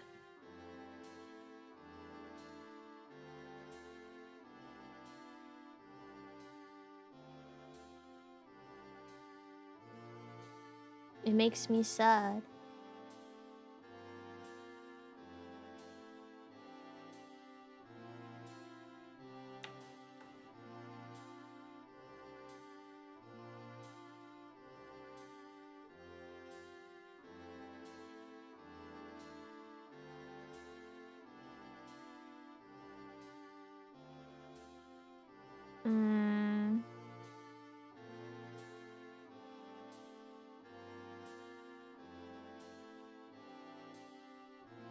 I don't know. I'm kind of at the point that if someone asks for something that isn't the way that I would want to do it, then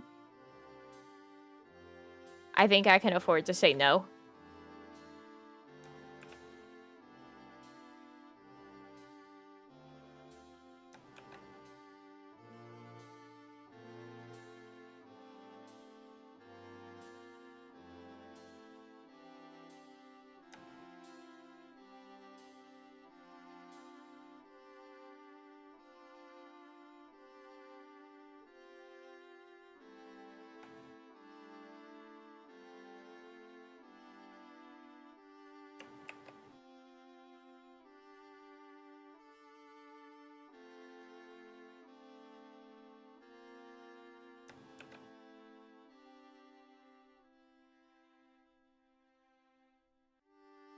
Like, if you're coming to me for a wig, you should, like, have looked at my wigs and known, like, yep, that's what I want.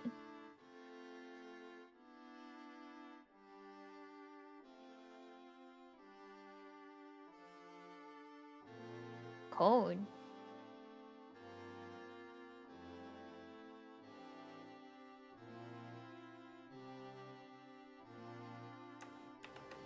Kind of scenario would you say no to? Blink yours? You come to me and you have animal ears on your model and you're like, can you make them move when I blink? I'll say no.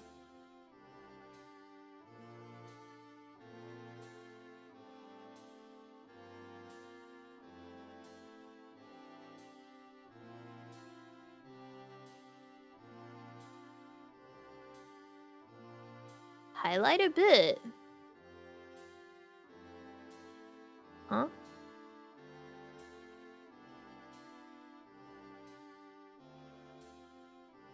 Would they pay you extra? No. What I did was I was like, oh, I don't think that has enough dots. I'm going to 4 divide it, but I don't want the rest of this to be 4 divided. So I took it off and then pasted it back down after this was 4 divided.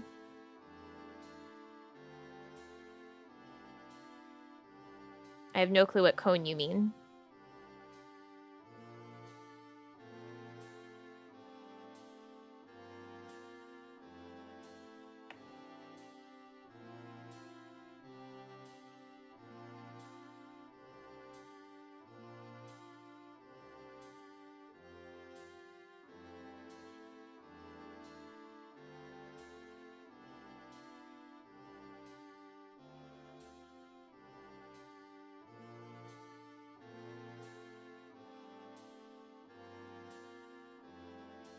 Oh, okay. Glad I explained whatever you were asking about.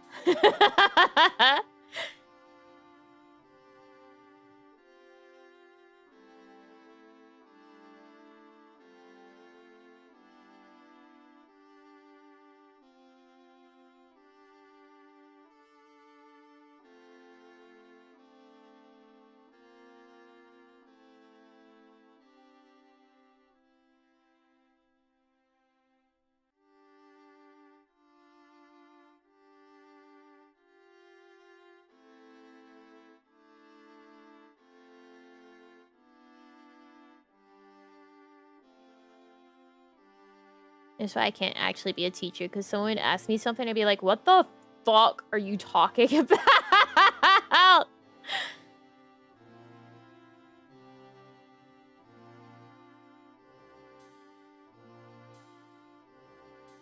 I wouldn't understand what I'm being asked.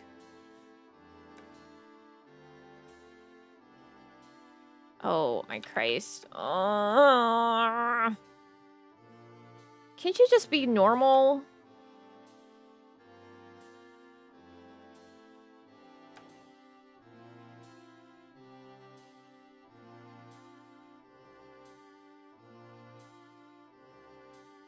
Note, this feature is technically still in beta. Beta.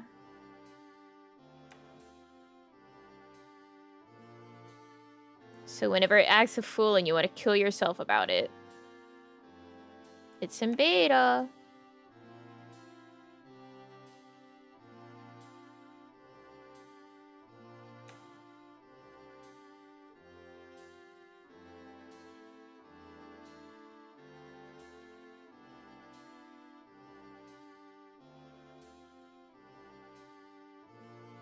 What's the feature? Stroke mesh mapping. See, stroke mesh mapping beta. I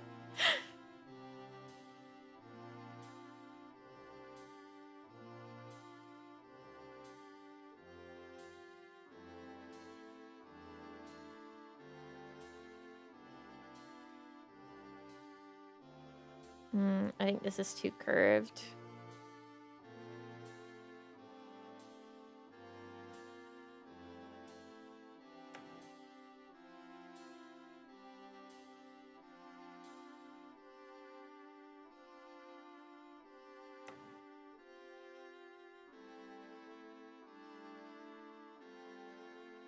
I'm on my phone, so that text is tiny as shit to me. That's fair.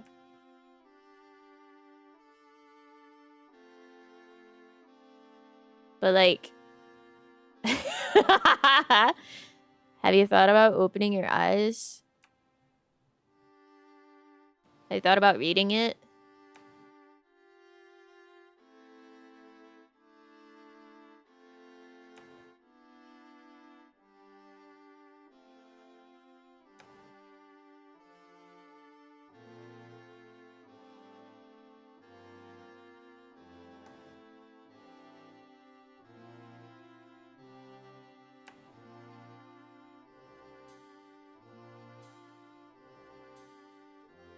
Hadn't crossed my mind. Well, now you've thought about it.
Smallest text I can read is "Don't be afraid to die." I'm pretty sure YouTube lets you pinch zoom.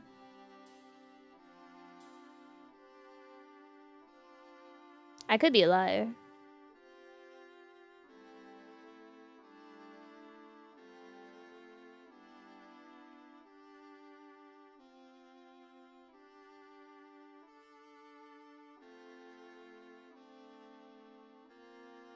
Some phones? Okay, so I'm not a liar.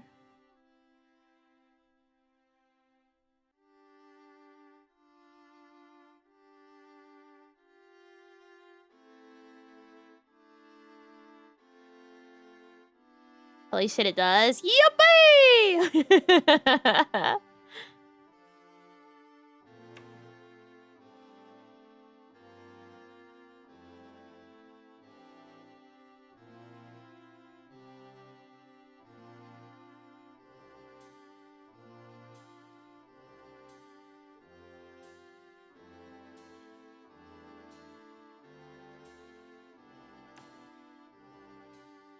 I'm not a liar.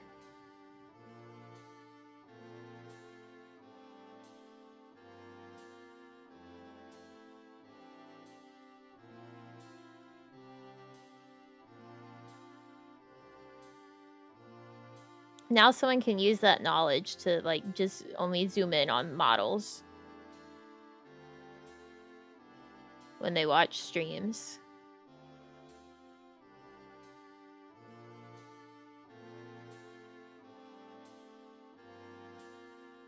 Because I know that some people's priority is just to look at the model.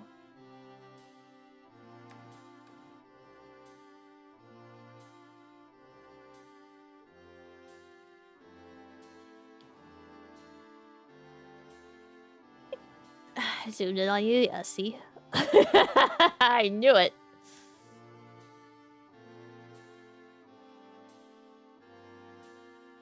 Me back home, Okari.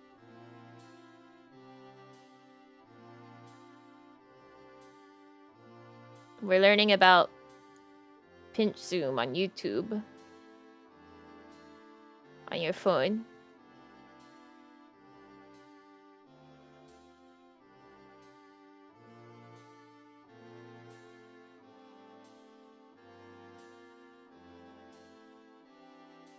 You know, I'll say, if you're someone who's ever, like, insecure about your line art or coloring and think, like, oh, it's tiny, no one will see it. If you hand it over to a Live2D rigger, they're gonna see it.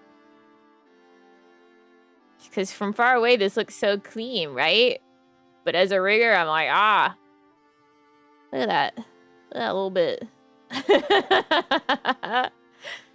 You're, like, in there.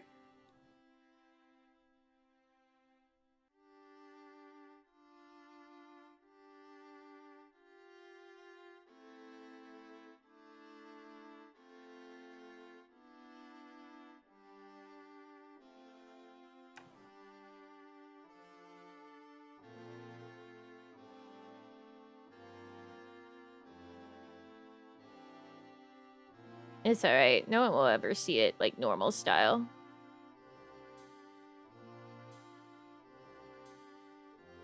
I actually like when there's little bits like that. Like, just a tiny bit of color leaking out of lines or, like, something like that.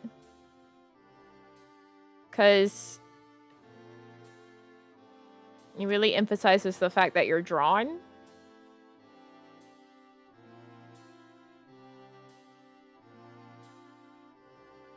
Like, we're here to be anime, not to be...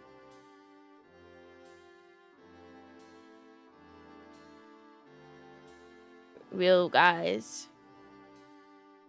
And anime is drawn.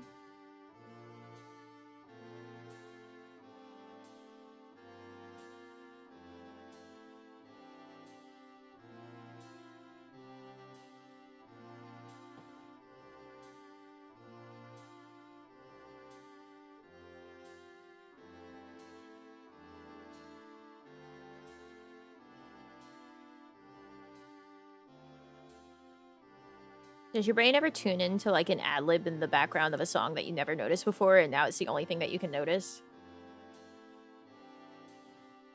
That's me right now.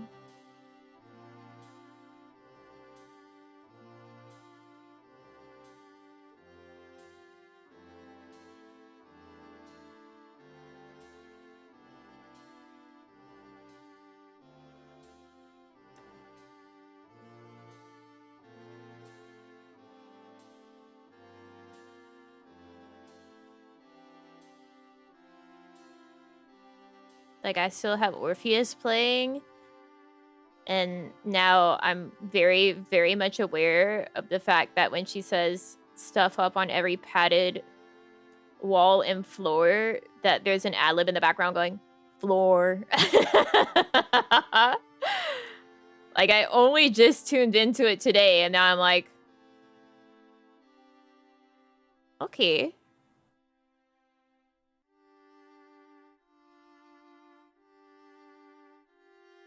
Floor.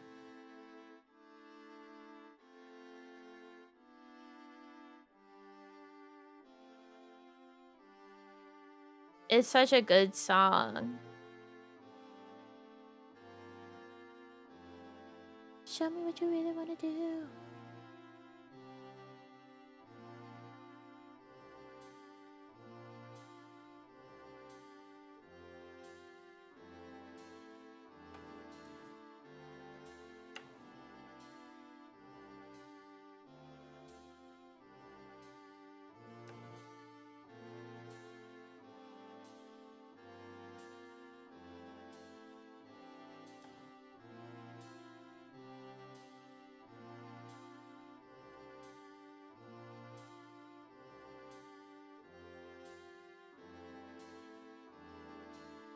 Show me what you really want to do.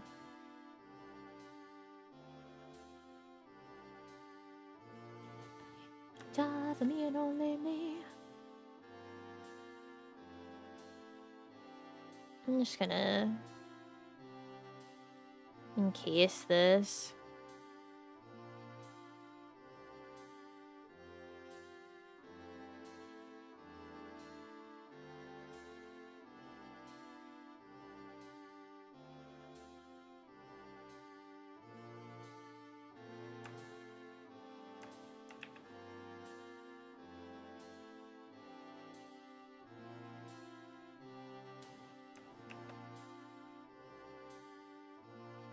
There it was again.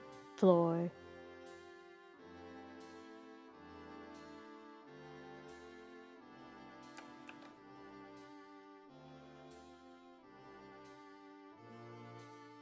Thank you, Kolme-san, for things being so symmetrical.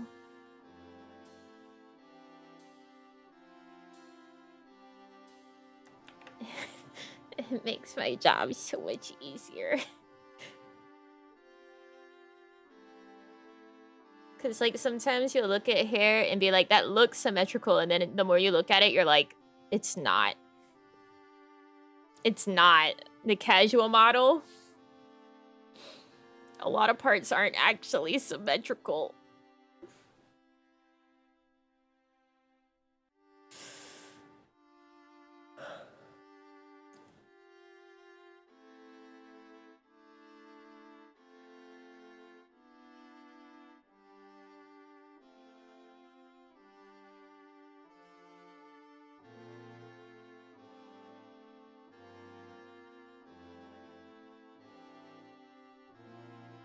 I think the hair that you guys can see is pretty symmetrical, but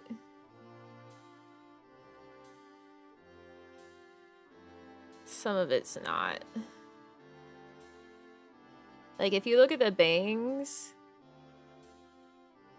it looks symmetrical, but then you actually look at, like, the part that's on the sides, and you're like, wait, that's not symmetrical.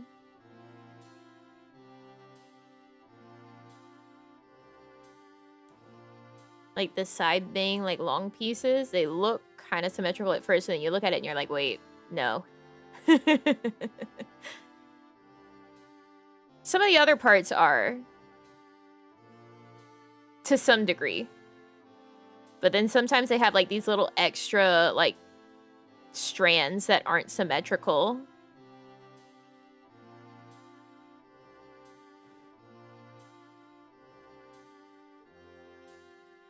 Like, the main part will be symmetrical, but then they'll have extra strands that aren't symmetrical.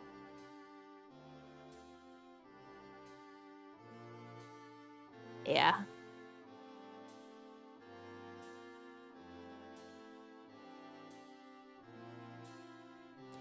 Wonder if it's enough. You're all that I've been thinking of. baby, this could be real love. Dance the night away.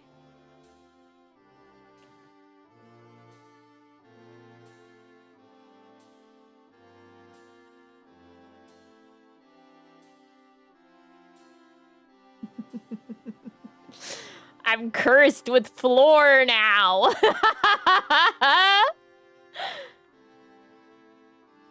Fuck.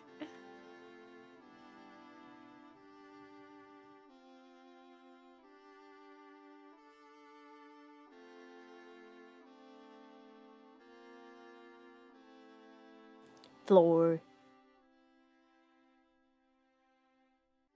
Show me what you really want to do.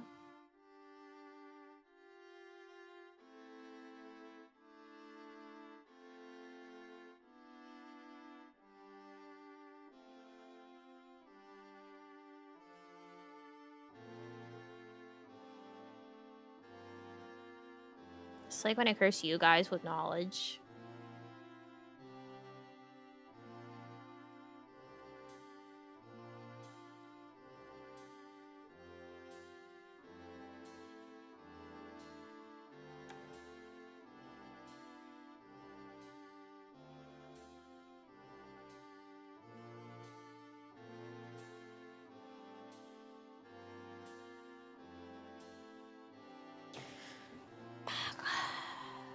I hate curves.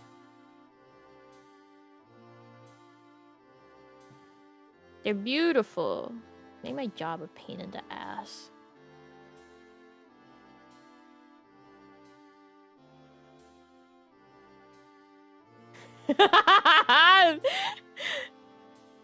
I can't help it that your music sounds like circus music from a distance.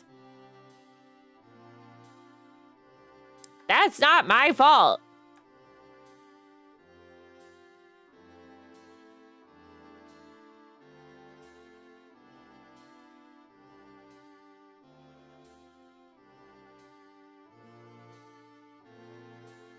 It does not. Yes, it does. That one we listened to literally sounded like clown music.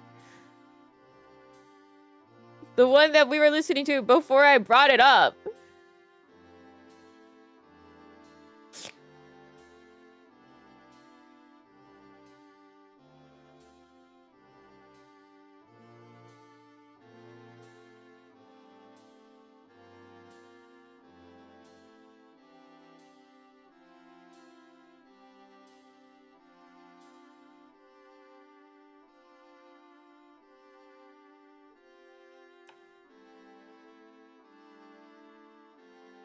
Tuesday, I came back and a neighbor had some on. I was so fucking mad. You were right.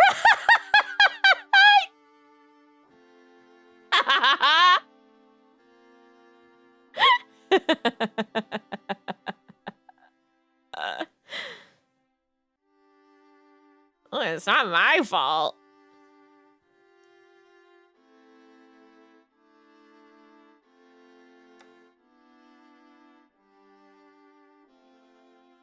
I just observed it.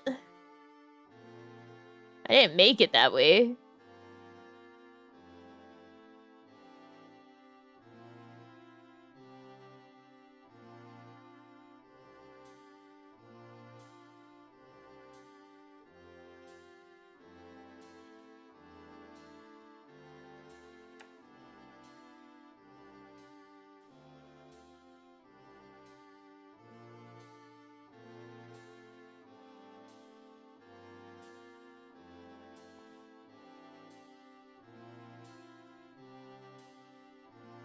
Think about me, right? I'm a little clown. I hear this circus music in the distance and I'm like, oh boy, and then it's like just Latinos having a party at their house.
I am tickled by it.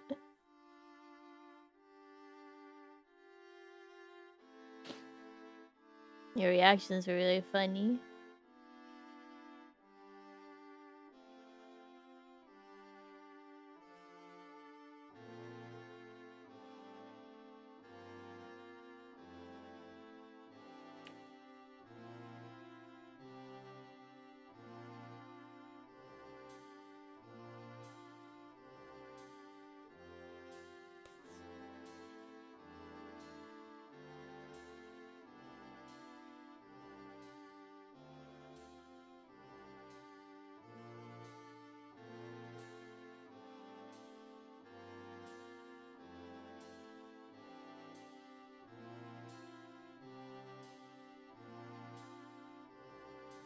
Play-Doh barbacoa? I mean, that would be awesome.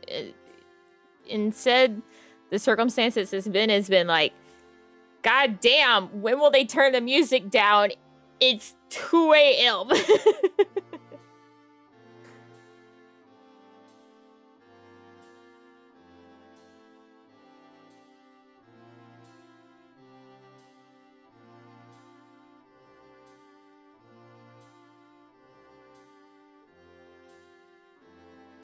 I want my quiet time.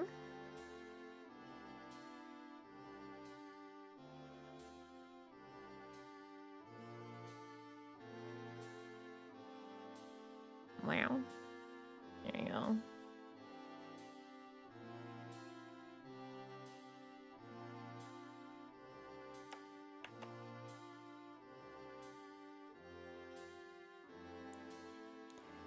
I don't want to swallow minty at 2 a.m.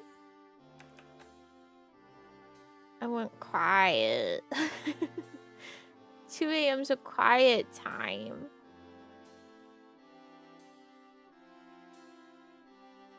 Oh, it's past time.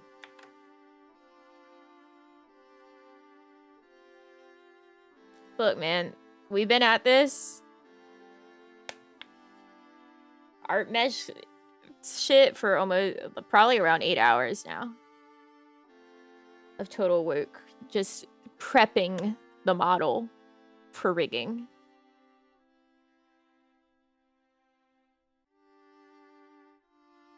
Not including the time it took to rename the PSD.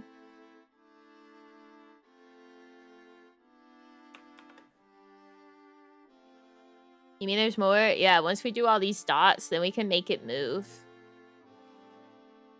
Whoa. Some people go through and set up all their warp deformers before they get started. I don't do that. I just make it as I need it.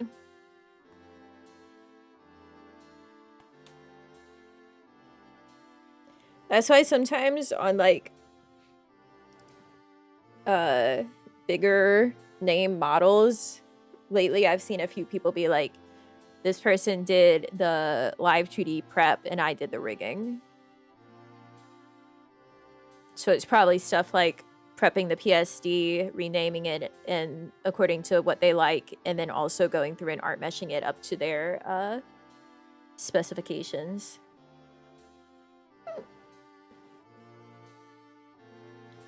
It's a lot of work. Especially, imagine if this did have additional toggles. Yeah, usually it's what, like they'll credit it as like Live2D setup. That's what I assume is happening when they say Live2D setup, is stuff like going through, making sure the PSD is ready, and then also like art meshing to their specifications.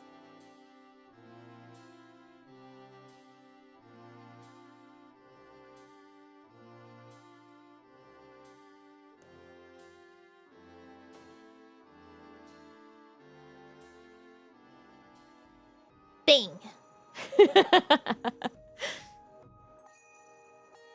Bang. So I guess if you're a real sicko who likes art meshing, you could just offer that as a service, I guess.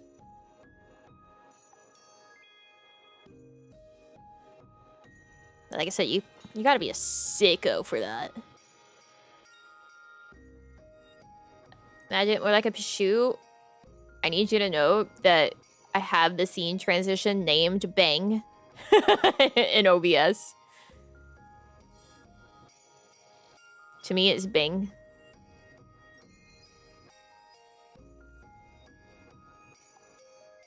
Bing.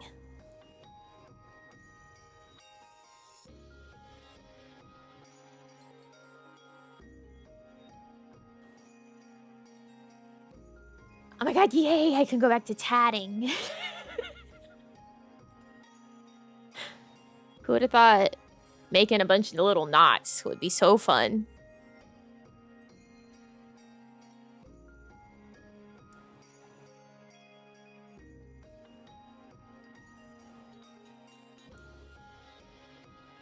What I need to do is walk my creature and feed myself. Then I'm allowed to get back to tatting.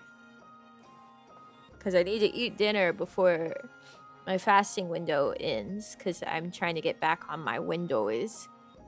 So I don't eat until like 10:30 in the morning. And then I stop eating by 6:30. So if I don't eat before then I just won't eat for the rest of the night. And I'm kind of hungry, so... I should definitely eat before then.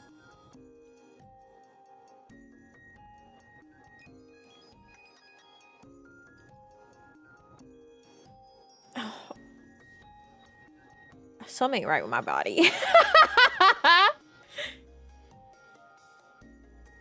I like stretched. I sat up properly to stretch my back and then like moved my shoulder forward and I just hear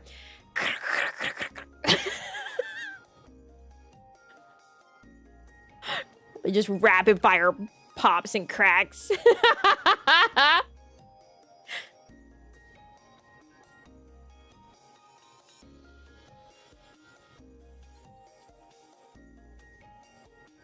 Something right.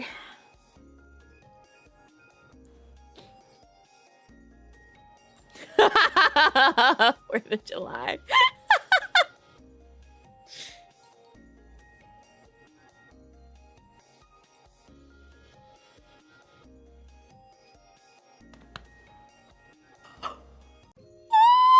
Whoa.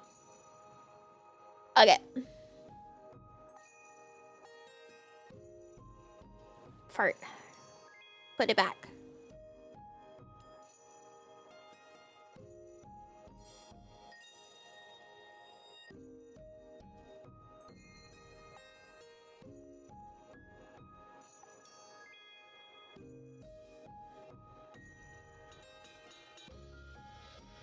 It's incredible, like, how little most people use Mouth X. Like, they'll have it, and then you won't know.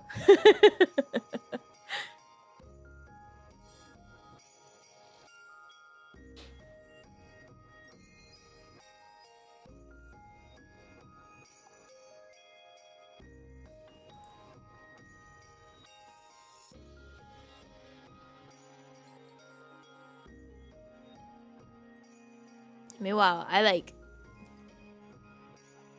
don't stop using it.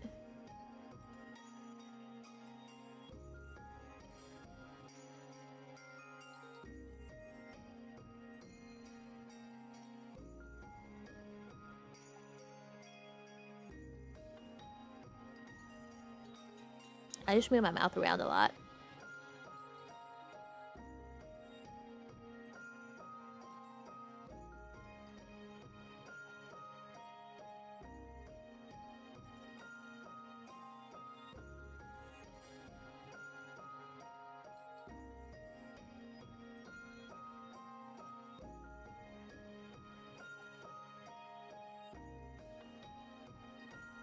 A thinking face? Is it?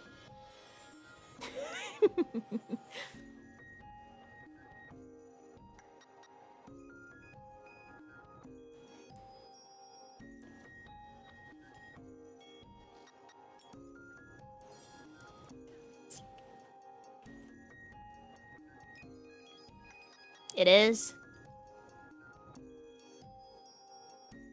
I figured.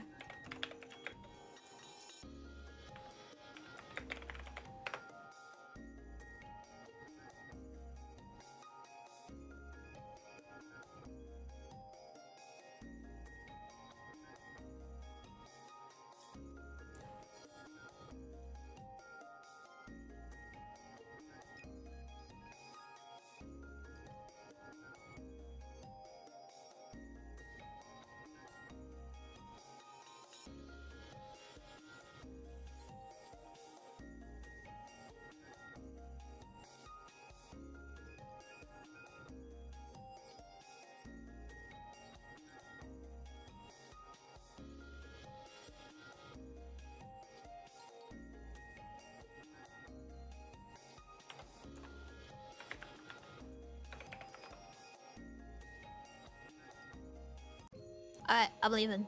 Thanks for coming by today. Have a wonderful rest of your day or night, wherever you are. I'll see you tomorrow.